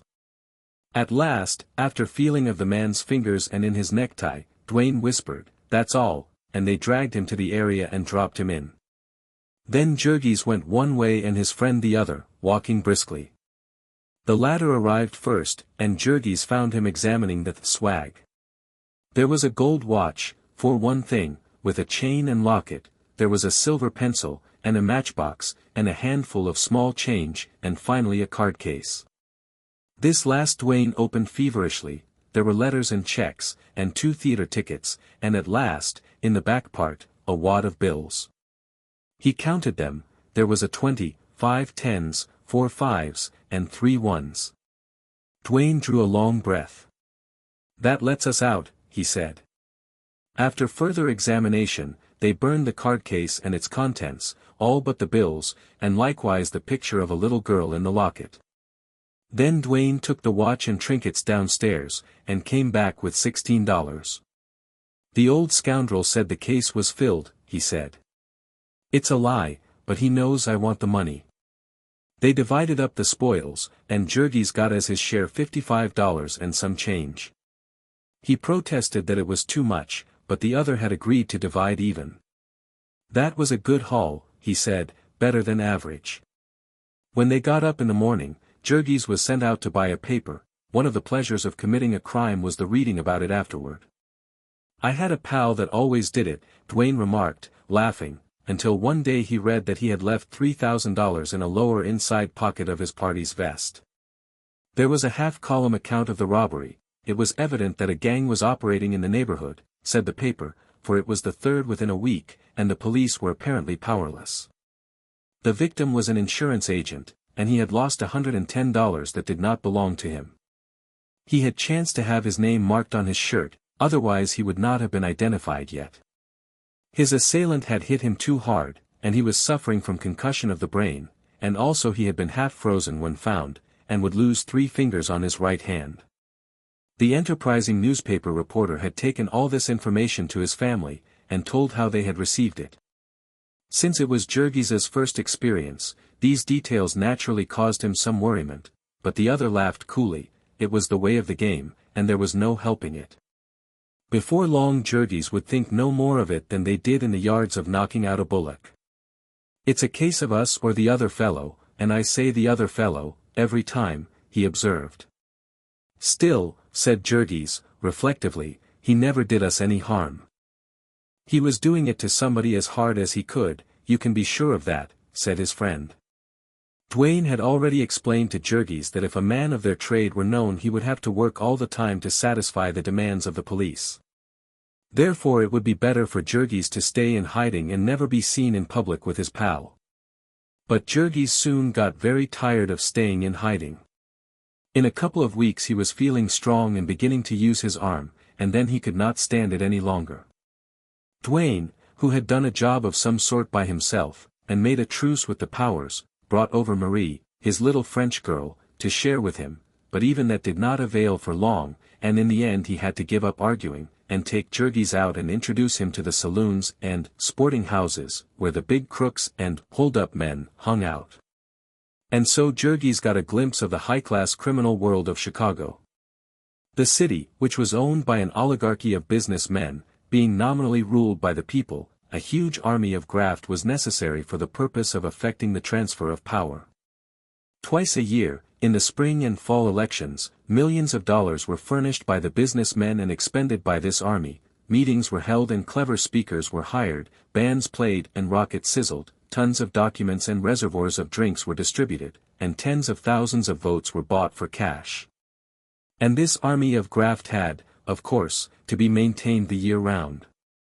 The leaders and organizers were maintained by the businessmen directly, aldermen and legislators by means of bribes, party officials out of the campaign funds, lobbyists and corporation lawyers in the form of salaries, contractors by means of jobs, labor union leaders by subsidies, and newspaper proprietors and editors by advertisements. The rank and file, however, were either foisted upon the city, or else lived off the population directly. There was the police department, and the fire and water departments, and the whole balance of the civil list, from the meanest office boy to the head of a city department, and for the horde who could find no room in these, there was the world of vice and crime, there was license to seduce, to swindle and plunder and prey. The law forbade Sunday drinking, and this had delivered the saloon keepers into the hands of the police, and made an alliance between them necessary.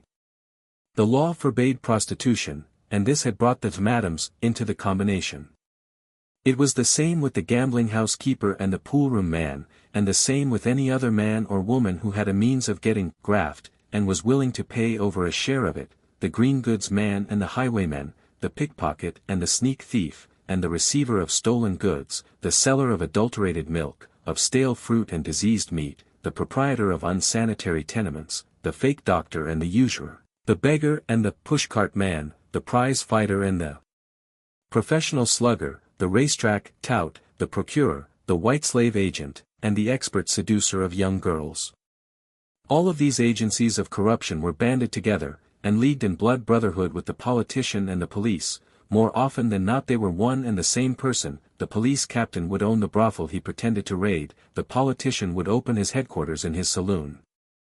Hinky Dink, or Bathhouse John, or others of that ilk, were proprietors of the most notorious dives in Chicago, and also the Grey Wolves of the city council, who gave away the streets of the city to the businessmen, and those who patronized their places were the gamblers and prize fighters who set the law at defiance, and the burglars and hold-up men who kept the whole city in terror. On election day all these powers of vice and crime were one power. They could tell within 1% what the vote of their district would be, and they could change it at an hour's notice. A month ago Jurgis had all but perished of starvation upon the streets, and now suddenly, as by the gift of a magic key, he had entered into a world where money and all the good things of life came freely. He was introduced by his friend to an Irishman named Buck Halloran, who was a political worker, and on the inside of things. This man talked with Jurgis for a while, and then told him that he had a little plan by which a man who looked like a working man might make some easy money, but it was a private affair, and had to be kept quiet. Jurgis expressed himself as agreeable, and the other took him that afternoon, it was Saturday, to a place where city laborers were being paid off. The paymaster sat in a little booth, with a pile of envelopes before him, and two policemen standing by. Jurgis went, according to directions, and gave the name of Michael O'Flaherty, and received an envelope, which he took around the corner and delivered to Halloran, who was waiting for him in a saloon. Then he went again, and gave the name of Johann Schmidt, and a third time, and give the name of Serge Remenitsky. Halloran had quite a list of imaginary workingmen, and Jurgis got an envelope for each one. For this work he received $5, and was told that he might have it every week, so long as he kept quiet. As Jurgis was excellent at keeping quiet, he soon won the trust of Buck Halloran, and was introduced to others as a man who could be depended upon. This acquaintance was useful to him in another way. Also before long Jurgis made his discovery of the meaning of pull, and just why his boss, Connor, and also the pugilist bartender, had been able to send him to jail.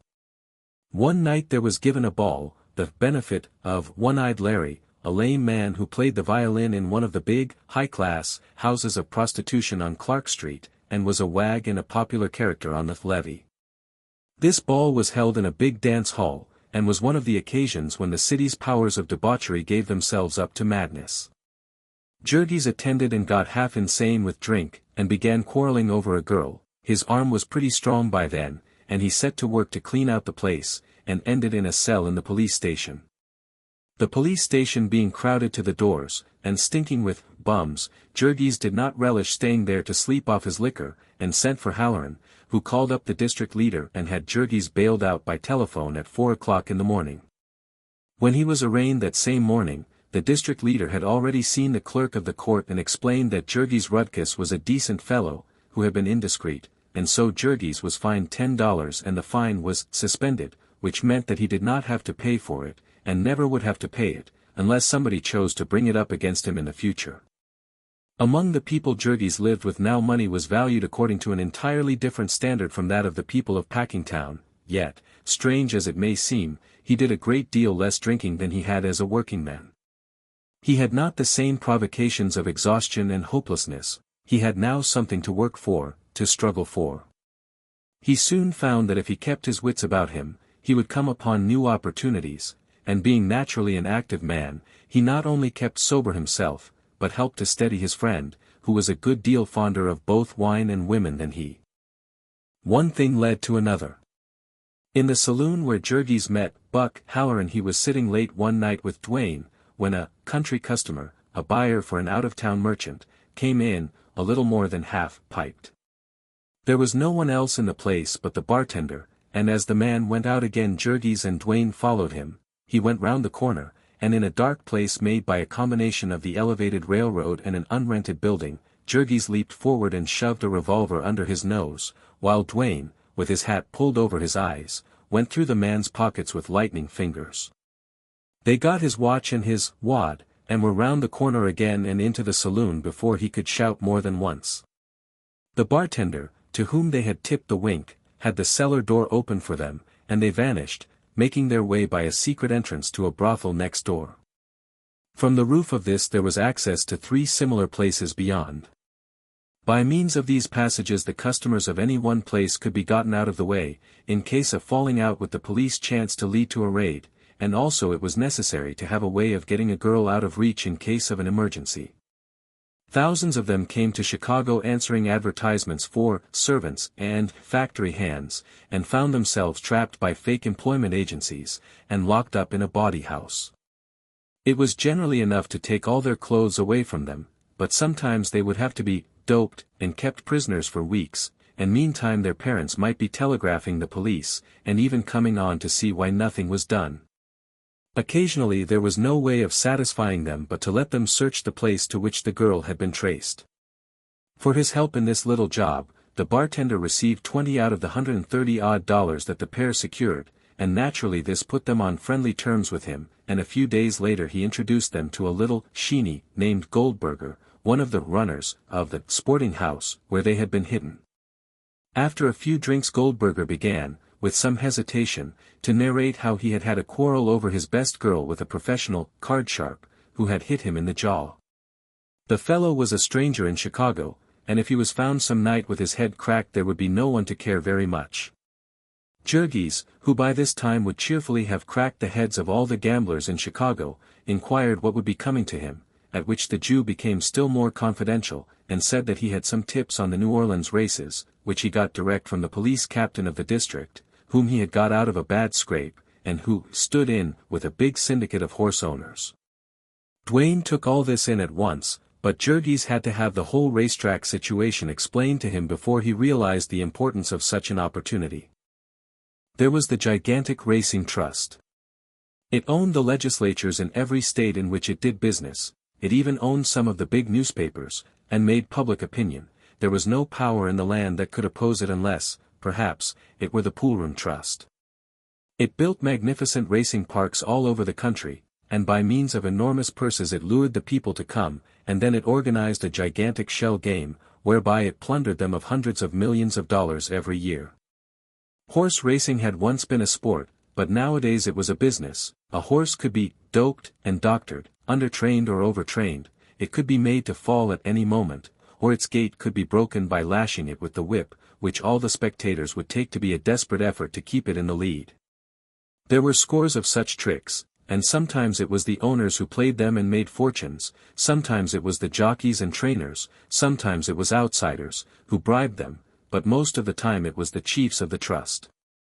Now for instance, they were having winter racing in New Orleans and a syndicate was laying out each day's program in advance, and its agents in all the northern cities were milking the pool rooms. The word came by long-distance telephone in a cipher code, just a little while before each race, and any man who could get the secret had as good as a fortune. If Jurgis did not believe it, he could try it, said the little Jew, let them meet at a certain house on the morrow and make a test. Jurgis was willing, and so was Duane, and so they went to one of the high-class pool rooms where brokers and merchants gambled, with society women in a private room, and they put up $10 each upon a horse called Black Beldame, a 6-to-1 shot, and won. For a secret like that they would have done a good many sluggings, but the next day Goldberger informed them that the offending gambler had got wind of what was coming to him, and had skipped the town. There were ups and downs at the business, but there was always a living, inside of a jail, if not out of it. Early in April the city elections were due, and that meant prosperity for all the powers of graft. Jurgis, hanging round in dives and gambling houses and brothels, met with the heelers of both parties, and from their conversation he came to understand all the ins and outs of the game, and to hear of a number of ways in which he could make himself useful about election time. Buck Halloran was a Democrat, and so Jurgis became a Democrat also, but he was not a bitter one. The Republicans were good fellows, too, and were to have a pile of money in this next campaign.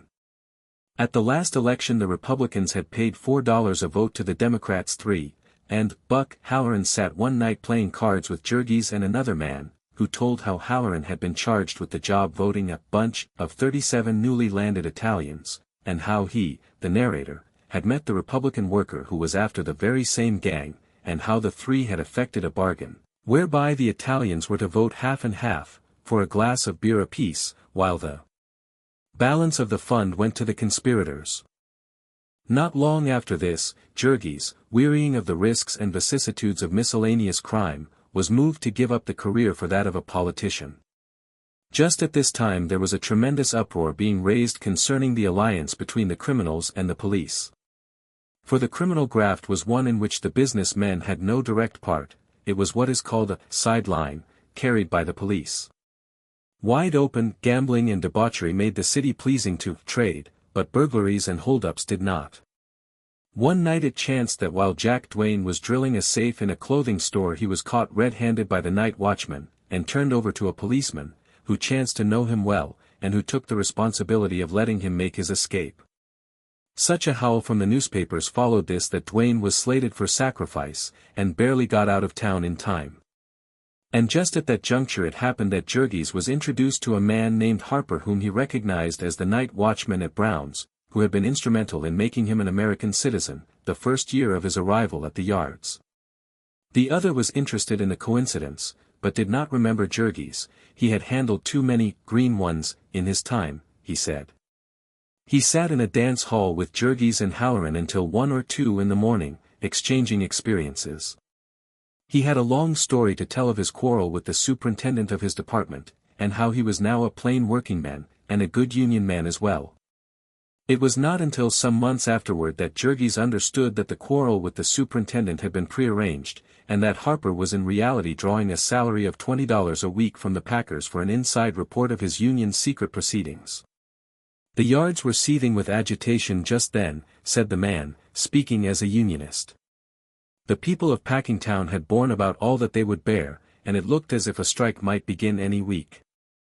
After this talk the man made inquiries concerning Jurgis, and a couple of days later he came to him with an interesting proposition. He was not absolutely certain, he said, but he thought that he could get him a regular salary if he would come to Packingtown and do as he was told, and keep his mouth shut. Harper, Bush Harper, he was called, was a right-hand man of Mike Scully, the Democratic boss of the stockyards, and in the coming election there was a peculiar situation. There had come to Scully a proposition to nominate a certain rich brewer who lived upon a swell boulevard that skirted the district, and who coveted the big badge and the honorable of an alderman. The brewer was a Jew, and had no brains, but he was harmless, and would put up a rare campaign fund. Scully had accepted the offer, and then gone to the Republicans with a proposition.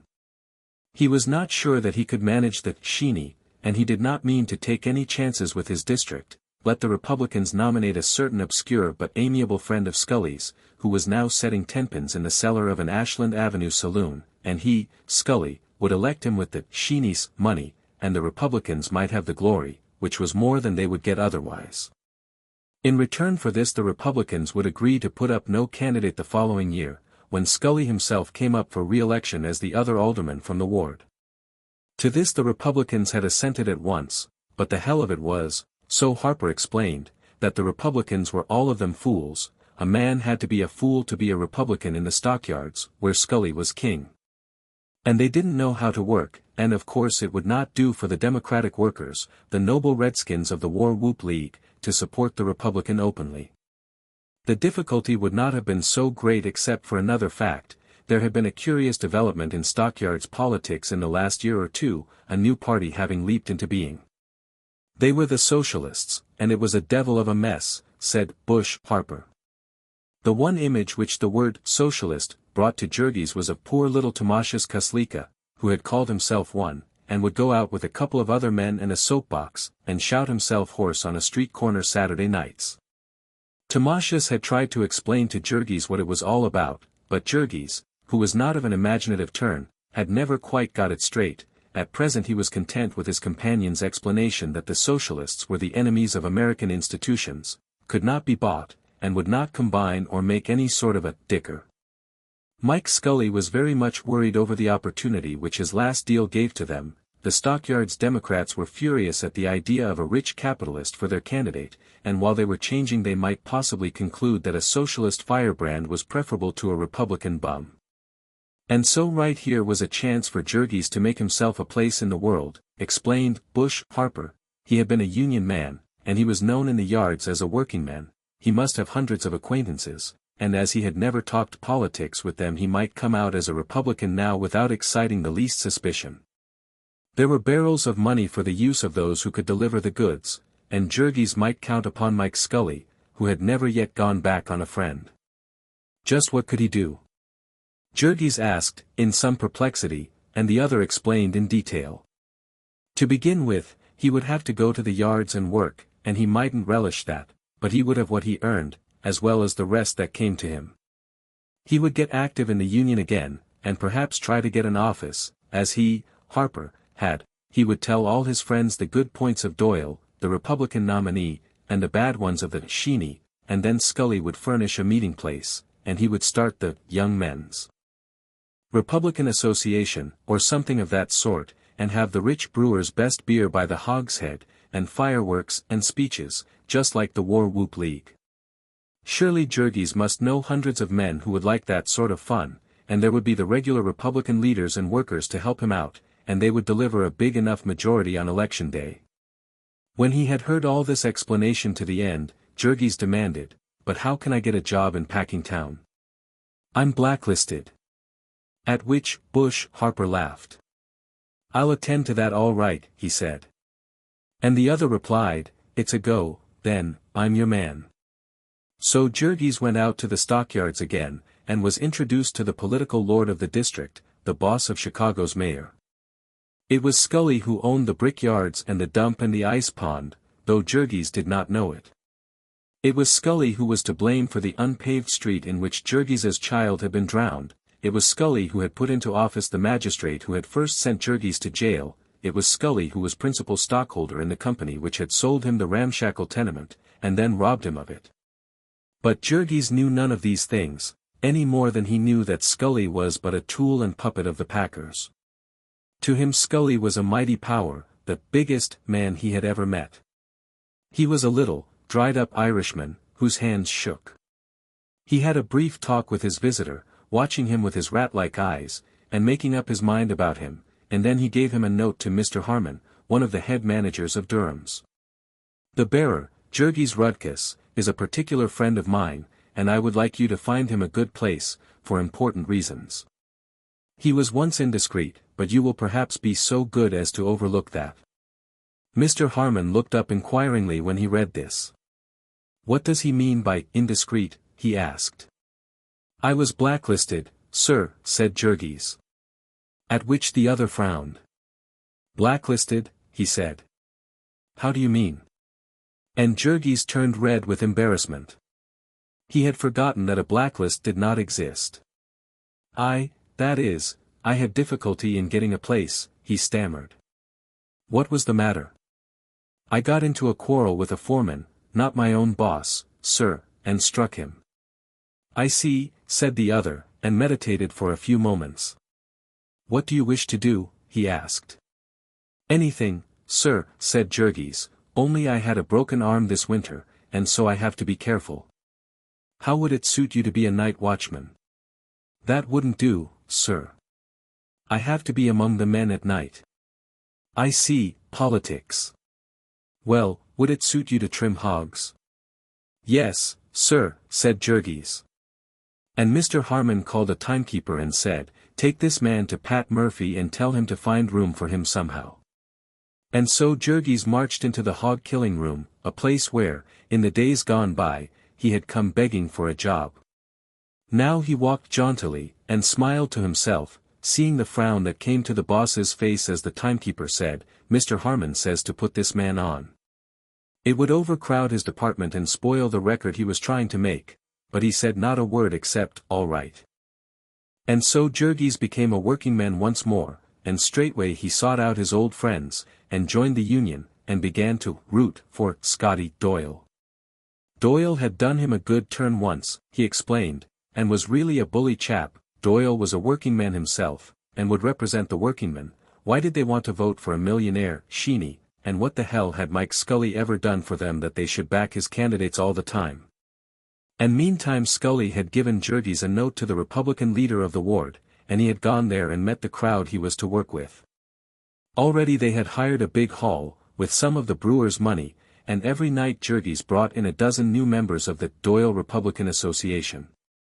Pretty soon they had a grand opening night, and there was a brass band, which marched through the streets, and fireworks and bombs and red lights in front of the hall, and there was an enormous crowd, with 2 overflow meetings, so that the pale and trembling candidate had to recite 3 times over the little speech which one of Scully's henchmen had written, and which he had been a month learning by heart.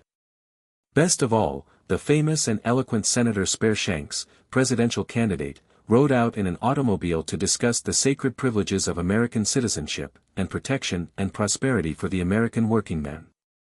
His inspiriting address was quoted to the extent of half a column in all the morning newspapers, which also said that it could be stated upon excellent authority that the unexpected popularity developed by Doyle, the Republican candidate for alderman, was giving great anxiety to Mr. Scully, the chairman of the Democratic City Committee. The chairman was still more worried when the monster torchlight procession came off, with the members of the Doyle Republican Association all in red capes and hats, and free beer for every voter in the ward, the best beer ever given away in a political campaign, as the whole electorate testified. During this parade, and at innumerable cart-tail meetings as well, Jurgis labored tirelessly. He did not make any speeches, there were lawyers and other experts for that, but he helped to manage things, distributing notices and posting placards and bringing out the crowds, and when the show was on he attended to the fireworks and the beer. Thus in the course of the campaign he handled many hundreds of dollars of the Hebrew brewers' money, administering it with naive and touching fidelity. Toward the end, however, he learned that he was regarded with hatred by the rest of the boys, because he compelled them either to make a poorer showing than he or to do without their share of the pie. After that Jurgis did his best to please them, and to make up for the time he had lost before he discovered the extra bungholes of the campaign barrel. He pleased Mike Scully, also. On election morning he was out at 4 o'clock, getting out the vote. He had a 2-horse carriage to ride in, and he went from house to house for his friends, and escorted them in triumph to the polls. He voted half a dozen times himself, and voted some of his friends as often. He brought bunch after bunch of the newest foreigners, Lithuanians, Poles, Bohemians, Slovaks, and when he had put them through the mill he turned them over to another man to take to the next polling place.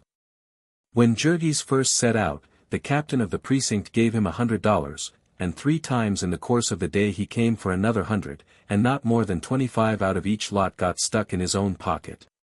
The balance all went for actual votes, and on a day of Democratic landslides they elected Scotty Doyle, the ex-tenpin setter, by nearly 1,000 plurality, and beginning at 5 o'clock in the afternoon, and ending at 3 the next morning, Jurgis treated himself to a most unholy and horrible jag.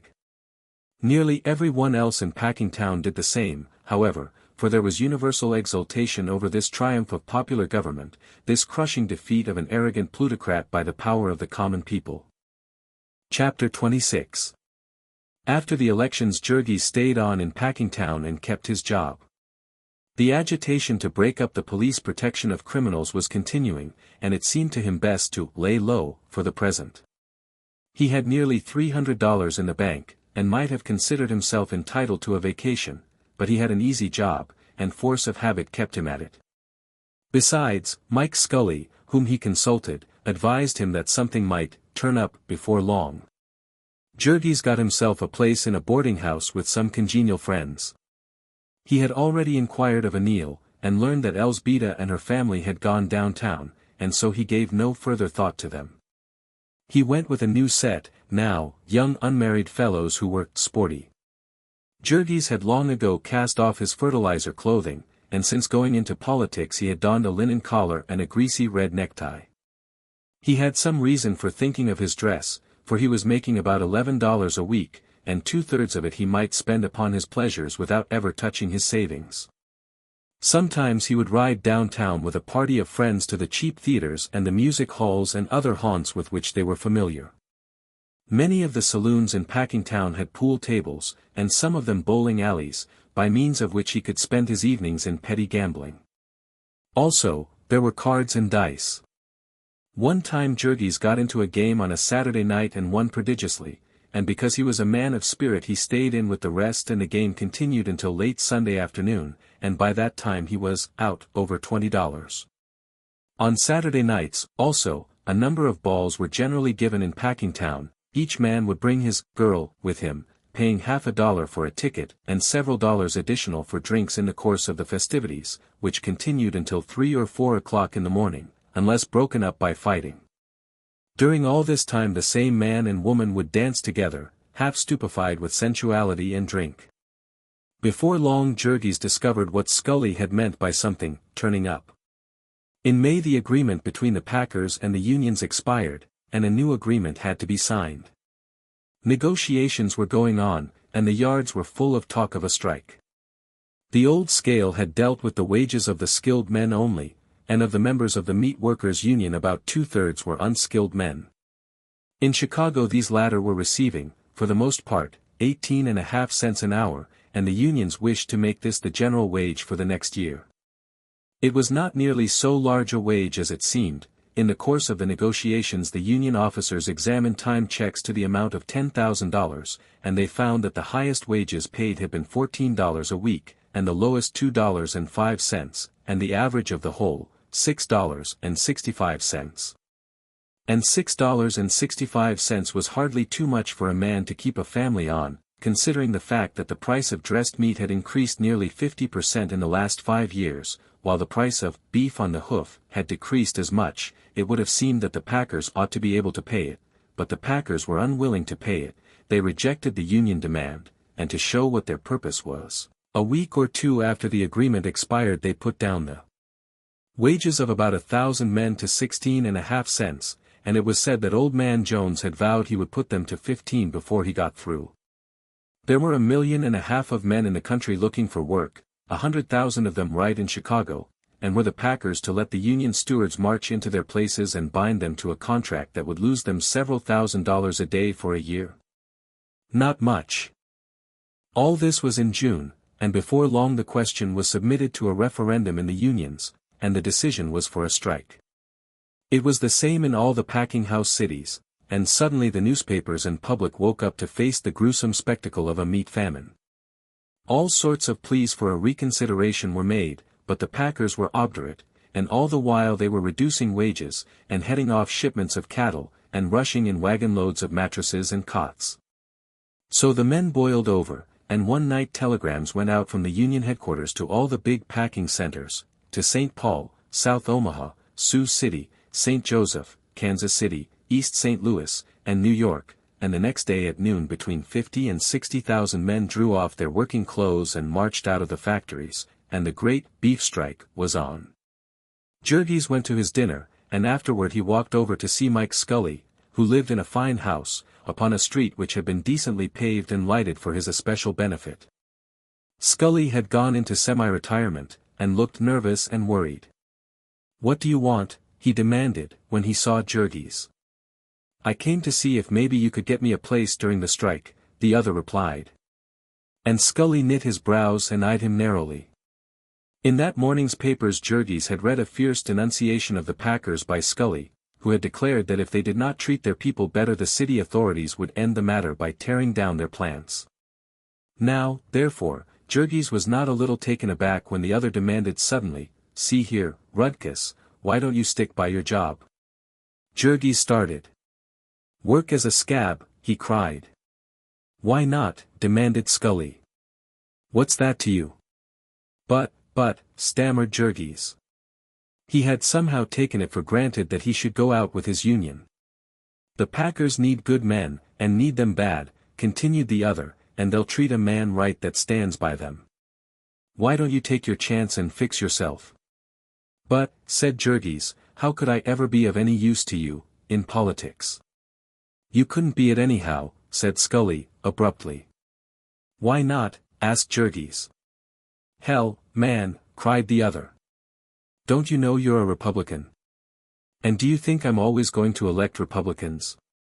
My brewer has found out already how we served him, and there is the deuce to pay." Jurgis looked dumbfounded. He had never thought of that aspect of it before. "I could be a Democrat," he said. "Yes," responded the other, "but not right away. A man can't change his politics every day. And besides, I don't need you, there'd be nothing for you to do. And it's a long time to election day, anyhow, and what are you going to do meantime?" "I thought I could count on you," began Jurgis. "Yes," responded Scully, "so you could. I never yet went back on a friend. But is it fair to leave the job I got you and come to me for another? I have had 100 fellows after me today, and what can I do? I've put 17 men on the city payroll to clean streets this 1 week, and do you think I can keep that up forever? It wouldn't do for me to tell other men what I tell you, but you've been on the inside, and you ought to have sense enough to see for yourself. What have you to gain by a strike?" "I hadn't thought," said Jurgis. "Exactly," said Scully, "but you'd better. Take my word for it, the strike will be over in a few days, and the men will be beaten, and meantime what you can get out of it will belong to you. Do you see?" And Jurgis saw. He went back to the yards, and into the workroom. The men had left a long line of hogs in various stages of preparation, and the foreman was directing the feeble efforts of a score or two of clerks and stenographers and office boys to finish up the job and get them into the chilling rooms. Jurgis went straight up to him and announced, "I have come back to work, Mr. Murphy." The boss's face lighted up. "Good man," he cried. "Come ahead." "Just a moment," said Jurgis, checking his enthusiasm. "I think I ought to get a little more wages." "Yes," replied the other, "of course. What do you want?" Jurgis had debated on the way. His nerve almost failed him now, but he clenched his hands. "I think I ought to have $3 a day," he said. "All right," said the other, promptly, and before the day was out our friend discovered that the clerks and stenographers and office boys were getting $5 a day, and then he could have kicked himself. So Jurgis became one of the new, American heroes, a man whose virtues merited comparison with those of the martyrs of Lexington and Valley Forge. The resemblance was not complete, of course, for Jurgis was generously paid and comfortably clad, and was provided with a spring cot and a mattress and 3 substantial meals a day. Also he was perfectly at ease, and safe from all peril of life and limb, save only in the case that a desire for beer should lead him to venture outside of the stockyards gates. And even in the exercise of this privilege he was not left unprotected, a good part of the inadequate police force of Chicago was suddenly diverted from its work of hunting criminals, and rushed out to serve him. The police, and the strikers also, were determined that there should be no violence, but there was another party interested which was minded to the contrary, and that was the press. On the first day of his life as a strikebreaker, Jurgis quit work early, and in a spirit of bravado he challenged 3 men of his acquaintance to go outside and get a drink. They accepted, and went through the big Halsted Street gate, where several policemen were watching, and also some Union pickets, scanning sharply those who passed in and out. Jurgis and his companions went south on Halsted Street, past the hotel, and then suddenly half a dozen men started across the street toward them and proceeded to argue with them concerning the error of their ways. As the arguments were not taken in the proper spirit, they went on to threats, and suddenly one of them jerked off the hat of one of the 4 and flung it over the fence. The man started after it, and then, as a cry of "Scab!" was raised and a dozen people came running out of saloons and doorways, a second man's heart failed him and he followed. Jurgis and the 4th stayed long enough to give themselves the satisfaction of a quick exchange of blows, and then they, too, took to their heels and fled back of the hotel and into the yards again. Meantime, of course, policemen were coming on a run, and as a crowd gathered other police got excited and sent in a riot call.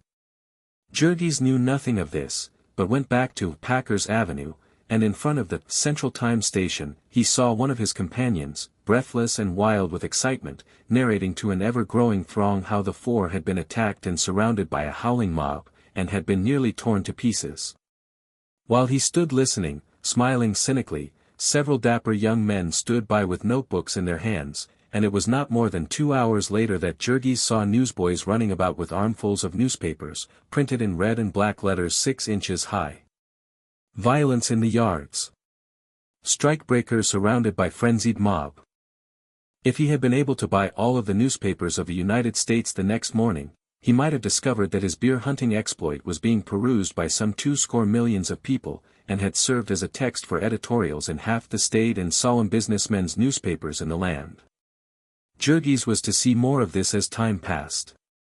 For the present, his work being over, he was free to ride into the city, by a railroad direct from the yards, or else to spend the night in a room where cots had been laid in rows.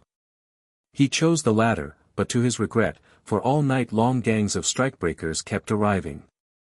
As very few of the better class of workingmen could be got for such work, these specimens of the new American hero contained an assortment of the criminals and thugs of the city, besides Negroes and the lowest foreigners, Greeks, Romanians, Sicilians, and Slovaks. They had been attracted more by the prospect of disorder than by the big wages, and they made the night hideous with singing and carousing, and only went to sleep when the time came for them to get up to work. In the morning before Jurgis had finished his breakfast, Pat Murphy ordered him to one of the superintendents, who questioned him as to his experience in the work of the killing room. His heart began to thump with excitement, for he divined instantly that his hour had come, that he was to be a boss. Some of the foremen were union members, and many who were not had gone out with the men. It was in the killing department that the packers had been left most in the lurch, and precisely here that they could least afford it. The smoking and canning and salting of meat might wait, and all the byproducts might be wasted, but fresh meats must be had, or the restaurants and hotels and brownstone houses would feel the pinch, and then, public opinion, would take a startling turn. An opportunity such as this would not come twice to a man, and Jurgis seized it. Yes, he knew the work, the whole of it, and he could teach it to others. But if he took the job and gave satisfaction he would expect to keep it, they would not turn him off at the end of the strike. To which the superintendent replied that he might safely trust Durham's for that. They proposed to teach these unions a lesson, and most of all those foremen who had gone back on them. Jurgis would receive $5 a day during the strike, and $25 a week after it was settled. So our friend got a pair of slaughter pen boots and jeans, and flung himself at his task. It was a weird sight, there on the killing beds, a throng of stupid black Negroes, and foreigners who could not understand a word that was said to them, mixed with pale-faced, hollow-chested bookkeepers and clerks, half fainting for the tropical heat and the sickening stench of fresh blood, and all struggling to dress a dozen or two cattle in the same place where, 24 hours ago, the old killing gang had been speeding, with their marvelous precision, turning out 400 carcasses every hour. The Negroes and the toughs from the levee did not want to work, and every few minutes some of them would feel obliged to retire and recuperate. In a couple of days Durham and Company had electric fans up to cool off the rooms for them, and even couches for them to rest on, and meantime they could go out and find a shady corner and take a snooze, and as there was no place for anyone in particular, and no system, it might be hours before their boss discovered them. As for the poor office employees, they did their best, moved to it by terror. 30 of them had been fired in a bunch that first morning for refusing to serve, besides a number of women clerks and typewriters who had declined to act as waitresses. It was such a force as this that Jurgis had to organize. He did his best, flying here and there, placing them in rows and showing them the tricks. He had never given an order in his life before, but he had taken enough of them to know, and he soon fell into the spirit of it, and roared and stormed like any old stager. He had not the most tractable pupils, however. "See higher, boss," a big black buck would begin, "If you don't like the way does this job, you can get somebody else to do it." Then a crowd would gather and listen, muttering threats. After the first meal nearly all the steel knives had been missing, and now every Negro had one, ground to a fine point, hidden in his boots. There was no bringing order out of such a chaos, Jurgis soon discovered, and he fell in with the spirit of the thing. There was no reason why he should wear himself out with shouting. If hides and guts were slashed and rendered useless there was no way of tracing it to any one, and if a man lay off and forgot to come back there was nothing to be gained by seeking him, for all the rest would quit in the meantime.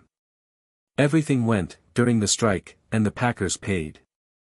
Before long Jurgis found that the custom of resting had suggested to some alert minds the possibility of registering at more than one place and earning more than $15 a day. When he caught a man at this he fired him, but it chanced to be in a quiet corner, and the man tendered him a $10 bill and a wink, and he took them. Of course, before long this custom spread, and Jurgis was soon making quite a good income from it. In the face of handicaps such as these the packers counted themselves lucky if they could kill off the cattle that had been crippled in transit and the hogs that had developed disease. Frequently, in the course of a 2 or 3 days trip, in hot weather and without water, some hog would develop cholera, and die, and the rest would attack him before he had ceased kicking, and when the car was opened there would be nothing of him left but the bones. If all the hogs in this carload were not killed at once, they would soon be down with the dread disease, and there would be nothing to do but make them into lard. It was the same with cattle that were gored and dying, or were limping with broken bones stuck through their flesh. They must be killed, even if brokers and buyers and superintendents had to take off their coats and help drive and cut and skin them. And meantime, agents of the packers were gathering gangs of Negroes in the country districts of the far south, promising them $5 a day and board, and being careful not to mention there was a strike. Already carloads of them were on the way, with special rates from the railroads, and all traffic ordered out of the way. Many towns and cities were taking advantage of the chance to clear out their jails and workhouses. In Detroit the magistrates would release every man who agreed to leave town within 24 hours, and agents of the packers were in the courtrooms to ship them right. And meantime trainloads of supplies were coming in for their accommodation, including beer and whiskey, so that they might not be tempted to go outside. They hired 30 young girls in Cincinnati to pack fruit, and when they arrived put them at work canning corned beef, and put cots for them to sleep in a public hallway, through which the men passed. As the gangs came in day and night, under the escort of squads of police, they stowed away in unused workrooms and storerooms, and in the car sheds, crowded so closely together that the cots touched. In some places they would use the same room for eating and sleeping, and at night the men would put their cots upon the tables, to keep away from the swarms of rats. But with all their best efforts, the packers were demoralized. 90% of the men had walked out, and they faced the task of completely remaking their labor force, and with the price of meat up 30%, and the public clamoring for a settlement. They made an offer to submit the whole question at issue to arbitration, and at the end of 10 days the unions accepted it, and the strike was called off. It was agreed that all the men were to be re-employed within 45 days, and that there was to be no discrimination against union men. This was an anxious time for Jurgis. If the men were taken back without discrimination, he would lose his present place. He sought out the superintendent, who smiled grimly and bade him wait and see. Durham strikebreakers were few of them leaving. Whether or not the settlement was simply a trick of the packers to gain time, or whether they really expected to break the strike and cripple the unions by the plan, cannot be said, but that night there went out from the office of Durham and Company a telegram to all the big packing centers, employ no union leaders. And in the morning, when the 20,000 men thronged into the yards, with their dinner pails and working clothes, Jurgis stood near the door of the hog trimming room, where he had worked before the strike, and saw a throng of eager men, with a score or two of policemen watching them, and he saw a superintendent come out and walk down the line, and pick out man after man that pleased him, and one after another came, and there were some men up near the head of the line who were never picked. They being the union stewards and delegates, and the men Jurgis had heard making speeches at the meetings. Each time, of course, there were louder murmurings and angrier looks. Over where the cattle butchers were waiting, Jurgis heard shouts and saw a crowd, and he hurried there. One big butcher, who was president of the Packing Trades Council, had been passed over 5 times, and the men were wild with rage. They had appointed a committee of 3 to go in and see the superintendent, and the committee had made 3 attempts, and each time the police had clubbed them back from the door. Then there were yells and hoots, continuing until at last the superintendent came to the door. "We all go back or none of us do," cried 100 voices. And the other shook his fist at them, and shouted, "You went out of here like cattle, and like cattle you'll come back." Then suddenly the big butcher president leaped upon a pile of stones and yelled, "It's off, boys. We'll all of us quit again."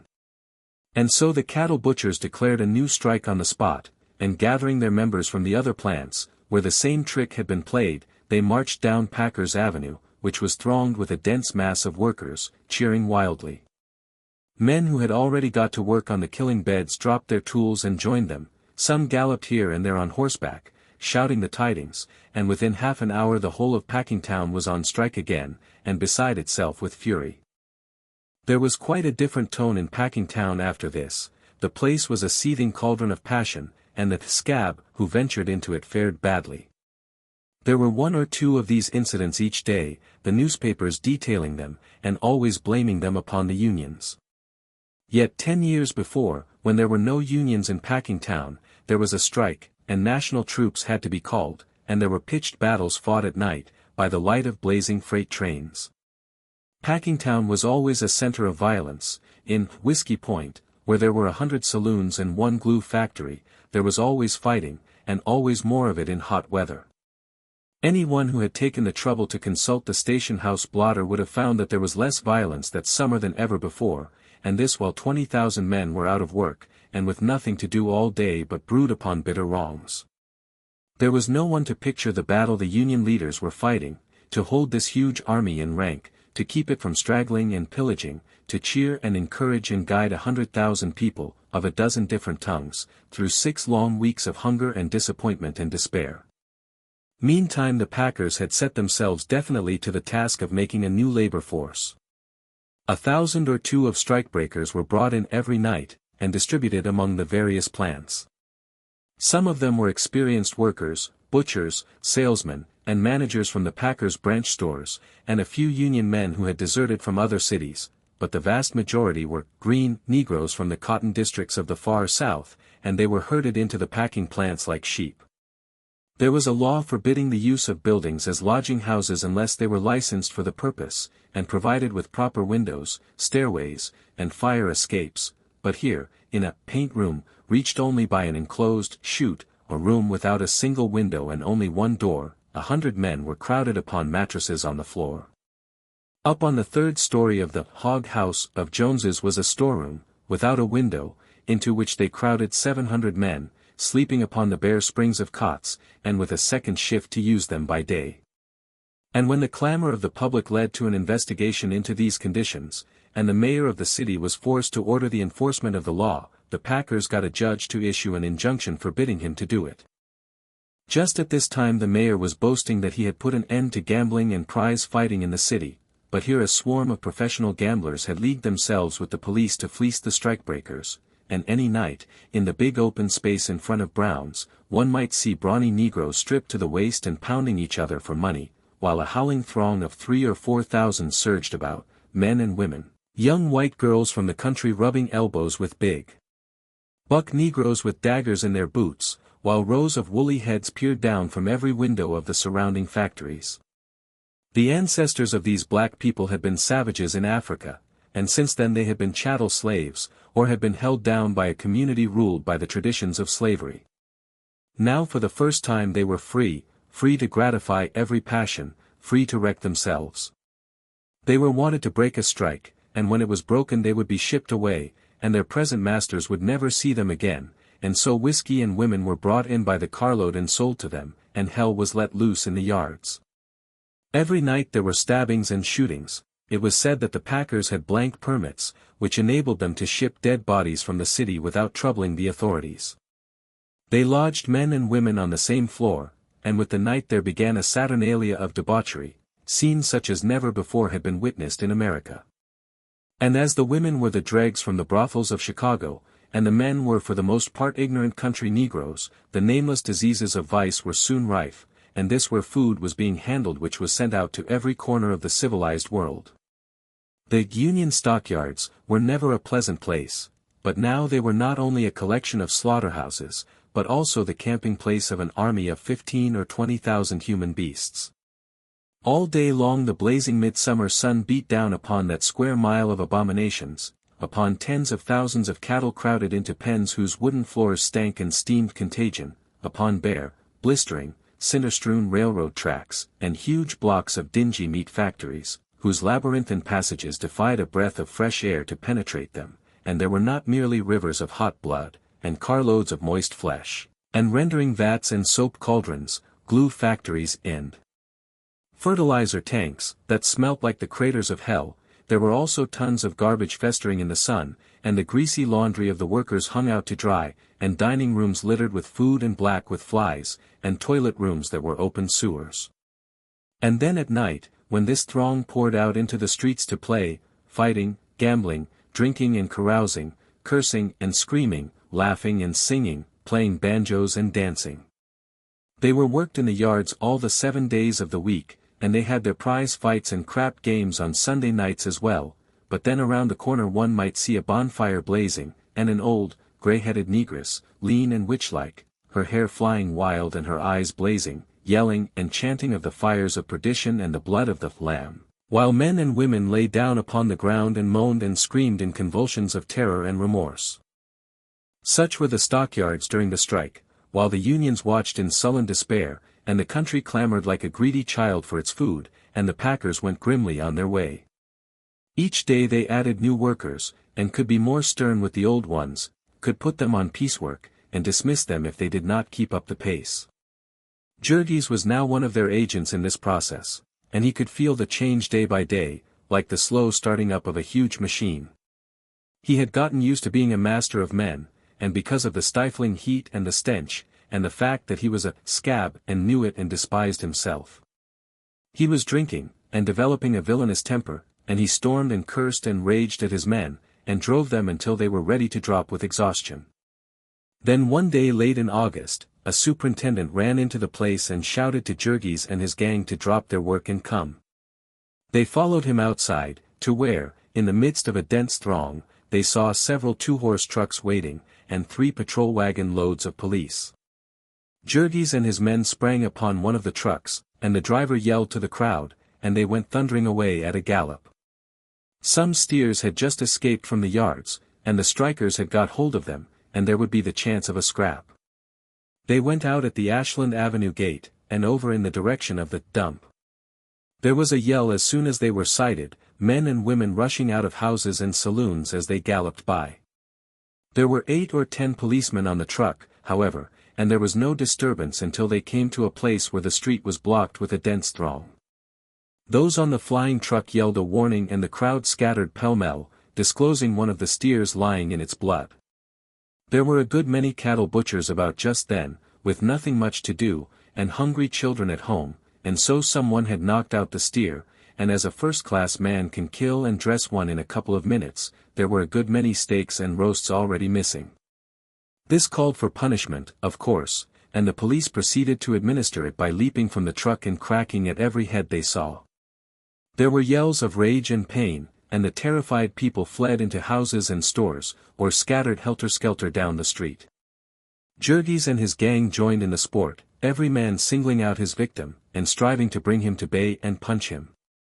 If he fled into a house, his pursuer would smash in the flimsy door and follow him up the stairs, hitting everyone who came within reach, and finally dragging his squealing quarry from under a bed or a pile of old clothes in a closet. Jurgis and 2 policemen chased some men into a barroom. One of them took shelter behind the bar, where a policeman cornered him and proceeded to whack him over the back and shoulders, until he lay down and gave a chance at his head.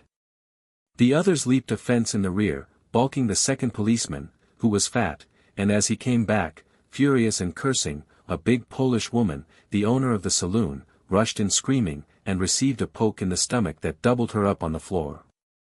Meantime Jurgis, who was of a practical temper, was helping himself at the bar, and the first policeman, who had laid out his man, joined him, handing out several more bottles, and filling his pockets besides, and then, as he started to leave, cleaning off all the balance with a sweep of his club. The din of the glass crashing to the floor brought the fat Polish woman to her feet again, but another policeman came up behind her and put his knee into her back and his hands over her eyes, and then called to his companion, who went back and broke open the cash drawer and filled his pockets with the contents. Then the 3 went outside, and the man who was holding the woman gave her a shove and dashed out himself. The gang having already got the carcass onto the truck, the party set out at a trot, followed by screams and curses, and a shower of bricks and stones from unseen enemies. These bricks and stones would figure in the accounts of the riot, which would be sent out to a few thousand newspapers within an hour or two, but the episode of the cash drawer would never be mentioned again, save only in the heartbreaking legends of Packingtown. It was late in the afternoon when they got back, and they dressed out the remainder of the steer, and a couple of others that had been killed, and then knocked off for the day. Jurgis went downtown to supper, with 3 friends who had been on the other trucks, and they exchanged reminiscences on the way. Afterward they drifted into a roulette parlor, and Jurgis, who was never lucky at gambling, dropped about $15. To console himself he had to drink a good deal, and he went back to Packingtown about 2 o'clock in the morning, very much the worse for his excursion, and, it must be confessed, entirely deserving the calamity that was in store for him. As he was going to the place where he slept, he met a painted-cheeked woman in a greasy kimono, and she put her arm about his waist to steady him. They turned into a dark room they were passing, but scarcely had they taken 2 steps before suddenly a door swung open, and a man entered, carrying a lantern. "Who's there?" he called sharply.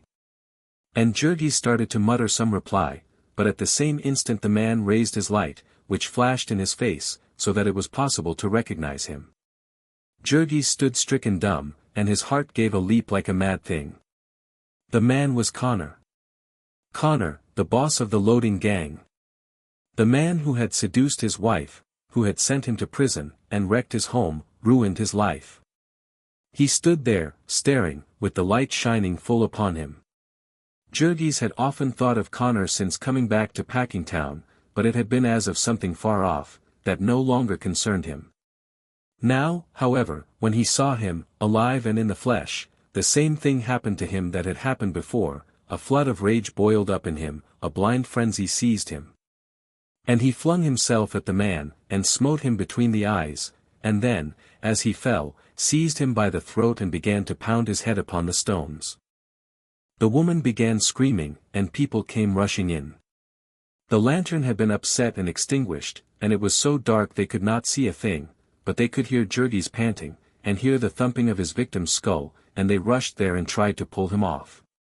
Precisely as before, Jurgis came away with a piece of his enemy's flesh between his teeth, and, as before, he went on fighting with those who had interfered with him, until a policeman had come and beaten him into insensibility. And so Jurgis spent the balance of the night in the stockyard station house. This time, however, he had money in his pocket, and when he came to his senses he could get something to drink, and also a messenger to take word of his plight to Bush Harper. Harper did not appear, however, until after the prisoner, feeling very weak and ill, had been haled into court and remanded at $500 bail to await the result of his victim's injuries. Jurgis was wild about this, because a different magistrate had chanced to be on the bench, and he had stated that he had never been arrested before, and also that he had been attacked first, and if only someone had been there to speak a good word for him, he could have been let off at once. But Harper explained that he had been downtown, and had not got the message. "What's happened to you?" he asked. "I've been doing a fellow up," said Jurgis, "and I've got to get $500 bail." "I can arrange that all right," said the other, "though it may cost you a few dollars, of course." "But what was the trouble?" "It was a man that did me a mean trick once," answered Jurgis. "Who is he?" "He's a foreman in Brown's, or used to be. His name's Connor." And the other gave a start. "Connor," he cried. "Not Phil Connor?" "Yes," said Jurgis, "that's the fellow." "Why?" "Good God," exclaimed the other, "then you're in for it, old man. I can't help you." "Not help me?" "Why not?" "Why, he's one of Scully's biggest men, he's a member of the Warwhoop League, and they talked of sending him to the legislature." "Phil Connor." Great heavens! Jurgis sat dumb with dismay. "Why, he can send you to Joliet, if he wants to," declared the other. "Can't I have Scully get me off before he finds out about it?" asked Jurgis, at length. "But Scully's out of town," the other answered. "I don't even know where he is, he's run away to dodge the strike." That was a pretty mess, indeed. Poor Jurgis sat half-dazed. His pull had run up against a bigger pull, and he was down and out. "But what am I going to do?" he asked, weakly. "How should I know?" said the other. "I shouldn't even dare to get bail for you, why, I might ruin myself for life." Again there was silence. "Can't you do it for me?" Jurgis asked, "and pretend that you didn't know who I'd hit?" "But what good would that do you when you came to stand trial?" asked Harper. Then he sat buried in thought for a minute or two. "There's nothing, unless it's this," he said. "I could have your bail reduced, and then if you had the money you could pay it and skip." "How much will it be?" Jurgis asked, after he had had this explained more in detail. "I don't know," said the other. "How much do you own?" "I've got about $300, was the answer. "Well," was Harper's reply, "I'm not sure, but I'll try and get you off for that. I'll take the risk for friendship's sake, for I'd hate to see you sent to state's prison for a year or two." And so finally Jurgis ripped out his bankbook, which was sewed up in his trousers, and signed an order, which Harper wrote, for all the money to be paid out. Then the latter went and got it, and hurried to the court, and explained to the magistrate that Jurgis was a decent fellow and a friend of Scully's, who had been attacked by a strikebreaker. So the bail was reduced to $300, and Harper went on it himself. He did not tell this to Jurgis, however, nor did he tell him that when the time for trial came it would be an easy matter for him to avoid the forfeiting of the bail, and pocket the $300 as his reward for the risk of offending Mike Scully. All that he told Jurgis was that he was now free, and that the best thing he could do was to clear out as quickly as possible, and so Jurgis, overwhelmed with gratitude and relief, took the $1.14 that was left him out of all his bank account, and put it with the $2.25 that was left from his last night's celebration, and boarded a streetcar and got off at the other end of Chicago. Chapter 27. Poor Jurgis was now an outcast and a tramp once more. He was crippled. He was as literally crippled as any wild animal which has lost its claws, or been torn out of its shell. He had been shorn, at one cut, of all those mysterious weapons whereby he had been able to make a living easily and to escape the consequences of his actions. He could no longer command a job when he wanted it, he could no longer steal with impunity, he must take his chances with the common herd. Nay worse, he dared not mingle with the herd, he must hide himself, for he was one marked out for destruction. His old companions would betray him, for the sake of the influence they would gain thereby, and he would be made to suffer, not merely for the offense he had committed, but for others which would be laid at his door, just as had been done for some poor devil on the occasion of that assault upon the country customer, by him and Duane. And also he labored under another handicap now. He had acquired new standards of living, which were not easily to be altered. When he had been out of work before, he had been content if he could sleep in a doorway or under a truck out of the rain, and if he could get 15 cents a day for saloon lunches. But now he desired all sorts of other things, and suffered because he had to do without them. He must have a drink now and then, a drink for its own sake, and apart from the food that came with it. The craving for it was strong enough to master every other consideration. He would have it, though it were his last nickel and he had to starve the balance of the day in consequence. Jurgis became once more a besieger of factory gates. But never since he had been in Chicago had he stood less chance of getting a job than just then. For one thing, there was the economic crisis, the 1,000,000 or 2 of men who had been out of work in the spring and summer, and were not yet all back, by any means. And then there was the strike, with 70,000 men and women all over the country idle for a couple of months, 20,000 in Chicago, and many of them now seeking work throughout the city. It did not remedy matters that a few days later the strike was given up and about half the strikers went back to work. For every one taken on, there was a scab who gave up and fled. The 10 or 15,000 green Negroes, foreigners, and criminals were now being turned loose to shift for themselves. Everywhere Jurgis went he kept meeting them, and he was in an agony of fear lest some one of them should know that he was wanted. He would have left Chicago, only by the time he had realized his danger he was almost penniless, and it would be better to go to jail than to be caught out in the country in the winter time. At the end of about 10 days Jurgis had only a few pennies left, and he had not yet found a job, not even a day's work at anything, not a chance to carry a satchel. Once again, as when he had come out of the hospital, he was bound hand and foot, and facing the grisly phantom of starvation. Raw, naked terror possessed him, a maddening passion that would never leave him, and that wore him down more quickly than the actual want of food. He was going to die of hunger. The fiend reached out its scaly arms for him, it touched him, its breath came into his face, and he would cry out for the awfulness of it. He would wake up in the night, shuddering, and bathed in perspiration, and start up and flee. He would walk, begging for work, until he was exhausted. He could not remain still, he would wander on, gaunt and haggard, gazing about him with restless eyes. Everywhere he went, from one end of the vast city to the other, there were hundreds of others like him. Everywhere was the sight of plenty and the merciless hand of authority waving them away. There is one kind of prison where the man is behind bars, and everything that he desires is outside, and there is another kind where the things are behind the bars, and the man is outside. When he was down to his last quarter, Jurgis learned that before the bake shops closed at night they sold out what was left at half price, and after that he would go and get 2 loaves of stale bread for a nickel, and break them up and stuff his pockets with them, munching a bit from time to time. He would not spend a penny save for this, and, after 2 or 3 days more, he even became sparing of the bread, and would stop and peer into the ash barrels as he walked along the streets, and now and then rake out a bit of something, shake it free from dust, and count himself just so many minutes further from the end. So for several days he had been going about, ravenous all the time, and growing weaker and weaker, and then one morning he had a hideous experience, that almost broke his heart. He was passing down a street lined with warehouses, and a boss offered him a job, and then, after he had started to work, turned him off because he was not strong enough. And he stood by and saw another man put into his place, and then picked up his coat, and walked off, doing all that he could to keep from breaking down and crying like a baby.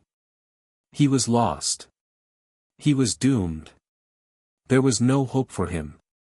But then, with a sudden rush, his fear gave place to rage. He fell to cursing. He would come back there after dark, and he would show that scoundrel whether he was good for anything or not. He was still muttering this when suddenly, at the corner, he came upon a greengrocery, with a tray full of cabbages in front of it.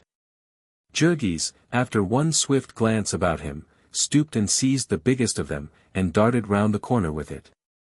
There was a hue and cry, and a score of men and boys started in chase of him, but he came to an alley, and then to another branching off from it and leading him into another street, where he fell into a walk, and slipped his cabbage under his coat and went off unsuspected in the crowd. When he had gotten a safe distance away he sat down and devoured half the cabbage raw, stowing the balance away in his pockets till the next day. Just about this time one of the Chicago newspapers, which made much of the common people, opened a free soup kitchen for the benefit of the unemployed.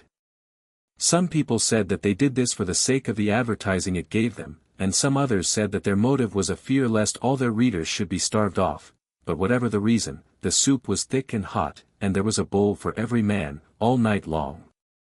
When Jurgis heard of this, from a fellow hobo, he vowed that he would have half a dozen bowls before morning, but, as it proved, he was lucky to get one, for there was a line of men 2 blocks long before the stand, and there was just as long a line when the place was finally closed up. This depot was within the danger line for Jurgis, in the Levee district, where he was known, but he went there, all the same, for he was desperate, and beginning to think of even the Bridewell as a place of refuge. So far the weather had been fair, and he had slept out every night in a vacant lot, but now there fell suddenly a shadow of the advancing winter, a chill wind from the north and a driving storm of rain. That day Jurgis bought 2 drinks for the sake of the shelter, and at night he spent his last 2 pennies in a stale beer dive. This was a place kept by a Negro, who went out and drew off the old dregs of beer that lay in barrels set outside of the saloons, and after he had doctored it with chemicals to make it fizz, he sold it for 2 cents a can, the purchase of a can including the privilege of sleeping the night through upon the floor, with a mass of degraded outcasts, men and women. All these horrors afflicted Jurgis all the more cruelly, because he was always contrasting them with the opportunities he had lost. For instance, just now it was election time again, within 5 or 6 weeks the voters of the country would select a president, and he heard the wretches with whom he associated discussing it, and saw the streets of the city decorated with placards and banners, and what words could describe the pangs of grief and despair that shot through him?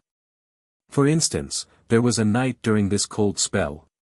He had begged all day, for his very life, and found not a soul to heed him, until toward evening he saw an old lady getting off a streetcar and helped her down with her umbrellas and bundles and then told her his hard luck story, and after answering all her suspicious questions satisfactorily, was taken to a restaurant and saw a quarter paid down for a meal. And so he had soup and bread, and boiled beef and potatoes and beans, and pie and coffee, and came out with his skin stuffed tight as a football. And then, through the rain and the darkness, far down the street he saw red lights flaring and heard the thumping of a bass drum, and his heart gave a leap, and he made for the place on the run, knowing without the asking that it meant a political meeting. The campaign had so far been characterized by what the newspapers termed apathy. For some reason the people refused to get excited over the struggle, and it was almost impossible to get them to come to meetings, or to make any noise when they did come. Those which had been held in Chicago so far had proven most dismal failures, and tonight, the speaker being no less a personage than a candidate for the vice presidency of the nation, the political managers had been trembling with anxiety. But a merciful providence had sent this storm of cold rain, and now all it was necessary to do was to set off a few fireworks, and thump a while on a drum, and all the homeless wretches from a mile around would pour in and fill the hall. And then on the morrow the newspapers would have a chance to report the tremendous ovation, and to add that it had been no silk-stocking audience either, proving clearly that the high tariff sentiments of the distinguished candidate were pleasing to the wage earners of the nation. So Jurgis found himself in a large hall, elaborately decorated with flags and bunting, and after the chairman had made his little speech, and the orator of the evening rose up, amid an uproar from the band, only fancy the emotions of Jurgis upon making the discovery that the personage was none other than the famous and eloquent Senator Spareshanks, who had addressed the Doyle Republican Association at the stockyards, and helped to elect Mike Scully's tenpin setter to the Chicago Board of Aldermen. In truth, the sight of the senator almost brought the tears into Jurgis's eyes. What agony it was to him to look back upon those golden hours, when he, too, had a place beneath the shadow of the plum tree. When he, too, had been of the elect, through whom the country is governed, when he had had a bung in the campaign barrel for his own. And this was another election in which the Republicans had all the money, and but for that one hideous accident he might have had a share of it, instead of being where he was. The eloquent senator was explaining the system of protection, an ingenious device whereby the workingman permitted the manufacturer to charge him higher prices, in order that he might receive higher wages, thus taking his money out of his pocket with one hand, and putting a part of it back with the other. To the senator this unique arrangement had somehow become identified with the higher verities of the universe. It was because of it that Columbia was the gem of the ocean, and all her future triumphs, her power and good repute among the nations, depended upon the zeal and fidelity with which each citizen held up the hands of those who were toiling to maintain it. The name of this heroic company was the Grand Old Party. And here the band began to play, and Jurgis sat up with a violent start. Singular as it may seem, Jurgis was making a desperate effort to understand what the senator was saying, to comprehend the extent of American prosperity, the enormous expansion of American commerce, and the Republic's future in the Pacific and in South America, and wherever else the oppressed were groaning. The reason for it was that he wanted to keep awake. He knew that if he allowed himself to fall asleep he would begin to snore loudly, and so he must listen, he must be interested. But he had eaten such a big dinner, and he was so exhausted, and the hall was so warm, and his seat was so comfortable. The senator's gaunt form began to grow dim and hazy, to tower before him and dance about, with figures of exports and imports. Once his neighbor gave him a savage poke in the ribs, and he sat up with a start and tried to look innocent, but then he was at it again, and men began to stare at him with annoyance, and to call out in vexation. Finally one of them called a policeman, who came and grabbed Jurgis by the collar, and jerked him to his feet, bewildered and terrified. Some of the audience turned to see the commotion, and Senator Spareshanks faltered in his speech, but a voice shouted cheerily, "We're just firing a bomb. Go ahead, old sport." And so the crowd roared, and the senator smiled genially, and went on, and in a few seconds poor Jurgis found himself landed out in the rain, with a kick and a string of curses. He got into the shelter of a doorway and took stock of himself. He was not hurt, and he was not arrested, more than he had any right to expect. He swore at himself and his luck for a while, and then turned his thoughts to practical matters. He had no money, and no place to sleep, he must begin begging again. He went out, hunching his shoulders together and shivering at the touch of the icy rain. Coming down the street toward him was a lady, well dressed, and protected by an umbrella, and he turned and walked beside her. "Please, ma'am," he began, "could you lend me the price of a night's lodging? I'm a poor working man." Then, suddenly, he stopped short. By the light of a street lamp he had caught sight of the lady's face. He knew her. It was Elena Giseatite, who had been the belle of his wedding feast. Elena Giseatite, who had looked so beautiful, and danced with such a queenly air, with Juozas Raxius, the teamster. Jurgis had only seen her once or twice afterward, for Juozas had thrown her over for another girl, and Elena had gone away from Packingtown, no one knew where. And now he met her here. She was as much surprised as he was. "Jurgis Rudkus," she gasped. "And what in the world is the matter with you?" I've had hard luck," he stammered. "I'm out of work, and I've no home and no money." "And you, Elena, are you married?" "No," she answered, "I'm not married, but I've got a good place." They stood staring at each other for a few moments longer. Finally Elena spoke again. "Jurgis," she said, "I'd help you if I could, upon my word I would, but it happens that I've come out without my purse, and I honestly haven't a penny with me. I can do something better for you, though. I can tell you how to get help. I can tell you where Maria is." Jurgis gave a start. "Maria," he exclaimed. "Yes," said Elena, "and she'll help you. She's got a place, and she's doing well, she'll be glad to see you." It was not much more than a year since Jurgis had left Packingtown, feeling like one escaped from jail, and it had been from Maria and Elzbieta that he was escaping. But now, at the mere mention of them, his whole being cried out with joy. He wanted to see them, he wanted to go home. They would help him, they would be kind to him. In a flash he had thought over the situation. He had a good excuse for running away, his grief at the death of his son, and also he had a good excuse for not returning, the fact that they had left Packingtown. "All right," he said, "I'll go." So she gave him a number on Clark Street, adding, "There's no need to give you my address, because Maria knows it." And Jurgis set out, without further ado. He found a large brownstone house of aristocratic appearance, and rang the basement bell. A young colored girl came to the door, opening it about an inch, and gazing at him suspiciously. "What do you want?" she demanded. "Does Maria Berksinskas live here?" he inquired. "I dunno," said the girl. "What you want with her?" "I want to see her," said he, "she's a relative of mine." The girl hesitated a moment. Then she opened the door and said, "Come in." Jurgis came and stood in the hall, and she continued, "I'll go see." "What's yo' name?" "Tell her it's Jurgis," he answered, and the girl went upstairs. She came back at the end of a minute or two, and replied, "Dey ain't no sich person here." Jurgis's heart went down into his boots. "I was told this was where she lived," he cried. But the girl only shook her head. "The lady says dey ain't no sich person here," she said. And he stood for a moment, hesitating, helpless with dismay. Then he turned to go to the door. At the same instant, however, there came a knock upon it, and the girl went to open it. Jurgis heard the shuffling of feet, and then heard her give a cry, and the next moment she sprang back, and past him, her eyes shining white with terror, and bounded up the stairway, screaming at the top of her lungs, _police. Police. We're pinched, _. Jurgis stood for a second, bewildered.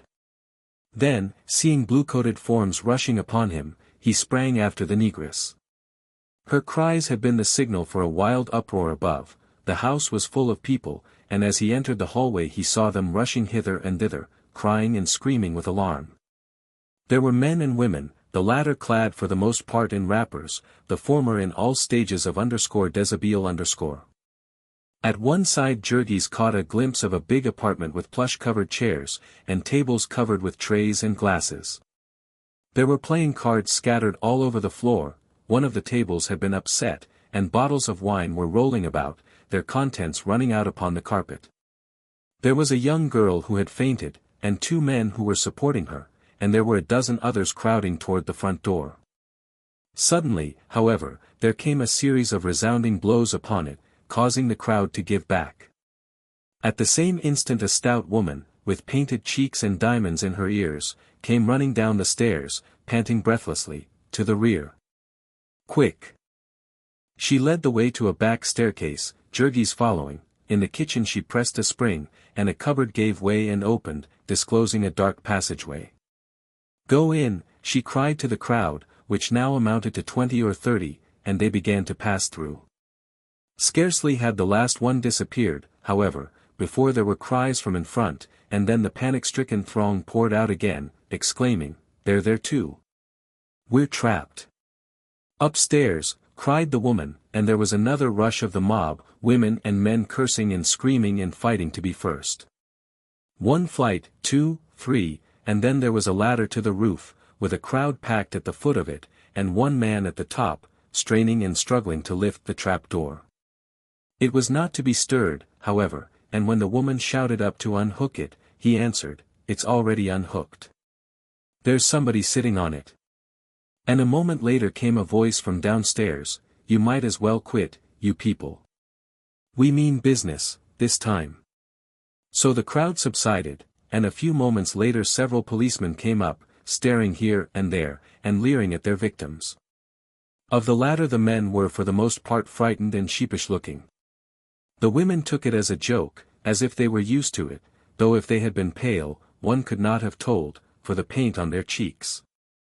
One black-eyed young girl perched herself upon the top of the balustrade, and began to kick with her slippered foot at the helmets of the policemen, until one of them caught her by the ankle and pulled her down.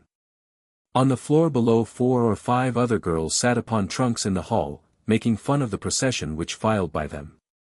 They were noisy and hilarious, and had evidently been drinking. One of them, who wore a bright red kimono, shouted and screamed in a voice that drowned out all the other sounds in the hall, and Jurgis took a glance at her, and then gave a start and a cry, "Maria!"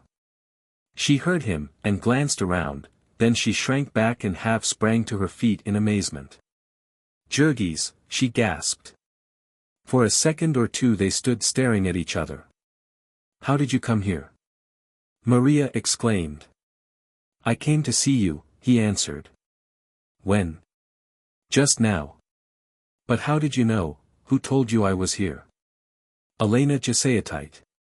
I met her on the street. Again there was a silence, while they gazed at each other.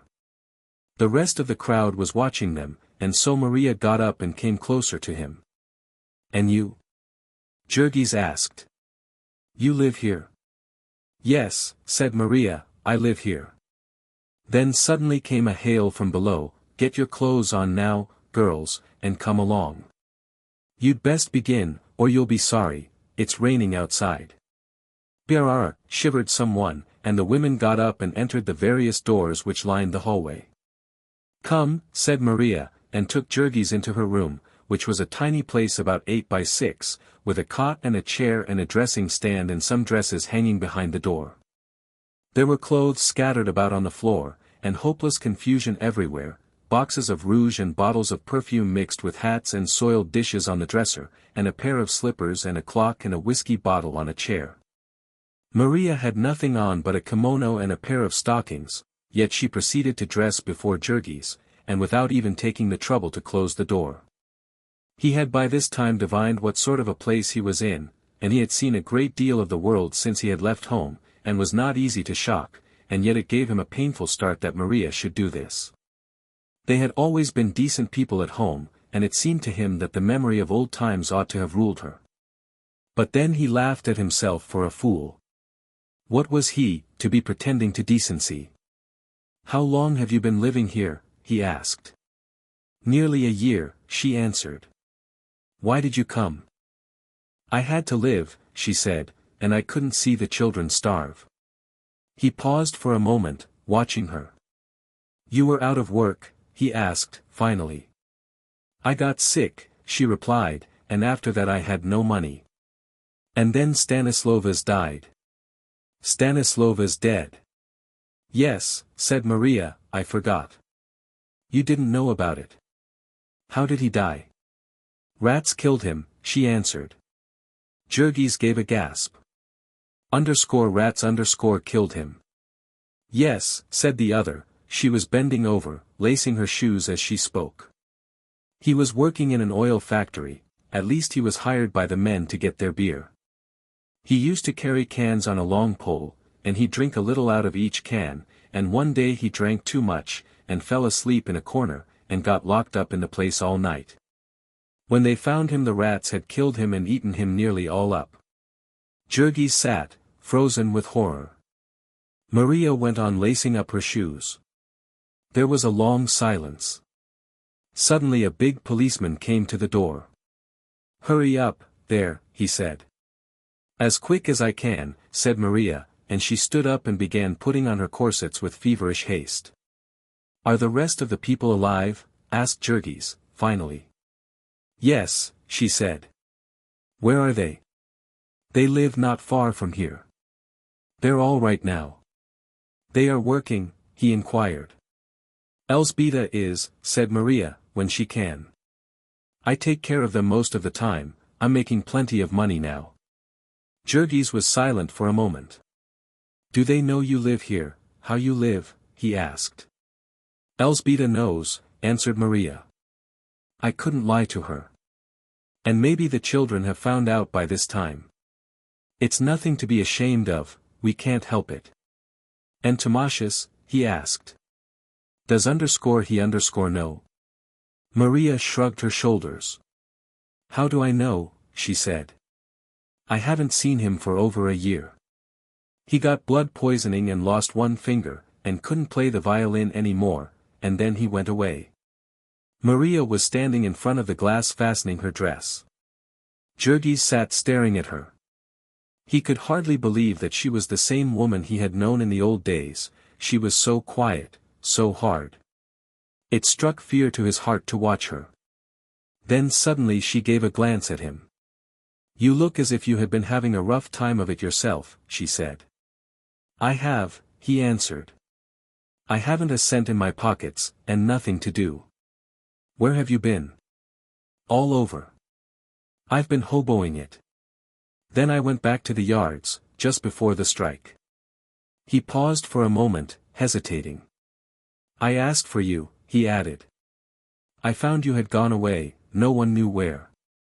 Perhaps you think I did you a dirty trick running away as I did, Maria. No, she answered, I don't blame you. We never have, any of us. You did your best, the job was too much for us. She paused a moment, then added, we were too ignorant, that was the trouble. We didn't stand any chance. If I'd known what I know now we'd have won out. You'd have come here, said Jurgis. Yes, she answered, but that's not what I meant. I meant you, how differently you would have behaved, about Ona. Jurgis was silent, he had never thought of that aspect of it. When people are starving, the other continued, and they have anything with a price, they ought to sell it, I say. I guess you realize it now when it's too late. Ona could have taken care of us all, in the beginning. Maria spoke without emotion, as one who had come to regard things from the business point of view. Yes, I guess so, Jurgis answered hesitatingly. He did not add that he had paid $300, and a foreman's job, for the satisfaction of knocking down Phil Connor a second time. The policeman came to the door again just then. Come on, now, he said. Lively. All right, said Maria, reaching for her hat, which was big enough to be a drum major's, and full of ostrich feathers. She went out into the hall and Jurgis followed, the policeman remaining to look under the bed and behind the door. What's going to come of this? Jurgis asked, as they started down the steps. The raid, you mean? Oh, nothing, it happens to us every now and then. The madam's having some sort of time with the police, I don't know what it is, but maybe they'll come to terms before morning. Anyhow, they won't do anything to you. They always let the men off. Maybe so, he responded, but not me, I'm afraid I'm in for it. How do you mean? I'm wanted by the police, he said, lowering his voice, though of course their conversation was in Lithuanian. They'll send me up for a year or two, I'm afraid. Hell, said Maria. That's too bad. I'll see if I can't get you off. Downstairs, where the greater part of the prisoners were now massed, she sought out the stout personage with the diamond earrings, and had a few whispered words with her.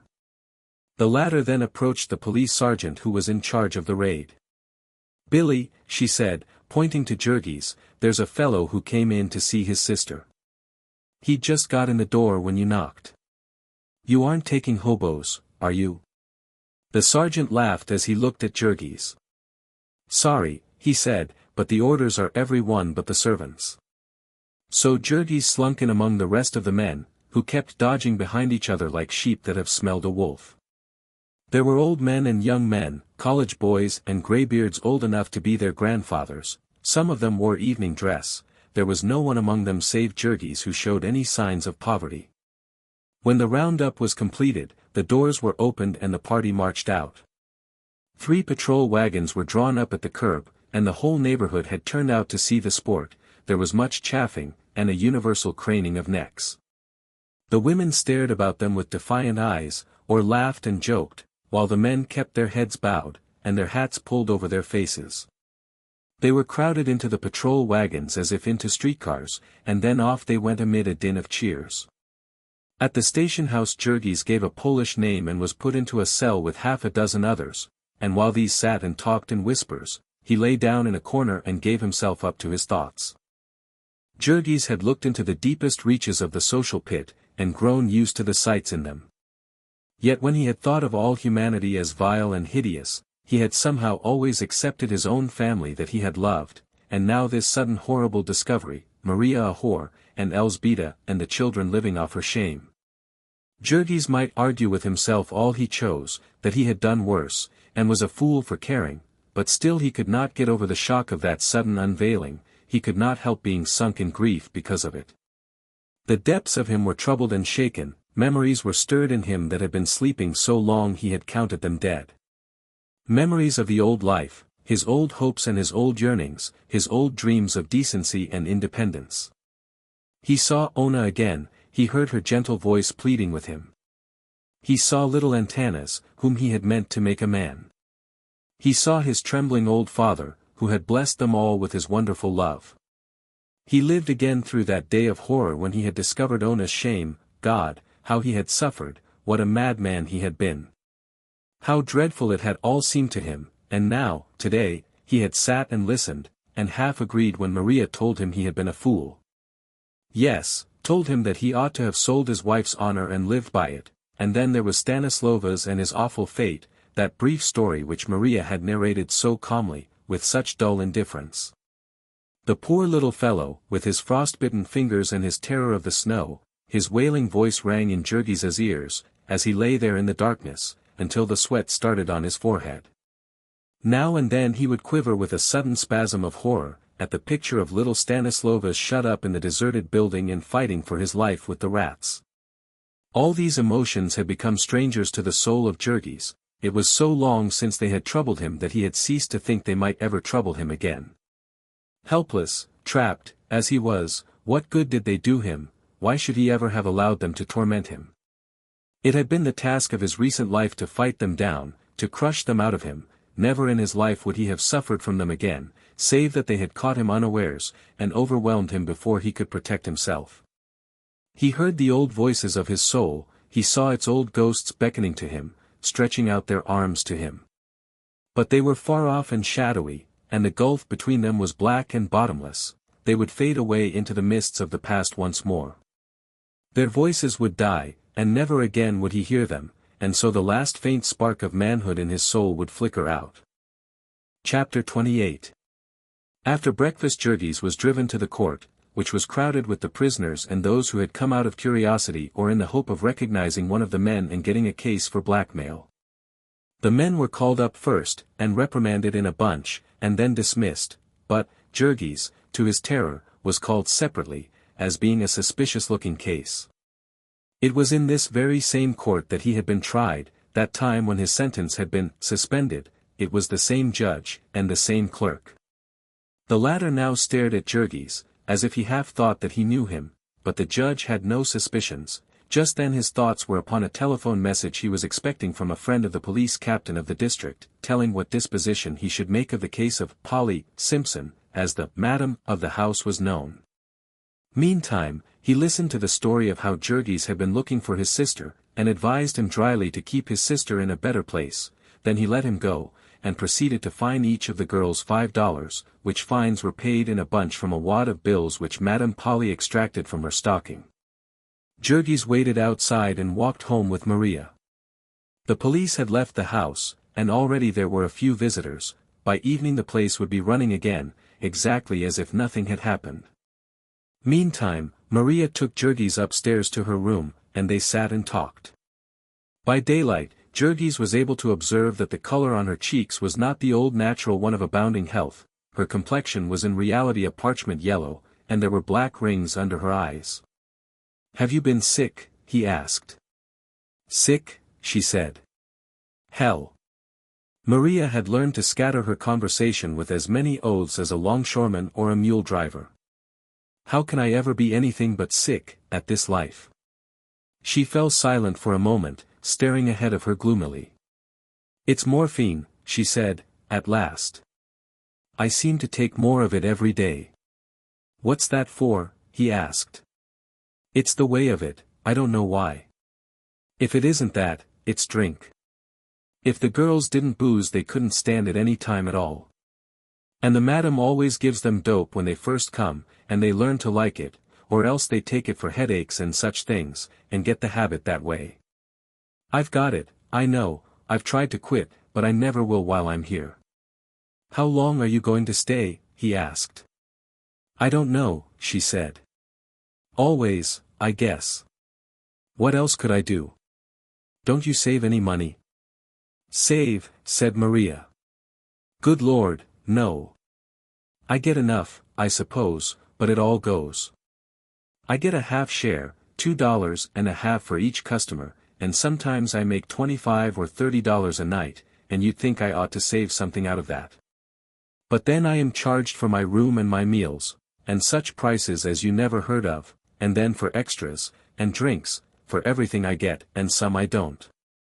My laundry bill is nearly $20 each week alone, think of that. Yet what can I do? I either have to stand it or quit, and it would be the same anywhere else. It's all I can do to save the $15 I give Elsbeta each week, so the children can go to school. Maria sat brooding in silence for a while, then, seeing that Jurgis was interested, she went on, that's the way they keep the girls, they let them run up debts, so they can't get away. A young girl comes from abroad, and she doesn't know a word of English, and she gets into a place like this, and when she wants to go the madam shows her that she is a couple of $100 in debt, and takes all her clothes away, and threatens to have her arrested if she doesn't stay and do as she's told. So she stays, and the longer she stays, the more in debt she gets. Often, too, they are girls that didn't know what they were coming to, that had hired out for housework. Did you notice that little French girl with the yellow hair, that stood next to me in the court? Jurgis answered in the affirmative. Well, she came to America about a year ago. She was a store clerk, and she hired herself to a man to be sent here to work in a factory. There were 6 of them, all together, and they were brought to a house just down the street from here, and this girl was put into a room alone, and they gave her some dope in her food, and when she came to she found that she had been ruined. She cried, and screamed, and tore her hair, but she had nothing but a wrapper, and couldn't get away, and they kept her half insensible with drugs all the time, until she gave up.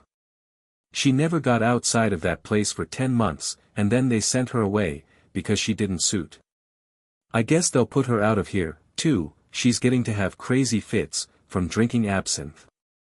Only one of the girls that came out with her got away, and she jumped out of a second-story window one night.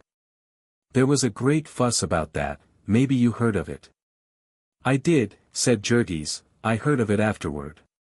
It had happened in the place where he and Dwayne had taken refuge from their country customer. The girl had become insane, fortunately for the police. There's lots of money in it, said Maria, they get as much as $40 a head for girls, and they bring them from all over. There are 17 in this place, and 9 different countries among them. In some places you might find even more. We have half a dozen French girls, I suppose it's because the madam speaks the language. French girls are bad, too, the worst of all, except for the Japanese. There's a place next door that's full of Japanese women, but I wouldn't live in the same house with one of them. Maria paused for a moment or two, and then she added, most of the women here are pretty decent, you'd be surprised.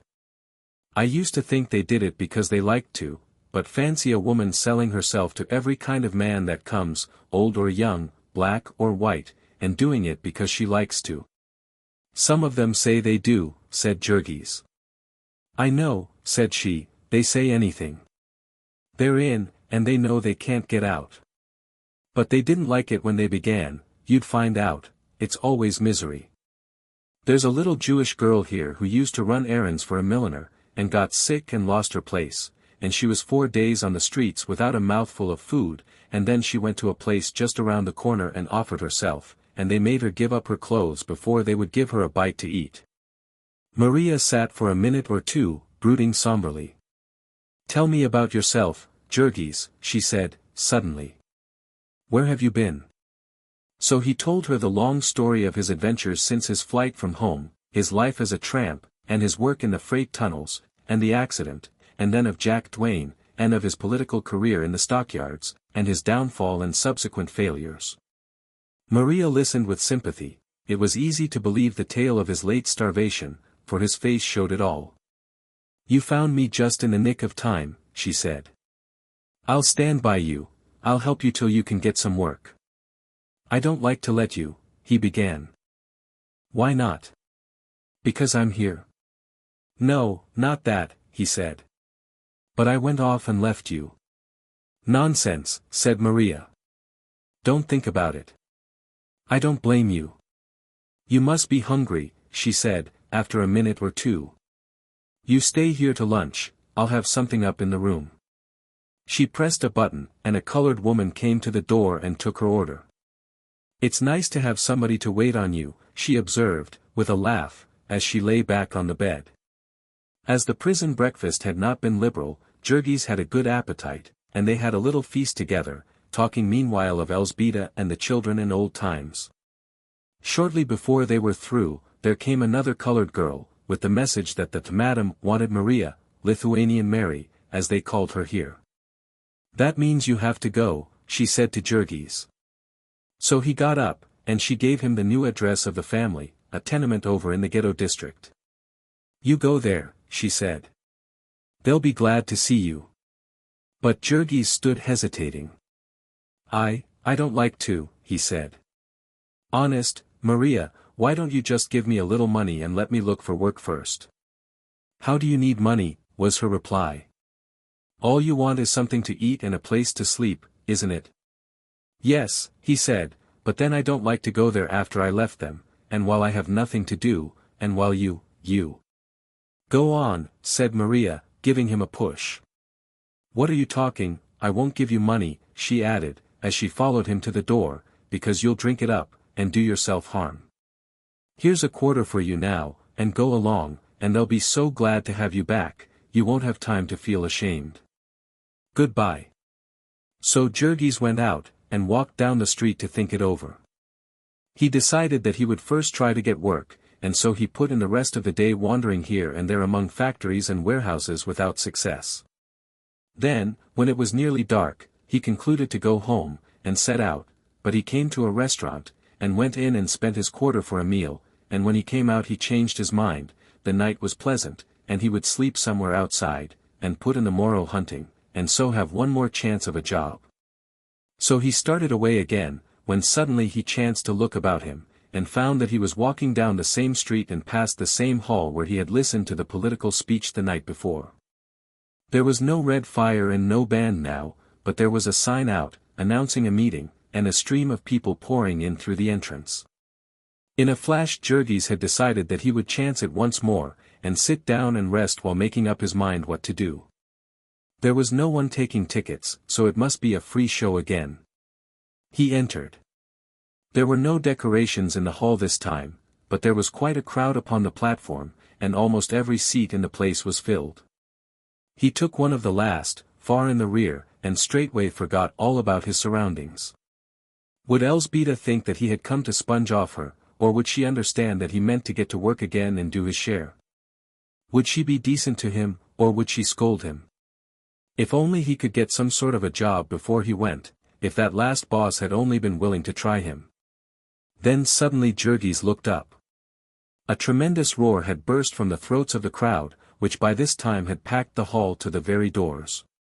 Men and women were standing up, waving handkerchiefs, shouting, yelling. Evidently the speaker had arrived, thought Jurgis. What fools they were making of themselves. What were they expecting to get out of it anyhow? What had they to do with elections, with governing the country? Jurgis had been behind the scenes in politics. He went back to his thoughts, but with one further fact to reckon with, that he was caught here.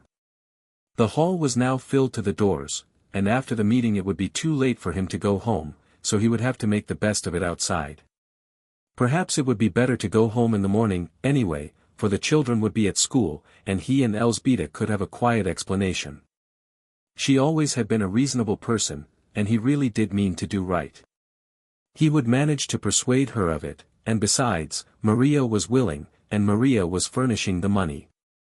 If Elzbieta were ugly, he would tell her that in so many words.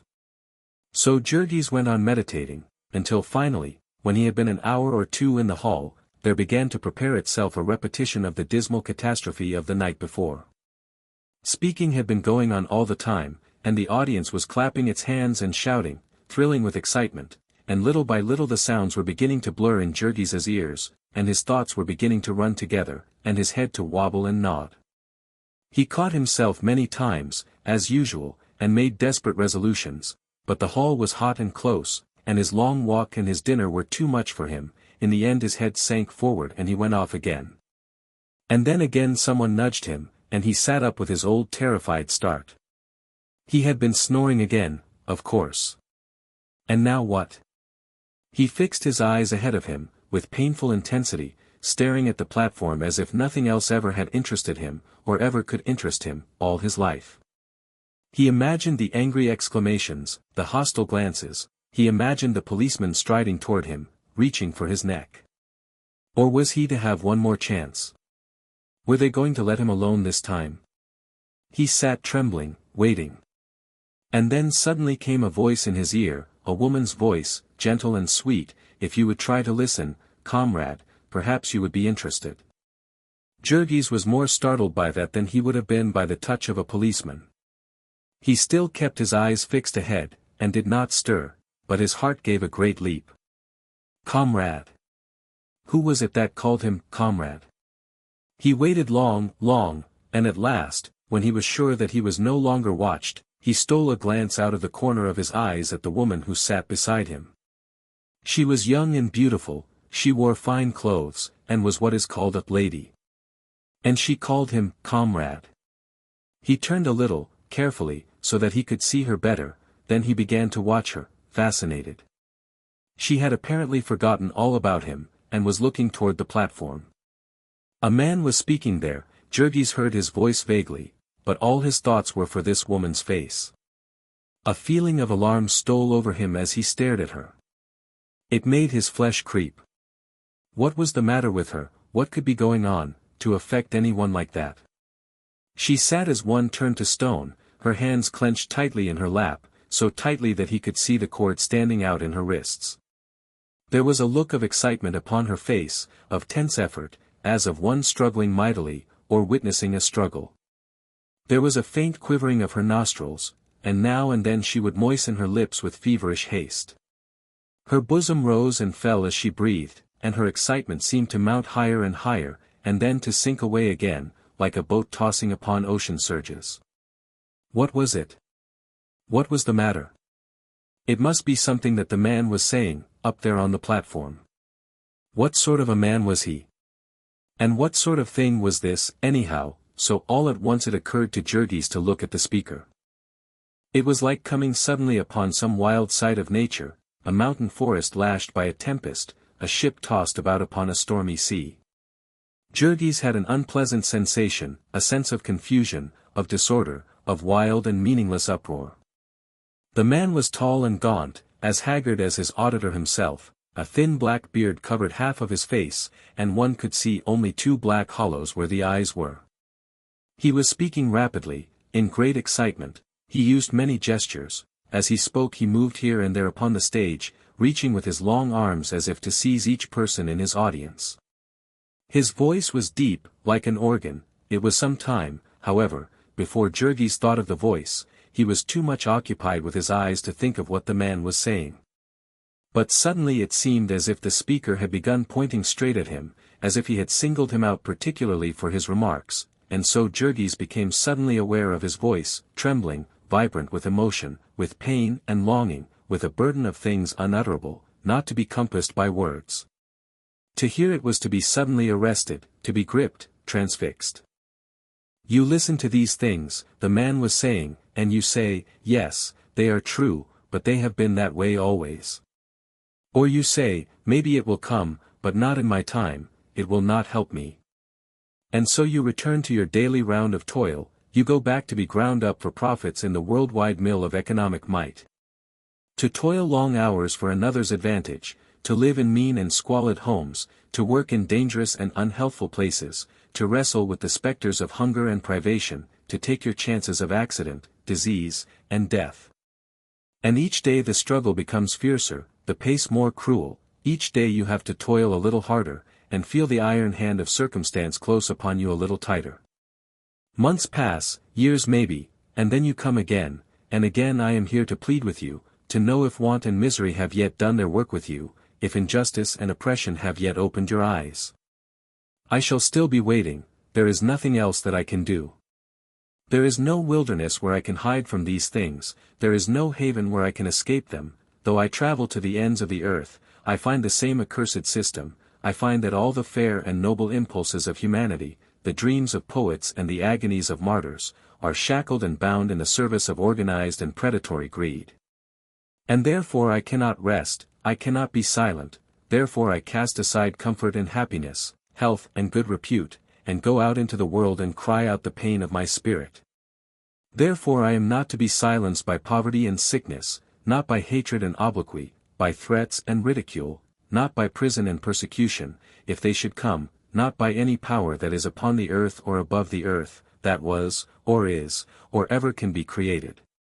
If I fail tonight, I can only try tomorrow, knowing that the fault must be mine, that if once the vision of my soul were spoken upon earth, if once the anguish of its defeat were uttered in human speech, it would break the stoutest barriers of prejudice, it would shake the most sluggish soul to action. It would abash the most cynical, it would terrify the most selfish, and the voice of mockery would be silenced, and fraud and falsehood would slink back into their dens, and the truth would stand forth alone.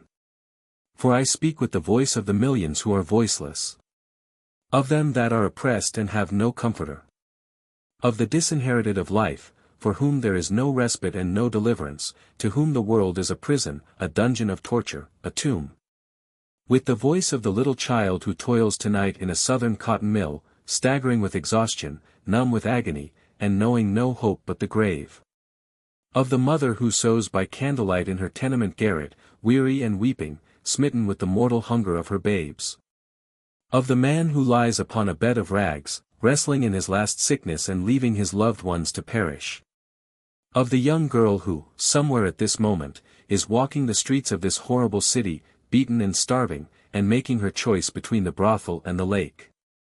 With the voice of those, whoever and wherever they may be, who are caught beneath the wheels of the juggernaut of greed. With the voice of humanity, calling for deliverance.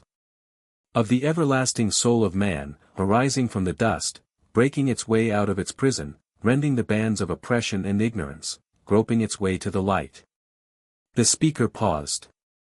There was an instant of silence, while men caught their breaths, and then like a single sound there came a cry from 1,000 people. Through it all Jurgis sat still, motionless and rigid, his eyes fixed upon the speaker. He was trembling, smitten with wonder. Suddenly the man raised his hands, and silence fell, and he began again. I plead with you, he said, whoever you may be, provided that you care about the truth, but most of all I plead with working man, with those to whom the evils I portray are not mere matters of sentiment, to be dallied and toyed with, and then perhaps put aside and forgotten, to whom they are the grim and relentless realities of the daily grind, the chains upon their limbs, the lash upon their backs, the iron in their souls. To you, working men. To you, the toilers, who have made this land, and have no voice in its councils. To you, whose lot it is to sow that others may reap, to labor and obey, and ask no more than the wages of a beast of burden, the food and shelter to keep you alive from day to day. It is to you that I come with my message of salvation, it is to you that I appeal. I know how much it is to ask of you, I know, for I have been in your place, I have lived your life, and there is no man before me here tonight who knows it better. I have known what it is to be a street waif, a bootblack, living upon a crust of bread and sleeping in cellar stairways and under empty wagons. I have known what it is to dare and to aspire, to dream mighty dreams and to see them perish, to see all the fair flowers of my spirit trampled into the mire by the wild beast powers of my life. I know what is the price that a working man pays for knowledge. I have paid for it with food and sleep, with agony of body and mind, with health, almost with life itself, and so, when I come to you with a story of hope and freedom, with the vision of a new earth to be created, of a new labor to be dared, I am not surprised that I find you sordid and material, sluggish and incredulous. That I do not despair is because I know also the forces that are driving behind you, because I know the raging lash of poverty, the sting of contempt and mastership, the insolence of office and the spurns. Because I feel sure that in the crowd that has come to me tonight, no matter how many may be dull and heedless, no matter how many may have come out of idle curiosity, or in order to ridicule, there will be some one man whom pain and suffering have made desperate, whom some chance vision of wrong and horror has startled and shocked into attention. And to him my words will come like a sudden flash of lightning to one who travels in darkness, revealing the way before him, the perils and the obstacles, solving all problems, making all difficulties clear. The scales will fall from his eyes, the shackles will be torn from his limbs, he will leap up with a cry of thankfulness, he will stride forth a free man at last. A man delivered from his self-created slavery. A man who will never more be trapped, whom no blandishments will cajole, whom no threats will frighten, who from tonight on will move forward, and not backward, who will study and understand, who will gird on his sword and take his place in the army of his comrades and brothers. Who will carry the good tidings to others, as I have carried them to him, priceless gift of liberty and light that is neither mine nor his, but is the heritage of the soul of man. Working men, comrades. Open your eyes and look about you. You have lived so long in the toil and heat that your senses are dulled, your souls are numbed, but realize once in your lives this world in which you dwell, tear off the rags of its customs and conventions, behold it as it is, in all its hideous nakedness. Realize it, realize that out upon the plains of Manchuria tonight two hostile armies are facing each other, that now, while we are seated here, 1,000,000 human beings may be hurled at each other's throats, striving with the fury of maniacs to tear each other to pieces. And this in the 20th century, 1900 years since the Prince of Peace was born on earth. 1900 years that his words have been preached as divine, and here two armies of men are rending and tearing each other like the wild beasts of the forest. Philosophers have reasoned, prophets have denounced, poets have wept and pleaded, and still this hideous monster roams at large. We have schools and colleges, newspapers and books, we have searched the heavens and the earth, we have weighed and probed and reasoned, and all to equip men to destroy each other. We call it war, and pass it by, but do not put me off with platitudes and conventions. Come with me, realize it, see the bodies of men pierced by bullets, blown into pieces by bursting shells. Hear the crunching of the bayonet, plunged into human flesh, hear the groans and shrieks of agony, see the faces of men crazed by pain, turned into fiends by fury and hate. Put your hand upon that piece of flesh, it is hot and quivering, just now it was a part of a man. This blood is still steaming, it was driven by a human heart. Almighty God! And this goes on, it is systematic, organized, premeditated. And we know it, and read of it, and take it for granted, our papers tell of it, and the presses are not stopped, our churches know of it, and do not close their doors, the people behold it, and do not rise up in horror and revolution. Or perhaps Manchuria is too far away for you, come home with me then, come here to Chicago. Here in this city tonight 10,000 women are shut up in foul pens, and driven by hunger to sell their bodies to live. And we know it, we make it a jest. And these women are made in the image of your mothers, they may be your sisters, your daughters, the child whom you left at home tonight, whose laughing eyes will greet you in the morning, that fate may be waiting for her. Tonight in Chicago there are 10,000 men, homeless and wretched, willing to work and begging for a chance, yet starving, and fronting in terror the awful winter cold. Tonight in Chicago there are 100,000 children wearing out their strength and blasting their lives in the effort to earn their bread. There are 100,000 mothers who are living in misery and squalor, struggling to earn enough to feed their little ones. There are 100,000 old people, cast off and helpless, waiting for death to take them from their torments. There are 1,000,000 people, men and women and children, who share the curse of the wage slave, who toil every hour they can stand and see, for just enough to keep them alive, who are condemned till the end of their days to monotony and weariness, to hunger and misery, to heat and cold, to dirt and disease, to ignorance and drunkenness and vice. And then turn over the page with me, and gaze upon the other side of the picture. There are 1,000, 10,000, maybe, who are the masters of these slaves, who own their toil. They do nothing to earn what they receive, they do not even have to ask for it, it comes to them of itself, their only care is to dispose of it. They live in palaces, they riot in luxury and extravagance, such as no words can describe, as makes the imagination reel and stagger, makes the soul grow sick and faint. They spend hundreds of dollars for a pair of shoes, a handkerchief, a garter, they spend millions for horses and automobiles and yachts, for palaces and banquets, for little shiny stones with which to deck their bodies. Chapter 29. The man had gone back to a seat upon the platform, and Jurgis realized that his speech was over. The applause continued for several minutes, and then someone started a song, and the crowd took it up, and the place shook with it.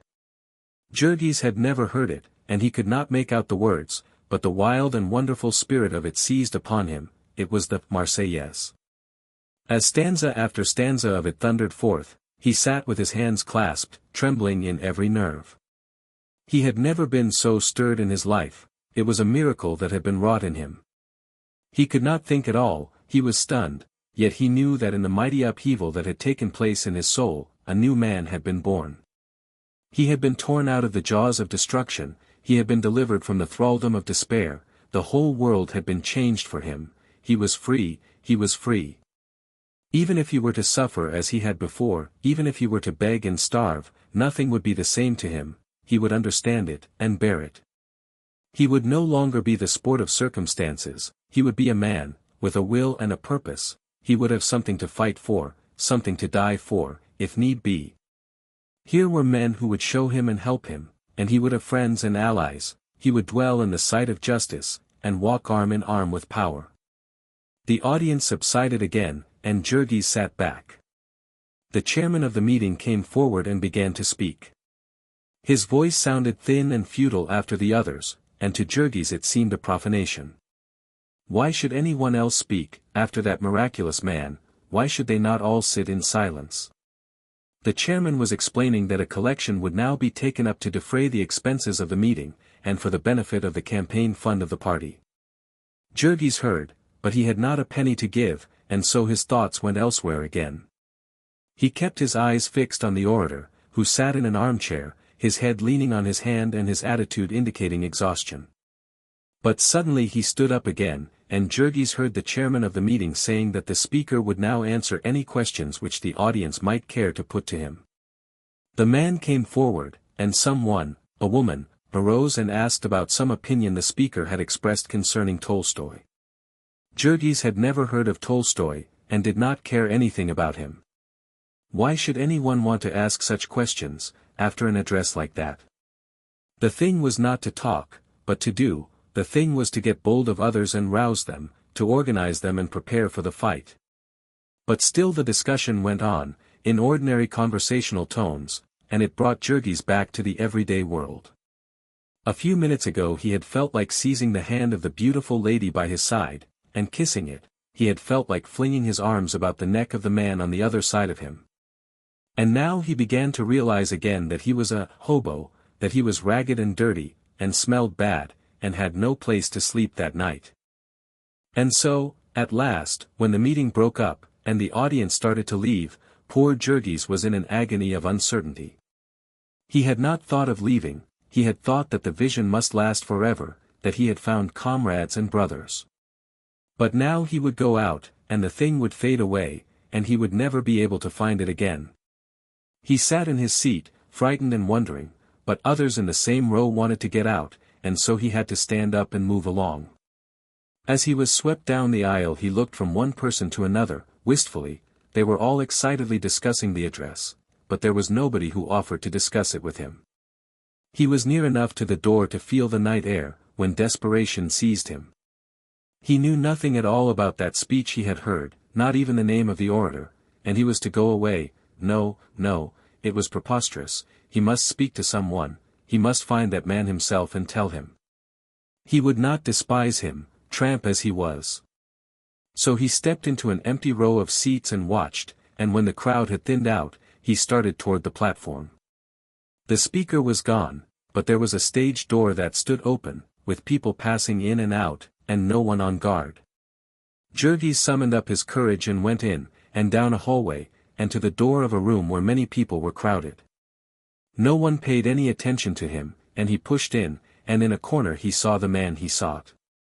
The orator sat in a chair, with his shoulders sunk together and his eyes half closed, his face was ghastly pale, almost greenish in hue, and one arm lay limp at his side.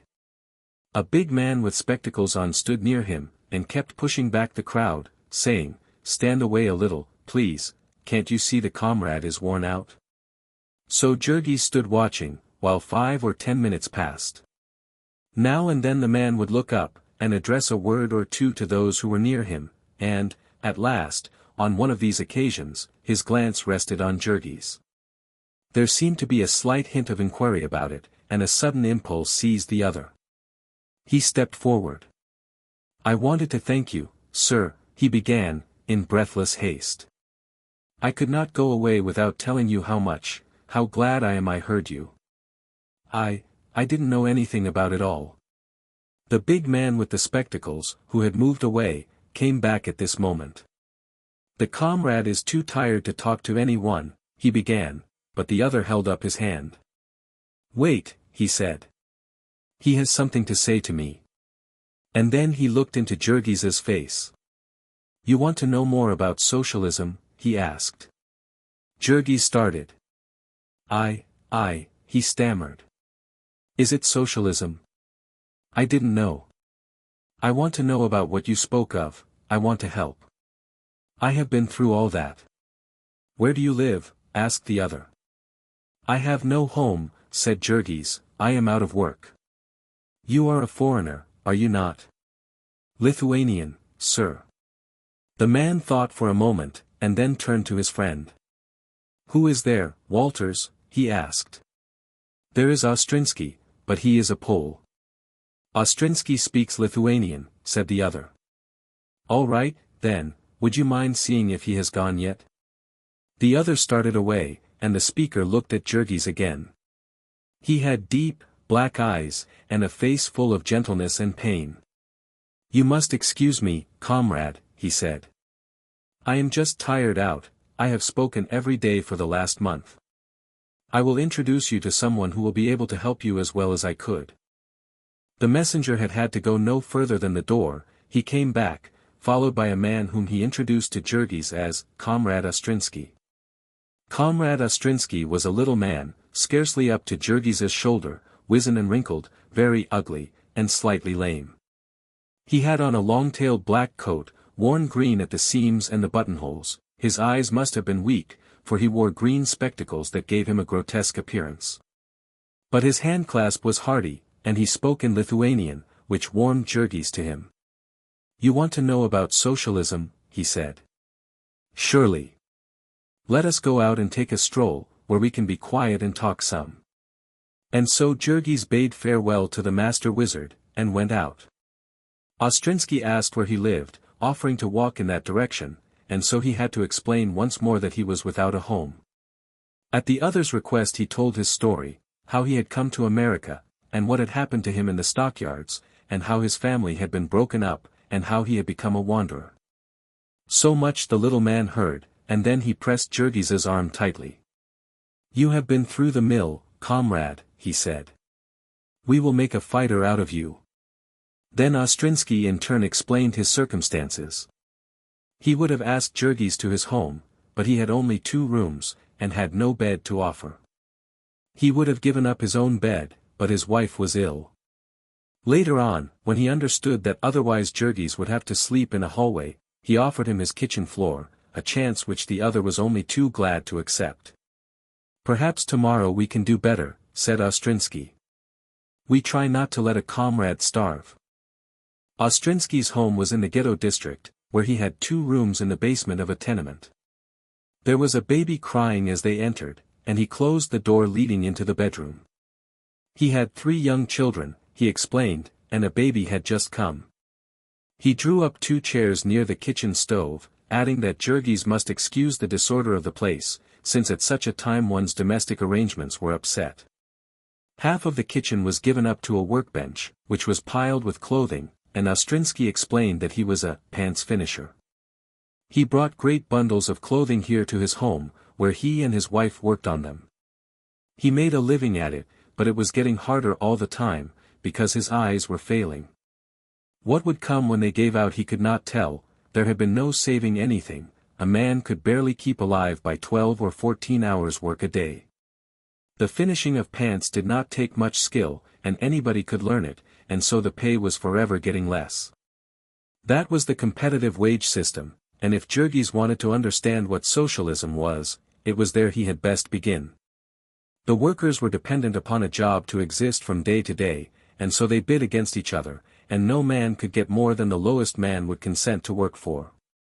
And thus the mass of the people were always in a life-and-death struggle with poverty.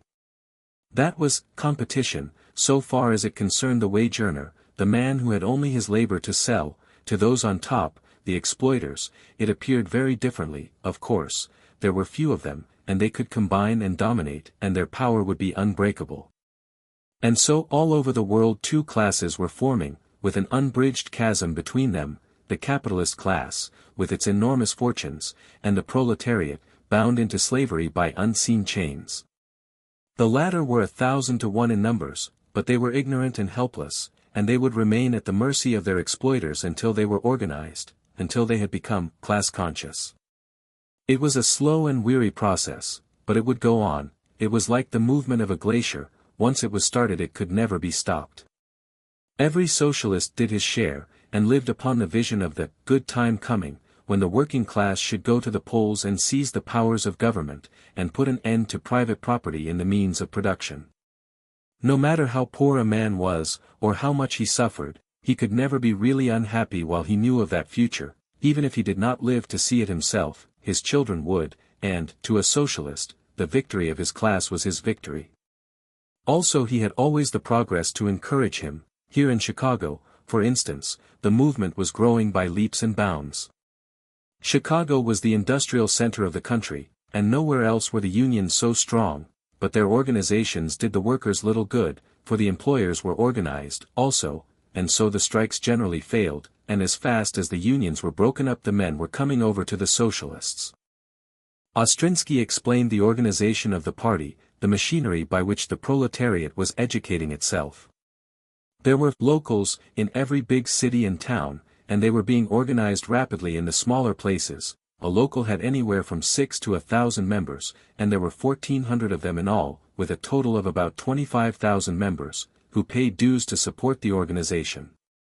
Local Cook County, as the city organization was called, had 80 branch locals, and it alone was spending several $1,000s in the campaign. It published a weekly in English, and one each in Bohemian and German. Also there was a monthly published in Chicago, and a cooperative publishing house, that issued 1.5 million of socialist books and pamphlets every year. All this was the growth of the last few years. There had been almost nothing of it when Ostrinsky first came to Chicago. Ostrinsky was a Pole, about 50 years of age. He had lived in Silesia, a member of a despised and persecuted race, and had taken part in the proletarian movement in the early 70s, when Bismarck, having conquered France, had turned his policy of blood and iron upon the International. Ostrinsky himself had twice been in jail, but he had been young then, and had not cared. He had had more of his share of the fight, though, for just when socialism had broken all its barriers and become the great political force of the empire, he had come to America, and begun all over again. In America everyone had laughed at the mere idea of socialism then. In America all men were free. As if political liberty made wage slavery any the more tolerable. Said Ostrinsky. The little tailor sat tilted back in his stiff kitchen chair, with his feet stretched out upon the empty stove, and speaking in low whispers, so as not to waken those in the next room.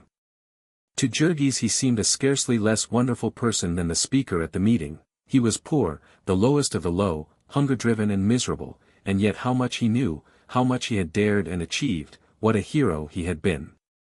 There were others like him, too, thousands like him, and all of them workingmen.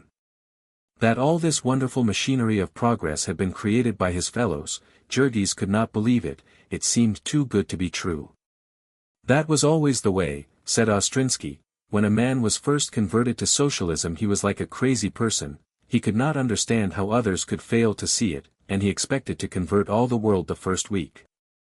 After a while he would realize how hard a task it was, and then it would be fortunate that other new hands kept coming, to save him from settling down into a rut.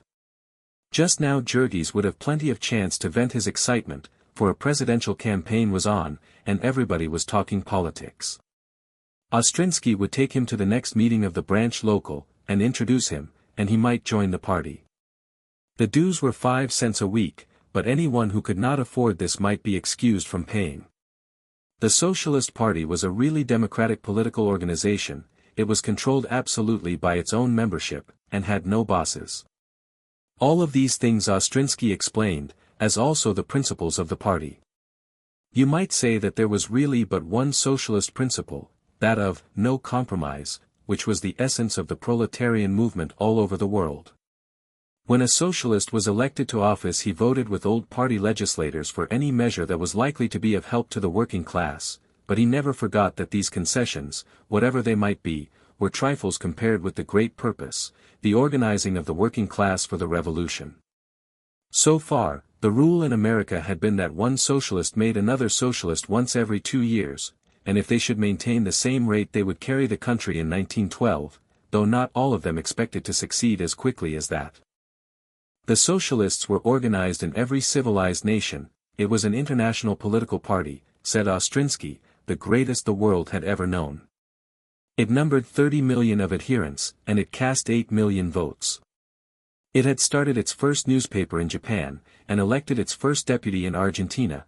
In France it named members of cabinets, and in Italy and Australia it held the balance of power and turned out ministries.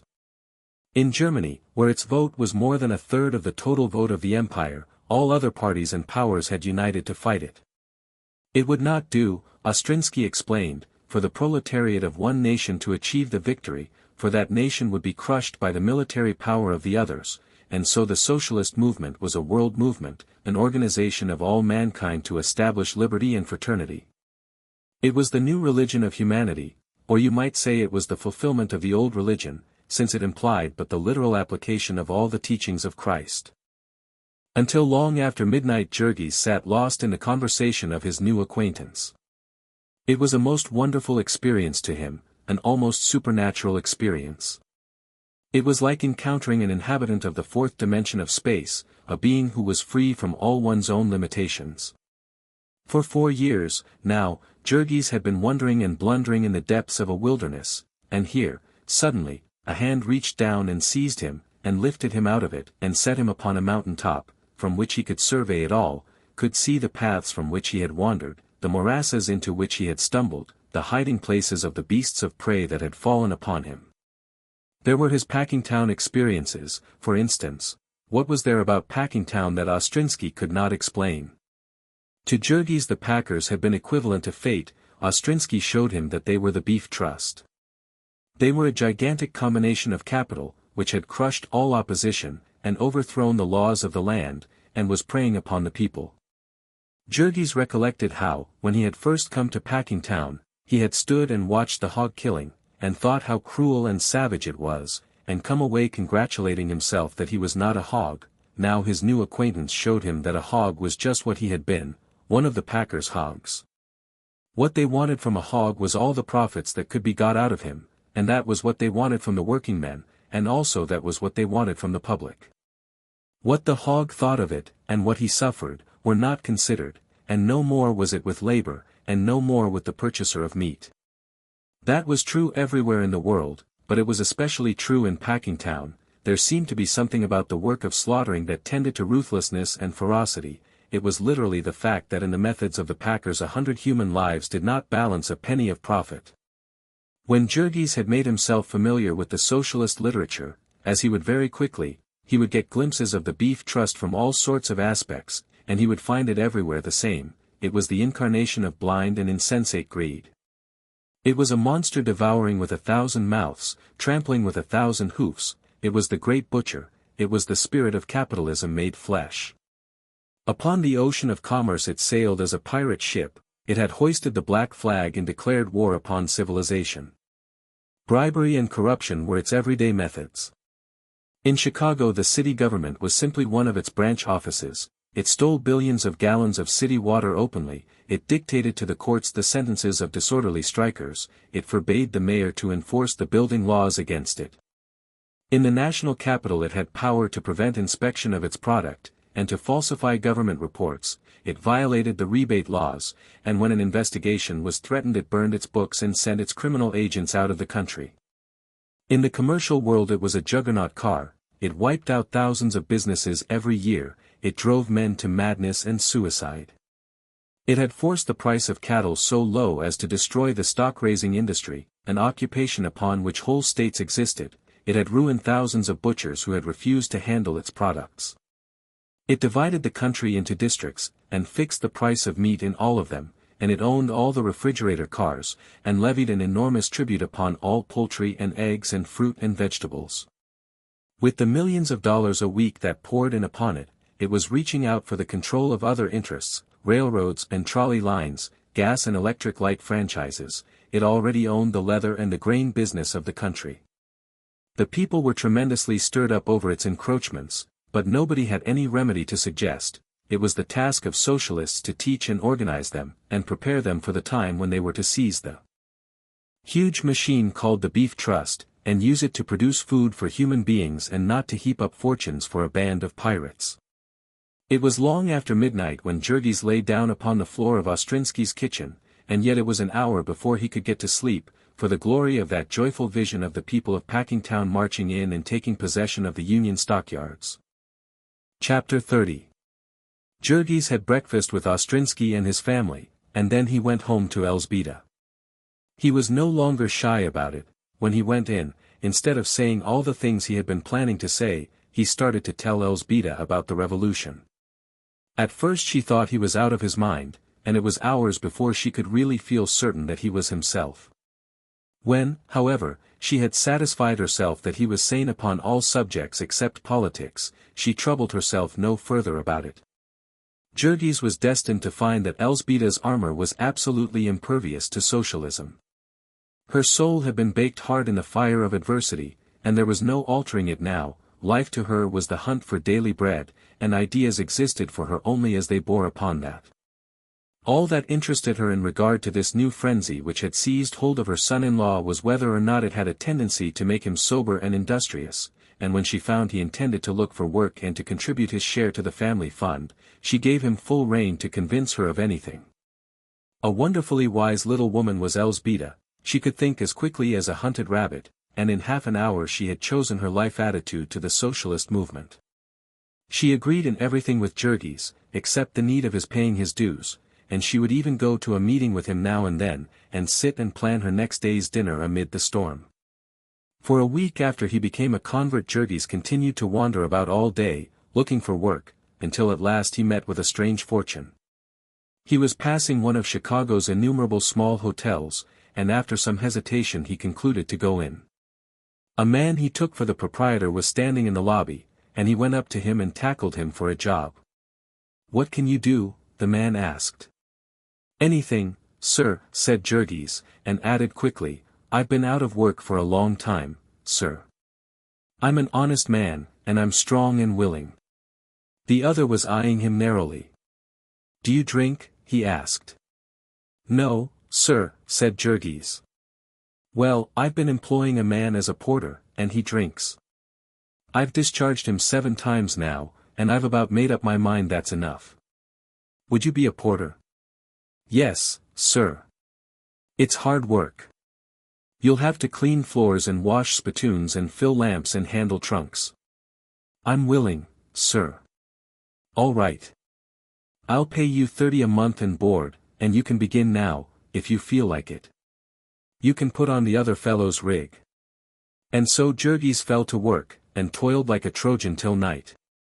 Then he went and told Elzbieta, and also, late as it was, he paid a visit to Ostrinsky to let him know of his good fortune.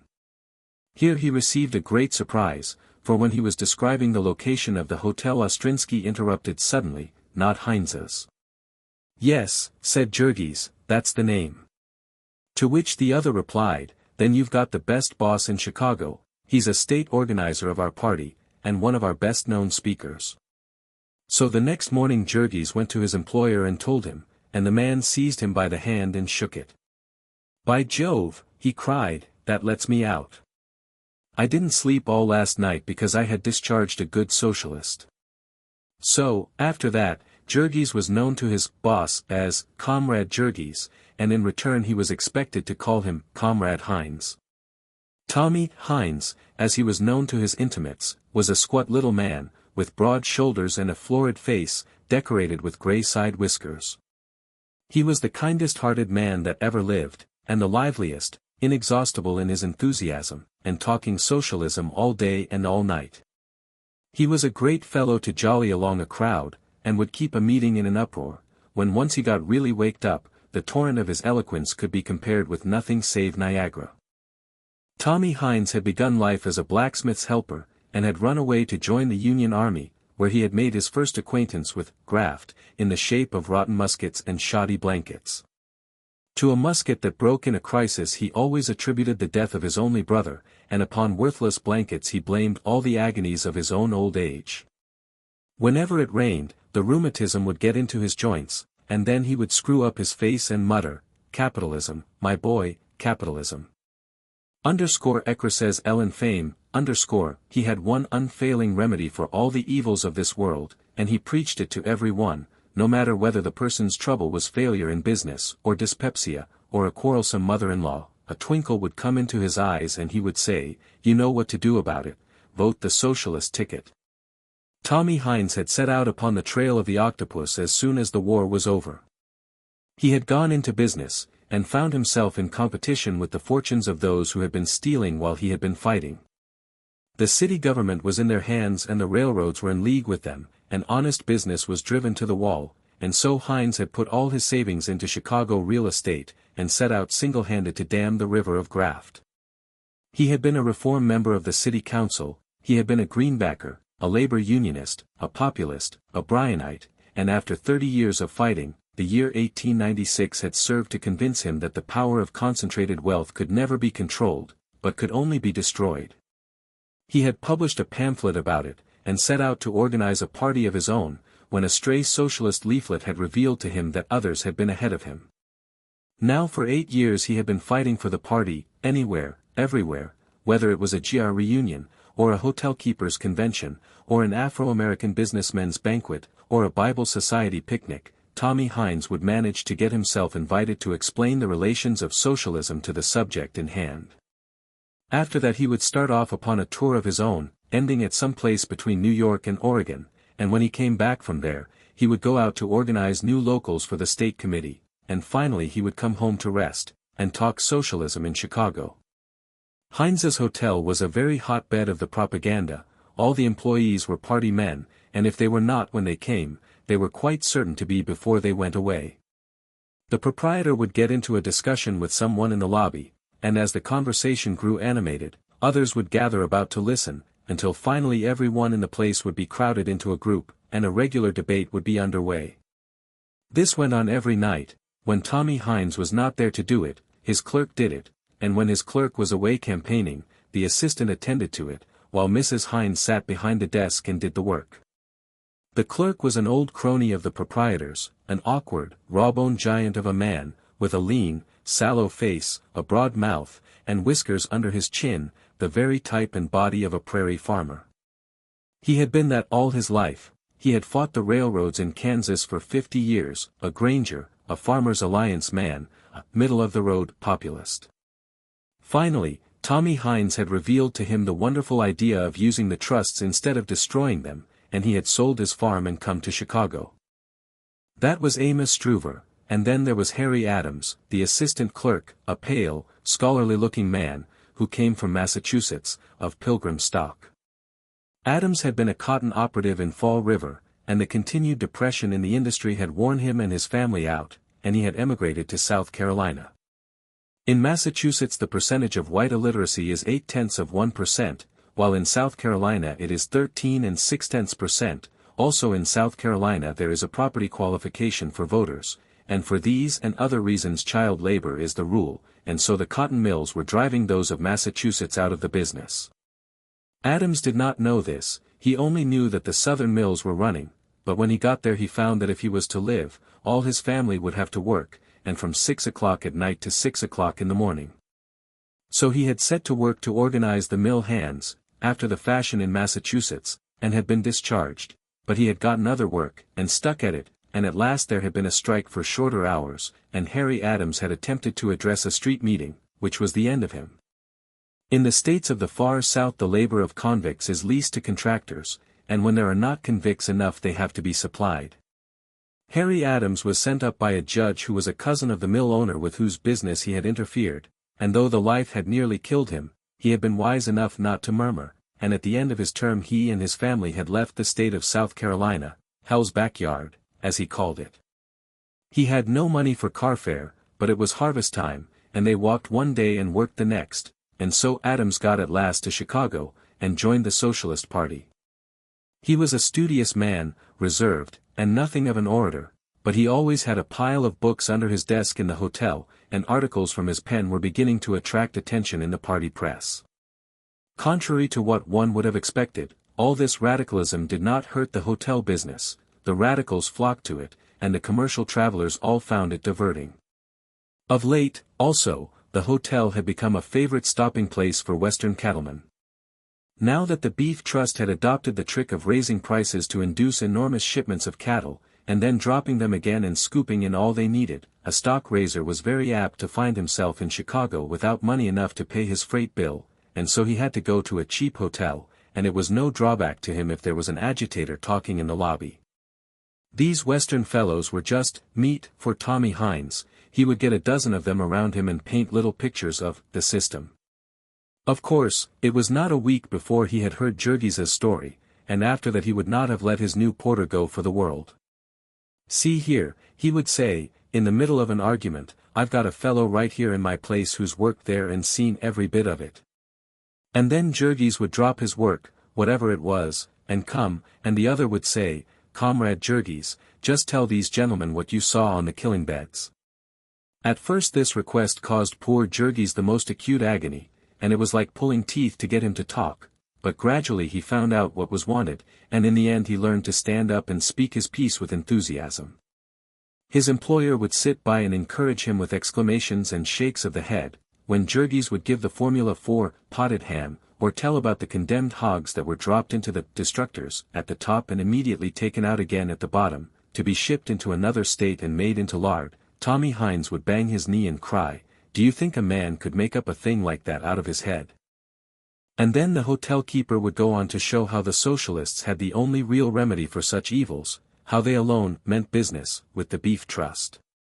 And when, in answer to this, the victim would say that the whole country was getting stirred up, that the newspapers were full of denunciations of it, and the government taking action against it, Tommy Hines had a knockout blow already. "Yes," he would say, "all that is true, but what do you suppose is the reason for it? Are you foolish enough to believe that it's done for the public? There are other trusts in the country just as illegal and extortionate as the Beef Trust. There is the Coal Trust, that freezes the poor in winter. There is the Steel Trust, that doubles the price of every nail in your shoes. There is the Oil Trust, that keeps you from reading at night. And why do you suppose it is that all the fury of the press and the government is directed against the Beef Trust?" And when to this the victim would reply that there was clamor enough over the Oil Trust, the other would continue, 10 years ago Henry D. Lloyd told all the truth about the Standard Oil Company in his Wealth versus Commonwealth, and the book was allowed to die, and you hardly ever hear of it. And now, at last, 2 magazines have the courage to tackle Standard Oil again, and what happens? The newspapers ridicule the authors, the churches defend the criminals, and the government does nothing. And now, why is it all so different with the Beef Trust? Here the other would generally admit that he was stuck, and Tommy Hines would explain to him, and it was fun to see his eyes open. If you were a socialist, the hotel keeper would say, you would understand that the power which really governs the United States today is the Railroad Trust. It is the Railroad Trust that runs your state government, wherever you live, and that runs the United States Senate. And all of the trusts that I have named are railroad trusts, save only the Beef Trust. The Beef Trust has defied the railroads, it is plundering them day by day through the private car, and so the public is roused to fury, and the papers clamor for action, and the government goes on the warpath. And you poor common people watch and applaud the job, and think it's all done for you, and never dream that it is really the grand climax of the century-long battle of commercial competition, the final death grapple between the chiefs of the Beef Trust and Standard Oil, for the prize of the mastery and ownership of the United States of America. Such was the new home in which Jurgis lived and worked, and in which his education was completed. Perhaps you would imagine that he did not do much work there, but that would be a great mistake. He would have cut off one hand for Tommy Hines, and to keep Hines's hotel a thing of beauty was his joy in life. That he had a score of socialist arguments chasing through his brain in the meantime did not interfere with this, On the contrary, Jurgis scrubbed the spittoons and polished the banisters all the more vehemently because at the same time he was wrestling inwardly with an imaginary recalcitrant. It would be pleasant to record that he swore off drinking immediately, and all the rest of his bad habits with it, but that would hardly be exact. These revolutionists were not angels, they were men, and men who had come up from the social pit, and with the mire of it smeared over them. Some of them drank, and some of them swore, and some of them ate pie with their knives. There was only one difference between them and all the rest of the populace, that they were men with a hope, with a cause to fight for and suffer for.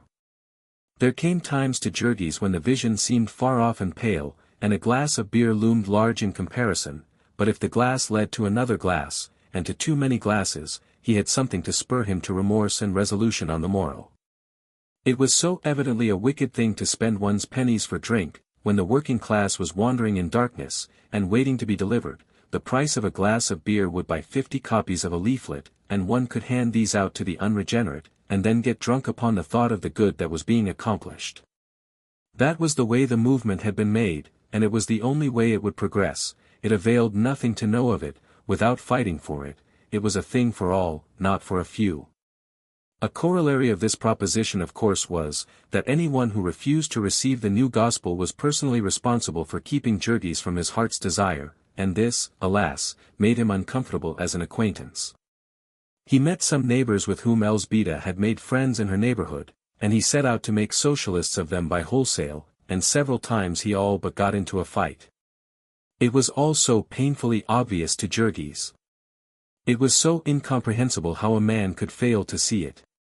Here were all the opportunities of the country, the land, and the buildings upon the land, the railroads, the mines, the factories, and the stores, all in the hands of a few private individuals, called capitalists, for whom the people were obliged to work for wages. The whole balance of what the people produced went to heap up the fortunes of these capitalists, to heap, and heap again, and yet again, and that in spite of the fact that they, and every one about them, lived in unthinkable luxury. And was it not plain that if the people cut off the share of those who merely owned, the share of those who worked would be much greater? That was as plain as 2 and 2 makes 4, and it was the whole of it, absolutely the whole of it, and yet there were people who could not see it, who would argue about everything else in the world. They would tell you that governments could not manage things as economically as private individuals. They would repeat and repeat that, and think they were saying something.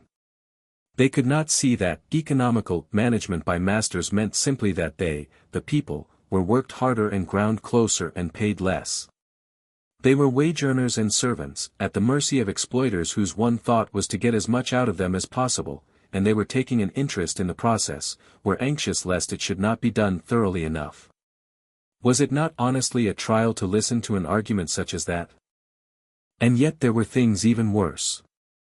You would begin talking to some poor devil who had worked in one shop for the last 30 years, and had never been able to save a penny, who left home every morning at 6 o'clock, to go and tend a machine, and come back at night too tired to take his clothes off, who had never had a week's vacation in his life, had never traveled, never had an adventure, never learned anything, never hoped anything, and when you started to tell him about socialism he would sniff and say, "I'm not interested in that, I'm an individualist." And then he would go on to tell you that socialism was paternalism, and that if it ever had its way the world would stop progressing. It was enough to make a mule laugh, to hear arguments like that, and yet it was no laughing matter, as you found out, for how many millions of such poor deluded wretches there were, whose lives had been so stunted by capitalism that they no longer knew what freedom was.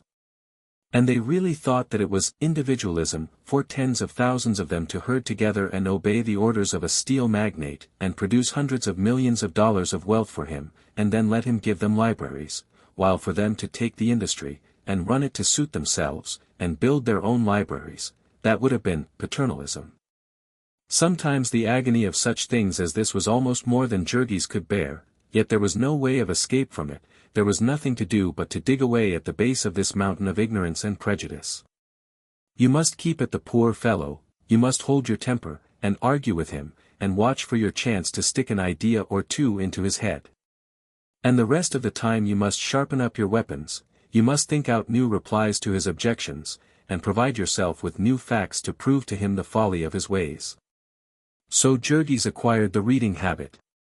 He would carry in his pocket a tract or a pamphlet which someone had loaned him, and whenever he had an idle moment during the day he would plod through a paragraph, and then think about it while he worked. Also he read the newspapers, and asked questions about them. One of the other porters at Heinz's was a sharp little Irishman, who knew everything that Jurgis wanted to know, and while they were busy he would explain to him the geography of America, and its history, its constitution and its laws. Also he gave him an idea of the business system of the country, the great railroads and corporations, and who owned them, and the labor unions, and the big strikes, and the men who had led them. Then at night, when he could get off, Jurgis would attend the socialist meetings. During the campaign one was not dependent upon the street corner affairs, where the weather and the quality of the orator were equally uncertain. There were hall meetings every night, and one could hear speakers of national prominence. These discussed the political situation from every point of view, and all that troubled Jurgis was the impossibility of carrying off but a small part of the treasures they offered him.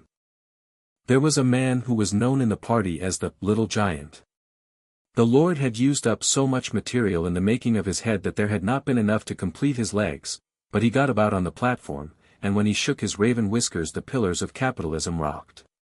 He had written a veritable encyclopedia upon the subject, a book that was nearly as big as himself, and then there was a young author, who came from California, and had been a salmon fisher, an oyster pirate, a longshoreman, a sailor, who had tramped the country and been sent to jail, had lived in the Whitechapel slums, and been to the Klondike in search of gold. All these things he pictured in his books, and because he was a man of genius he forced the world to hear him. Now he was famous, but wherever he went he still preached the gospel of the poor. And then there was one who was known as the millionaire socialist. He had made a fortune in business, and spent nearly all of it in building up a magazine, which the post office department had tried to suppress, and had driven to Canada. He was a quiet-mannered man, whom you would have taken for anything in the world but a socialist agitator. His speech was simple and informal. He could not understand why anyone should get excited about these things. It was a process of economic evolution, he said, and he exhibited its laws and methods. Life was a struggle for existence, and the strong overcame the weak, and in turn were overcome by the strongest. Those who lost in the struggle were generally exterminated, but now and then they had been known to save themselves by combination, which was a new and higher kind of strength. It was so that the gregarious animals had overcome the predaceous. It was so, in human history, that the people had mastered the kings. The workers were simply the citizens of industry, and the socialist movement was the expression of their will to survive. The inevitability of the revolution depended upon this fact, that they had no choice but to unite or be exterminated. This fact, grim and inexorable, depended upon no human will. It was the law of the economic process, of which the editor showed the details with the most marvelous precision. And later on came the evening of the great meeting of the campaign, when Jurgis heard the two standard-bearers of his party. 10 years before there had been in Chicago a strike of 150,000 railroad employees, and thugs had been hired by the railroads to commit violence, and the President of the United States had sent in troops to break the strike, by flinging the officers of the Union into jail without trial. The President of the Union came out of his cell a ruined man, but also he came out a socialist, and now for just 10 years he had been traveling up and down the country, standing face to face with the people, and pleading with them for justice. He was a man of electric presence, tall and gaunt, with a face worn thin by struggle and suffering. The fury of outraged manhood gleamed in it, and the tears of suffering little children pleaded in his voice. When he spoke he paced the stage, lithe and eager, like a panther. He leaned over, reaching out for his audience, he pointed into their souls with an insistent finger. His voice was husky from much speaking, but the great auditorium was as still as death, and everyone heard him. And then, as Jurgis came out from this meeting, someone handed him a paper which he carried home with him and read, and so he became acquainted with the appeal to reason. About 12 years previously a Colorado real estate speculator had made up his mind that it was wrong to gamble in the necessities of life of human beings, and so he had retired and begun the publication of a socialist weekly. There had come a time when he had to set his own type, but he had held on and won out, and now his publication was an institution. It used a carload of paper every week, and the mail trains would be hours loading up at the depot of the little Kansas town. It was a 4-page weekly, which sold for less than half a cent a copy. Its regular subscription list was 250,000, and it went to every crossroads post office in America. The Appeal was a propaganda paper. It had a manner all its own. It was full of ginger and spice, of Western slang and hustle. It collected news of the doings of the plutes, and served it up for the benefit of the American working mule. It would have columns of the deadly parallel, the $1 million worth of diamonds, or the fancy pet poodle establishment of a society dame, beside the fate of Mrs. Murphy of San Francisco, who had starved to death on the streets, or of John Robinson, just out of the hospital, who had hanged himself in New York because he could not find work. It collected the stories of graft and misery from the daily press, and made a little pungent paragraphs out of them. 3 banks of Bungtown, South Dakota, failed, and more savings of the workers swallowed up.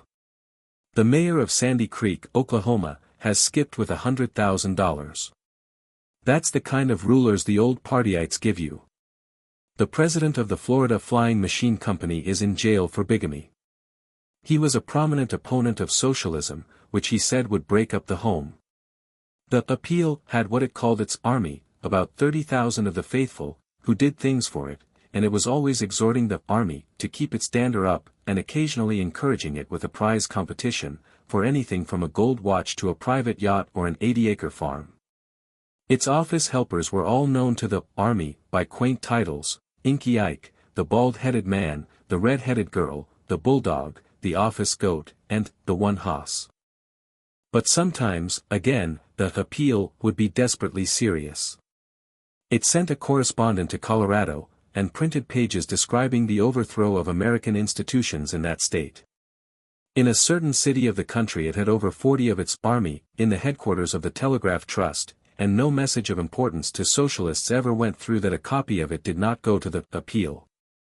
It would print great broadsides during the campaign. One copy that came to Jurgis was a manifesto addressed to striking workingmen, of which nearly 1 million copies had been distributed in the industrial centers, wherever the employers' associations had been carrying out their open shop program.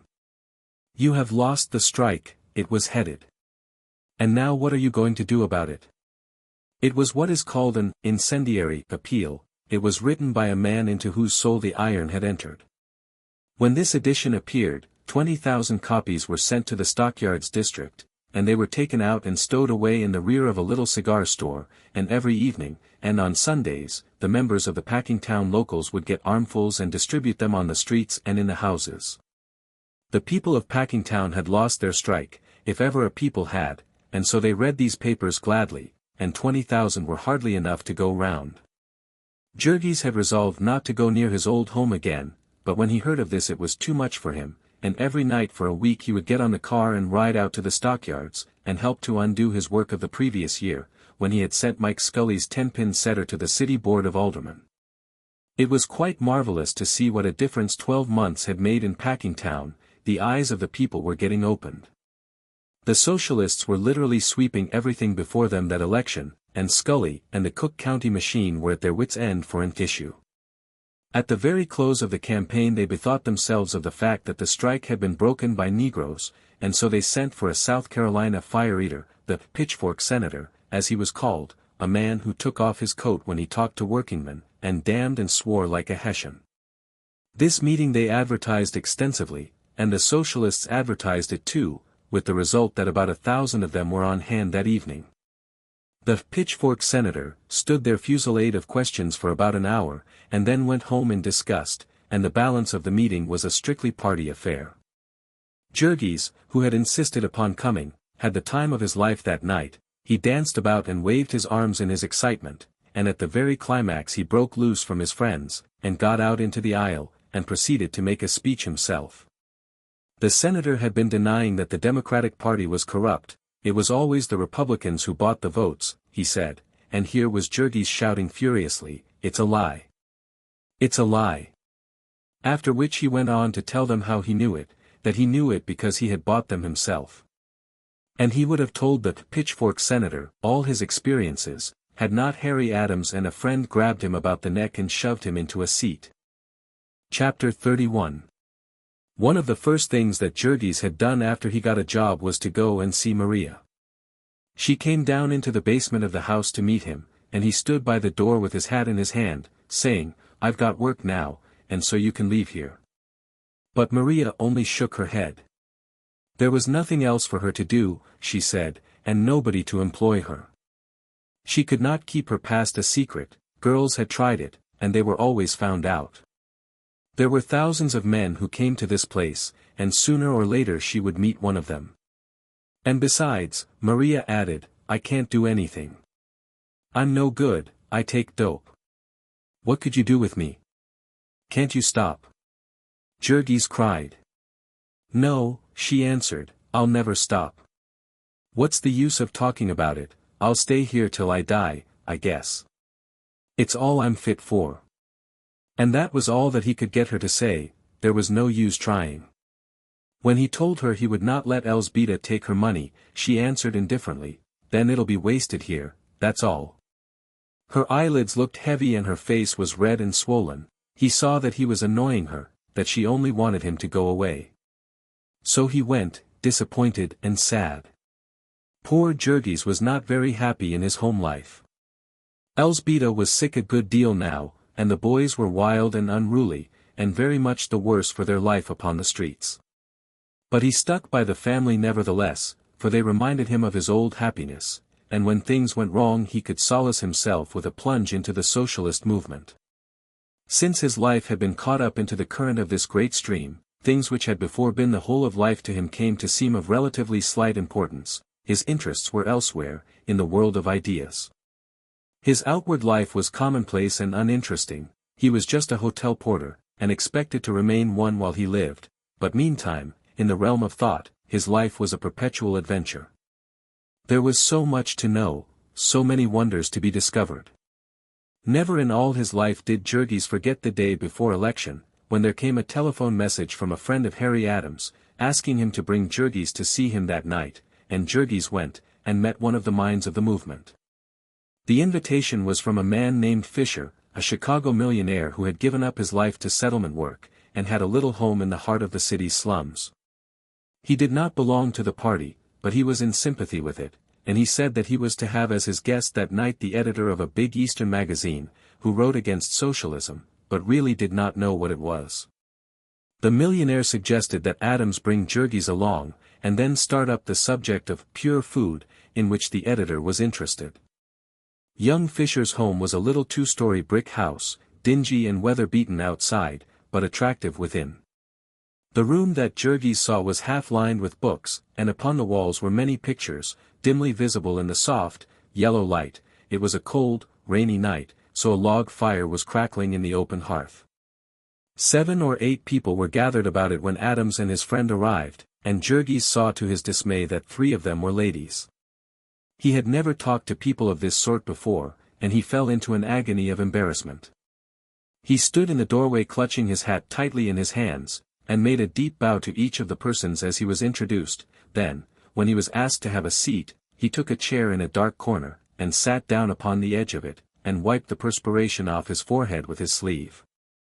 He was terrified lest they should expect him to talk. There was the host himself, a tall, athletic young man, clad in evening dress, as also was the editor, a dyspeptic-looking gentleman named Maynard. There was the former's frail young wife, and also an elderly lady, who taught kindergarten in the settlement, and a young college student, a beautiful girl with an intense and earnest face. She only spoke once or twice while Jurgis was there. The rest of the time she sat by the table in the center of the room, resting her chin in her hands and drinking in the conversation. There were 2 other men, whom young Fisher had introduced to Jurgis as Mr. Lucas and Mr. Schliemann. He heard them address Adams as comrade, and so he knew that they were socialists. The one called Lucas was a mild and meek-looking little gentleman of clerical aspect. He had been an itinerant evangelist, it transpired, and had seen the light and become a prophet of the new dispensation. He traveled all over the country, living like the apostles of old, upon hospitality, and preaching upon street corners when there was no hall. The other man had been in the midst of a discussion with the editor when Adams and Jurgis came in, and at the suggestion of the host they resumed it after the interruption. Jurgis was soon sitting spellbound. thinking that here was surely the strangest man that had ever lived in the world. Nicholas Schliemann was a Swede, a tall, gaunt person, with hairy hands and bristling yellow beard. He was a university man, and had been a professor of philosophy, until, as he said, he had found that he was selling his character as well as his time. Instead he had come to America, where he lived in a garret room in this slum district, and made volcanic energy take the place of fire. He studied the composition of foodstuffs, and knew exactly how many proteids and carbohydrates his body needed, and by scientific chewing he said that he tripled the value of all he ate, so that it cost him 11 cents a day.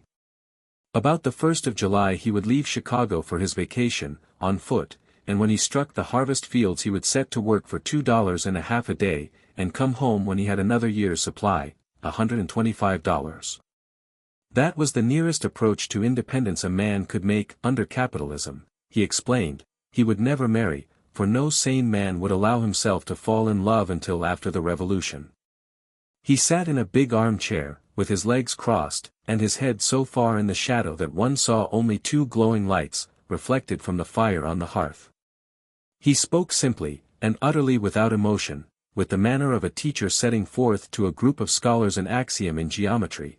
He would enunciate such propositions as made the hair of an ordinary person rise on end.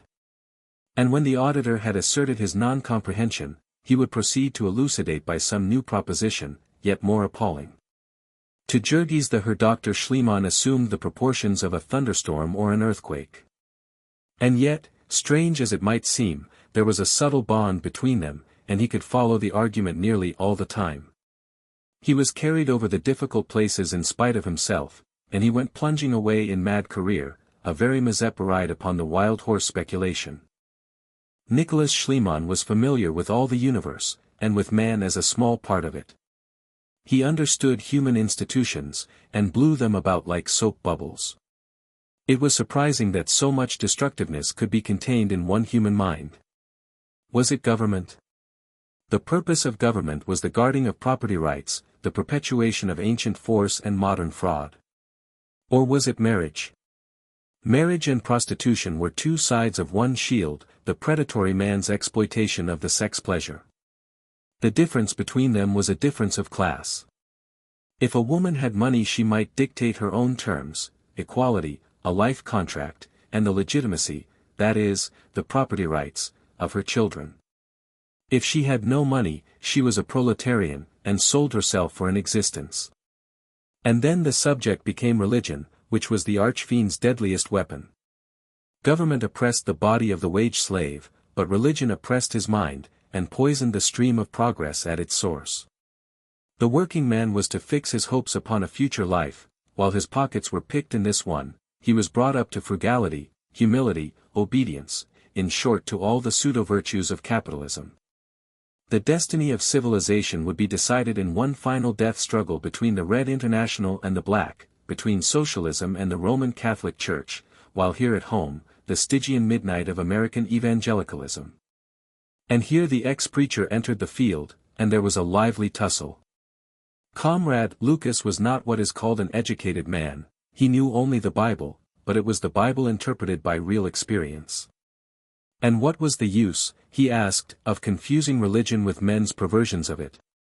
That the church was in the hands of the merchants at the moment was obvious enough, but already there were signs of rebellion, and if Comrade Schliemann could come back a few years from now.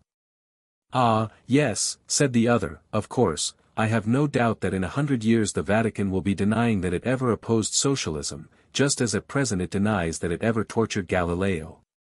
I am not defending the Vatican, exclaimed Lucas, vehemently. I am defending the Word of God, which is one long cry of the human spirit for deliverance from the sway of oppression. Take the 24th chapter of the book of Job, which I am accustomed to quote in my addresses as, the Bible upon the Beef Trust, or take the words of Isaiah, or of the Master himself.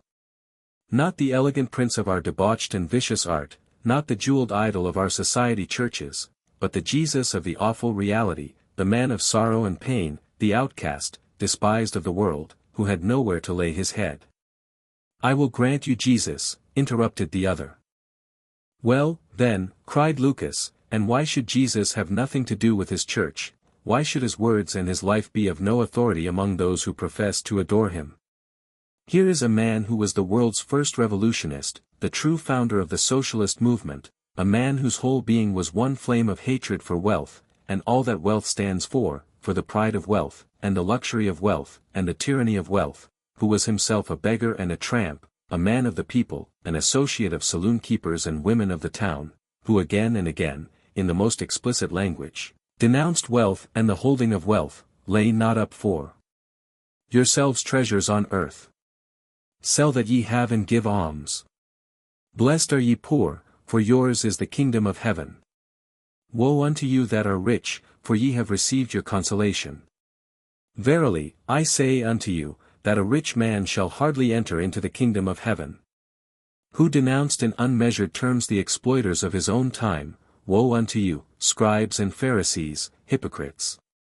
Woe unto you also, you lawyers! Ye serpents, ye generation of vipers, how can ye escape the damnation of hell? Who drove out the business men and brokers from the temple with a whip? Who was crucified, think of it, for an incendiary and a disturber of the social order? And this man they have made into the high priest of property and smug respectability, a divine sanction of all the horrors and abominations of modern commercial civilization. Jeweled images are made of him, sensual priests burn incense to him, and modern pirates of industry bring their dollars, wrung from the toil of helpless women and children, and build temples to him, and sit in cushioned seats and listen to his teachings expounded by doctors of dusty divinity. Bravo, cried Schliemann, laughing. But the other was in full career. He had talked this subject every day for 5 years, and had never yet let himself be stopped. This Jesus of Nazareth, he cried. This class-conscious working man. This union carpenter. This agitator, lawbreaker, firebrand, anarchist. He, the sovereign lord and master of a world which grinds the bodies and souls of human beings into dollars, if he could come into the world this day and see the things that men have made in his name, would it not blast his soul with horror? Would he not go mad at the sight of it, he the Prince of mercy and love? That dreadful night when he lay in the Garden of Gethsemane and writhed in agony until he sweat blood, do you think that he saw anything worse than he might see tonight upon the plains of Manchuria, where men march out with a jeweled image of him before them, to do wholesale murder for the benefit of foul monsters of sensuality and cruelty? Do you not know that if he were in St. Petersburg now, he would take the whip with which he drove out the bankers from his temple? Here the speaker paused an instant for breath. No, comrade, said the other, dryly, for he was a practical man. He would take pretty little imitation lemons, such as are now being shipped into Russia, handy for carrying in the pockets, and strong enough to blow a whole temple out of sight. Lucas waited until the company had stopped laughing over this, then he began again, but look at it from the point of view of practical politics, comrade. Here is an historical figure whom all men reverence and love, whom some regard as divine, and who was one of us, who lived our life, and taught our doctrine. And now shall we leave him in the hands of his enemies, shall we allow them to stifle and stultify his example? We have his words, which no one can deny, and shall we not quote them to the people, and prove to them what he was, and what he taught, and what he did? No, no, 1,000 times no, we shall use his authority to turn out the knaves and sluggards from his ministry, and we shall yet rouse the people to action. Lucas halted again, and the other stretched out his hand to a paper on the table. Here, comrade, he said, with a laugh, here is a place for you to begin. A bishop whose wife has just been robbed of $50,000 worth of diamonds. And a most unctuous and oily of bishops. An eminent and scholarly bishop. A philanthropist and friend of labor bishop, a civic federation decoy duck for the chloroforming of the wage-working man. To this little passage of arms the rest of the company sat as spectators. But now Mr. Maynard, the editor, took occasion to remark, somewhat naively, that he had always understood that socialists had a cut-and-dried program for the future of civilization, whereas here were two active members of the party, who, from what he could make out, were agreed about nothing at all. Would the two, for his enlightenment, try to ascertain just what they had in common, and why they belonged to the same party? This resulted, after much debating, in the formulating of two carefully worded propositions: first, that a socialist believes in the common ownership and democratic management of the means of producing the necessities of life, and, second, that a socialist believes that the means by which this is to be brought about is the class-conscious political organization of the wage earners. Thus far they were at one, but no farther. To Lucas, the religious zealot, the cooperative commonwealth was the New Jerusalem, the kingdom of heaven, which is within you.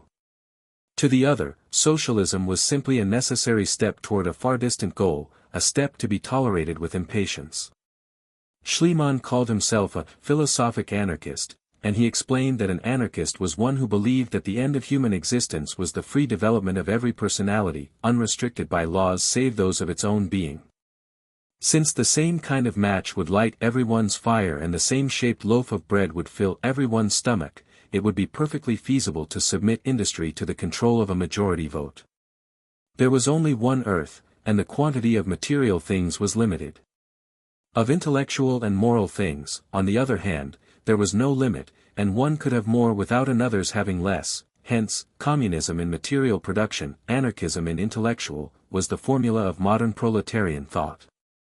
As soon as the birth agony was over, and the wounds of society had been healed, there would be established a simple system whereby each man was credited with his labor and debited with his purchases, and after that the processes of production, exchange, and consumption would go on automatically, and without our being conscious of them, any more than a man is conscious of the beating of his heart. And then, explained Schliemann, society would break up into independent, self-governing communities of mutually congenial persons, examples of which at present were clubs, churches, and political parties. After the revolution, all the intellectual, artistic, and spiritual activities of men would be cared for by such free associations. Romantic novelists would be supported by those who liked to read romantic novels, and impressionist painters would be supported by those who liked to look at impressionist pictures, and the same with preachers and scientists, editors and actors and musicians. If anyone wanted to work or paint or pray, and could find no one to maintain him, he could support himself by working part of the time. That was the case at present, the only difference being that the competitive wage system compelled a man to work all the time to live, while, after the abolition of privilege and exploitation, anyone would be able to support himself by an hour's work a day. Also the artist's audience of the present was a small minority of people, all debased and vulgarized by the effort it had cost them to win in the commercial battle, of the intellectual and artistic activities which would result when the whole of mankind was set free from the nightmare of competition, we could at present form no conception whatever. And then the editor wanted to know upon what ground Dr. Schliemann asserted that it might be possible for a society to exist upon an hour's toil by each of its members. Just what, answered the other, would be the productive capacity of society if the present resources of science were utilized, we have no means of ascertaining, but we may be sure it would exceed anything that would sound reasonable to minds inured to the ferocious barbarities of capitalism. After the triumph of the international proletariat, war would of course be inconceivable, and who can figure the cost of war to humanity, not merely the value of the lives and the material that it destroys, not merely the cost of keeping millions of men in idleness, of arming and equipping them for battle and parade, but the drain upon the vital energies of society by the war attitude and the war terror, the brutality and ignorance, the drunkenness, prostitution, and crime it entails, the industrial impotence and the moral deadness. Do you think that it would be too much to say that 2 hours of the working time of every efficient member of a community goes to feed the red fiend of war? And then Schliemann went on to outline some of the wastes of competition, the losses of industrial warfare, the ceaseless worry and friction, the vices, such as drink, for instance, the use of which had nearly doubled in 20 years, as a consequence of the intensification of the economic struggle, the idle and unproductive members of the community, the frivolous rich and the pauperized poor. The law and the whole machinery of repression, the wastes of social ostentation, the milliners and tailors, the hairdressers, dancing masters, chefs and lackeys. You understand, he said, that in a society dominated by the fact of commercial competition, money is necessarily the test of prowess, and wastefulness the sole criterion of power.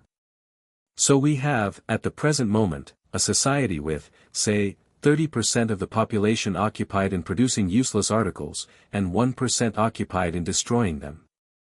And this is not all, for the servants and panders of the parasites are also parasites, the milliners and the jewelers and the lackeys have also to be supported by the useful members of the community.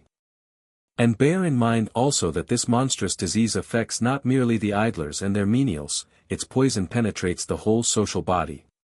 Beneath the 100,000 women of the elite are a million middle-class women, miserable because they are not of the elite, and trying to appear of it in public, and beneath them, in turn, are 5 million farmers' wives reading fashion papers and trimming bonnets, and shopgirls and serving maids selling themselves into brothels for cheap jewelry and imitation sealskin robes. And then consider that, added to this competition in display, you have, like oil on the flames, a whole system of competition in selling. You have manufacturers contriving tens of thousands of catchpenny devices, storekeepers displaying them, and newspapers and magazines filled up with advertisements of them. And don't forget the wastes of fraud, put in young Fisher.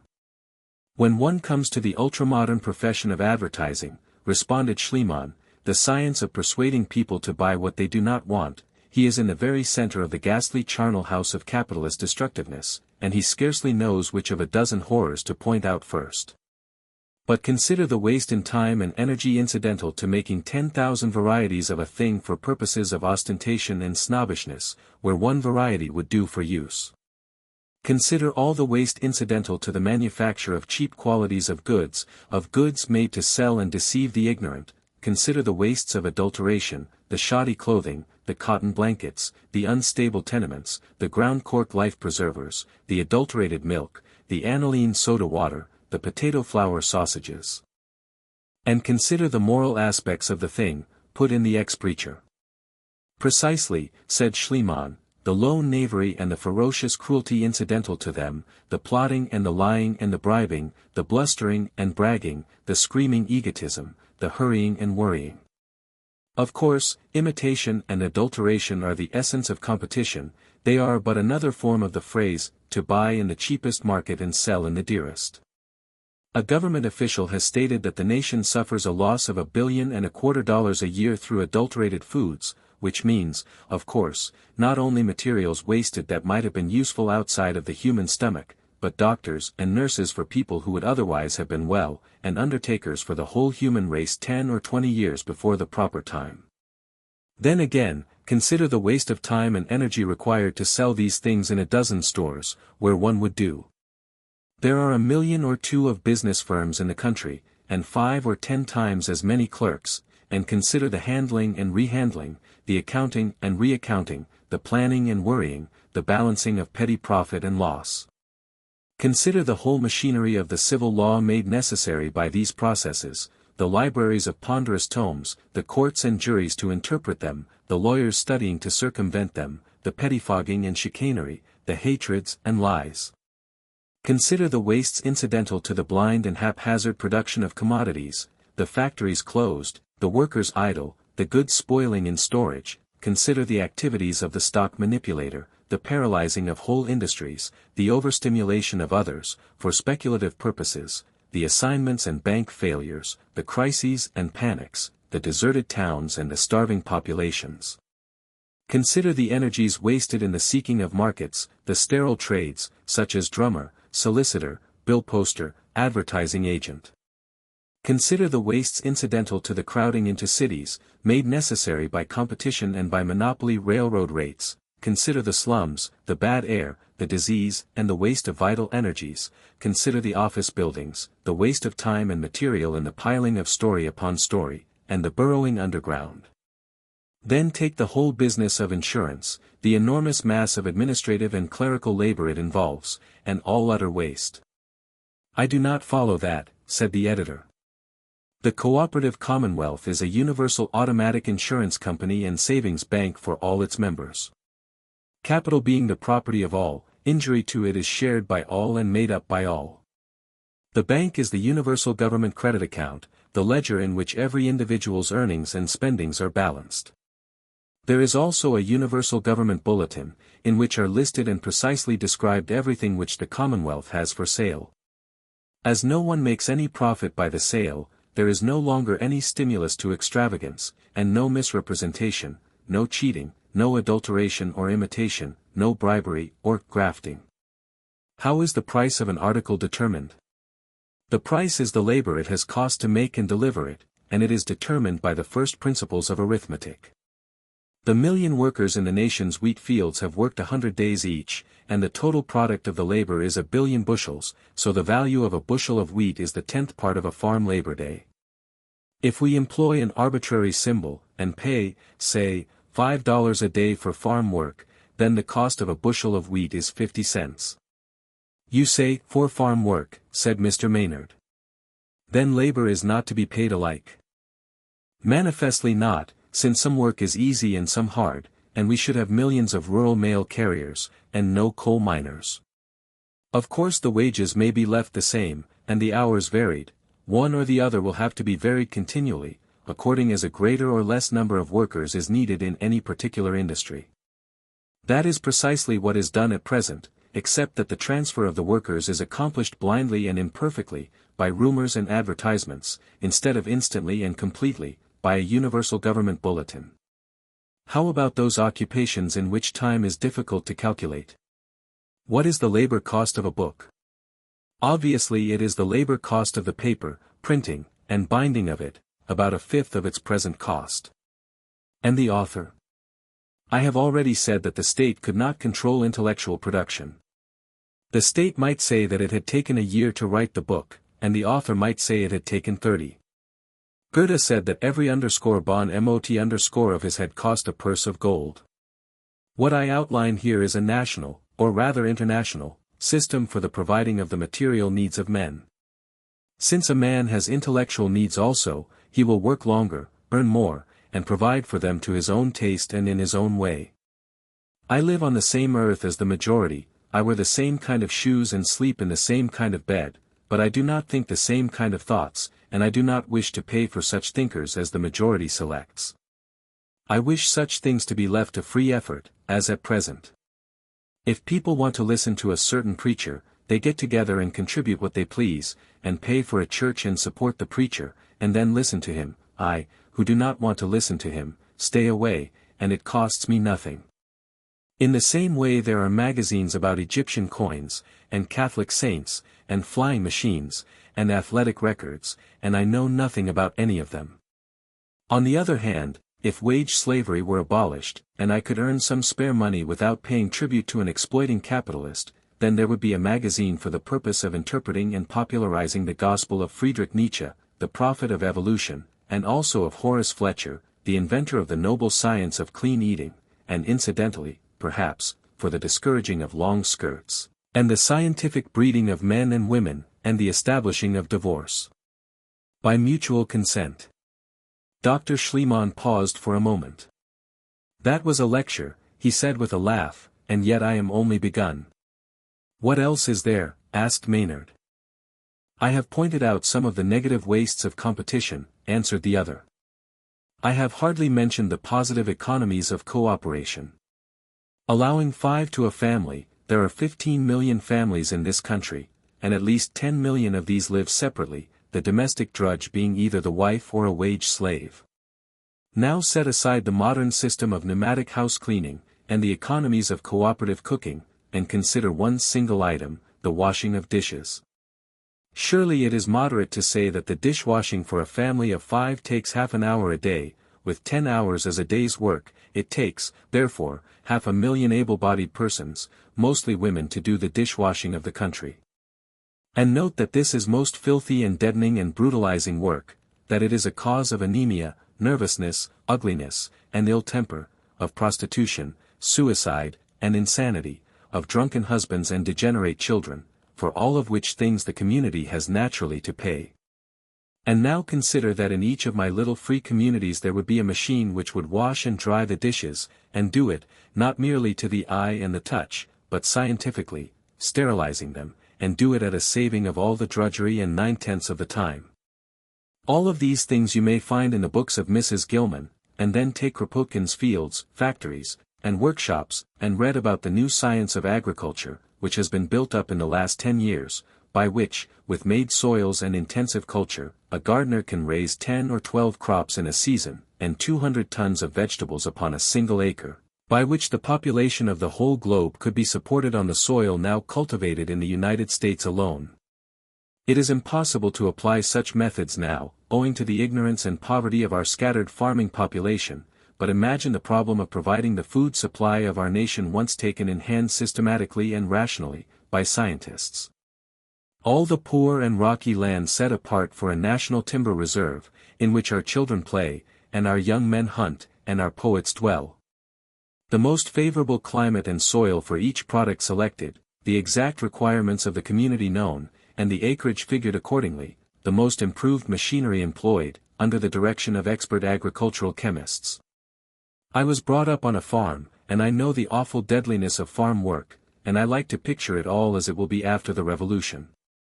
To picture the great potato planting machine, drawn by 4 horses, or an electric motor, plowing the furrow, cutting and dropping and covering the potatoes, and planting a score of acres a day.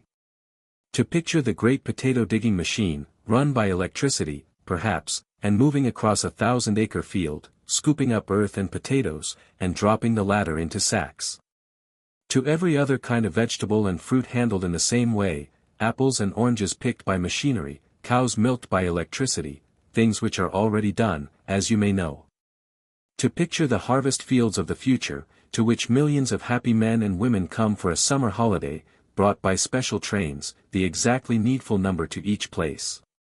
And to contrast all this with our present agonizing system of independent small farming, a stunted, haggard, ignorant man, mated with a yellow, lean, and sad-eyed drudge, and toiling from 4 o'clock in the morning until 9 at night, working the children as soon as they are able to walk, scratching the soil with its primitive tools, and shut out from all knowledge and hope, from all their benefits of science and invention, and all the joys of the spirit, held to a bare existence by competition in labor, and boasting of his freedom because he is too blind to see his chains.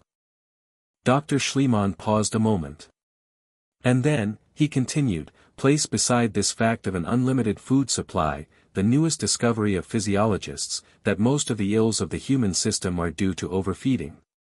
And then again, it has been proven that meat is unnecessary as a food, and meat is obviously more difficult to produce than vegetable food, less pleasant to prepare and handle, and more likely to be unclean. But what of that, so long as it tickles the palate more strongly? How would socialism change that? Asked the girl student, quickly. It was the first time she had spoken. So long as we have wage slavery, answered Schliemann, it matters not in the least how debasing and repulsive a task may be, it is easy to find people to perform it. But just as soon as labor is set free, then the price of such work will begin to rise. So one by one the old, dingy, and unsanitary factories will come down, it will be cheaper to build new, and so the steamships will be provided with stoking machinery, and so the dangerous trades will be made safe, or substitutes will be found for their products. In exactly the same way, as the citizens of our industrial republic become refined, year by year the cost of slaughterhouse products will increase, until eventually those who want to eat meat will have to do their own killing, and how long do you think the custom would survive then? To go on to another item, one of the necessary accompaniments of capitalism in a democracy is political corruption, and one of the consequences of civic administration by ignorant and vicious politicians, is that preventable diseases kill off half our population.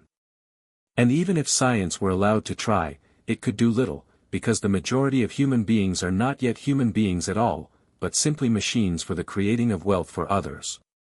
They are penned up in filthy houses and left to rot and stew in misery, and the conditions of their life make them ill faster than all the doctors in the world could heal them, and so, of course, they remain as centers of contagion, poisoning the lives of all of us, and making happiness impossible for even the most selfish. For this reason I would seriously maintain that all the medical and surgical discoveries that science can make in the future will be of less importance than the application of the knowledge we already possess, when the disinherited of the earth have established their right to a human existence. And here the Herr Doctor relapsed into silence again. Jurgis had noticed that the beautiful young girl who sat by the center table was listening with something of the same look that he himself had worn, the time when he had first discovered socialism. Jurgis would have liked to talk to her, he felt sure that she would have understood him. Later on in the evening, when the group broke up, he heard Mrs. Fisher say to her, in a low voice, I wonder if Mr. Maynard will still write the same things about socialism, to which she answered, I don't know, but if he does we shall know that he is a knave. And only a few hours after this came election day, when the long campaign was over, and the whole country seemed to stand still and hold its breath, awaiting the issue. Jurgis and the rest of the staff of Heinz's hotel could hardly stop to finish their dinner, before they hurried off to the big hall which the party had hired for that evening. But already there were people waiting, and already the telegraph instrument on the stage had begun clicking off the returns. When the final accounts were made up, the socialist vote proved to be over 400,000, an increase of something like 350% in 4 years. And that was doing well, but the party was dependent for its early returns upon messages from the locals, and naturally those locals which had been most successful were the ones which felt most like reporting, and so that night everyone in the hall believed that the vote was going to be 6, or 7, or even 800,000. Just such an incredible increase had actually been made in Chicago, and in the state, the vote of the city had been 6,700 in 1900, and now it was 47,000, that of Illinois had been 9,600, and now it was 69,000. So, as the evening waxed, and the crowd piled in, the meeting was a sight to be seen. Bulletins would be read, and the people would shout themselves hoarse, and then someone would make a speech, and there would be more shouting, and then a brief silence, and more bulletins. There would come messages from the secretaries of neighboring states, reporting their achievements. The vote of Indiana had gone from 2,300 to 12,000, of Wisconsin from 7,000 to 28,000, of Ohio from 4,800 to 36,000.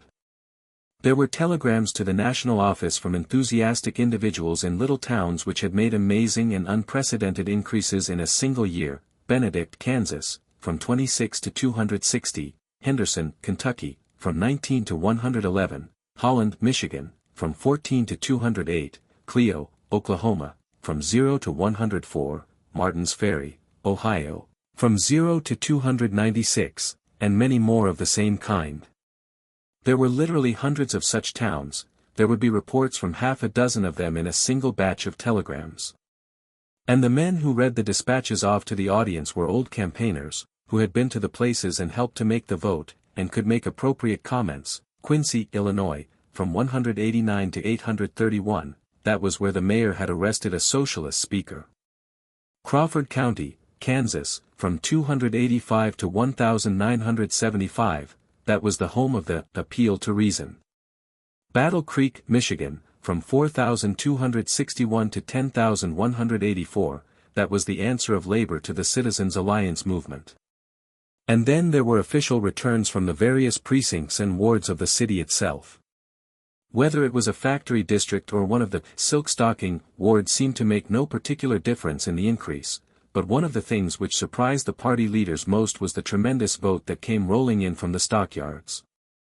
Packingtown comprised 3 wards of the city, and the vote in the spring of 1903 had been 500, and in the fall of the same year, 1,600.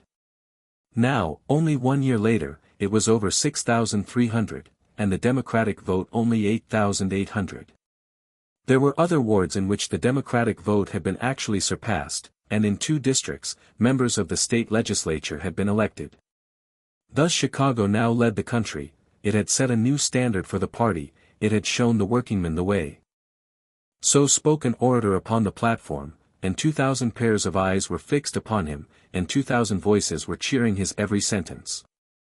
The orator had been the head of the city's relief bureau in the stockyards, until the sight of misery and corruption had made him sick. He was young, hungry-looking, full of fire, and as he swung his long arms and beat up the crowd, to Jurgis he seemed the very spirit of the revolution. Organize! Organize! Organize! That was his cry. He was afraid of this tremendous vote, which his party had not expected, and which it had not earned. These men are not socialists, he cried. This election will pass, and the excitement will die, and people will forget about it, and if you forget about it, too, if you sink back and rest upon your oars, we shall lose this vote that we have pulled today, and our enemies will laugh us to scorn. It rests with you to take your resolution, now, in the flush of victory, to find these men who have voted for us, and bring them to our meetings, and organize them and bind them to us. We shall not find all our campaigns as easy as this one. Everywhere in the country tonight the old party politicians are studying this vote, and setting their sails by it, and nowhere will they be quicker or more cunning than here in our own city. 50,000 socialist votes in Chicago means a municipal ownership democracy in the spring. And then they will fool the voters once more, and all the powers of plunder and corruption will be swept into office again. But whatever they may do when they get in, there is one thing they will not do, and that will be the thing for which they were elected.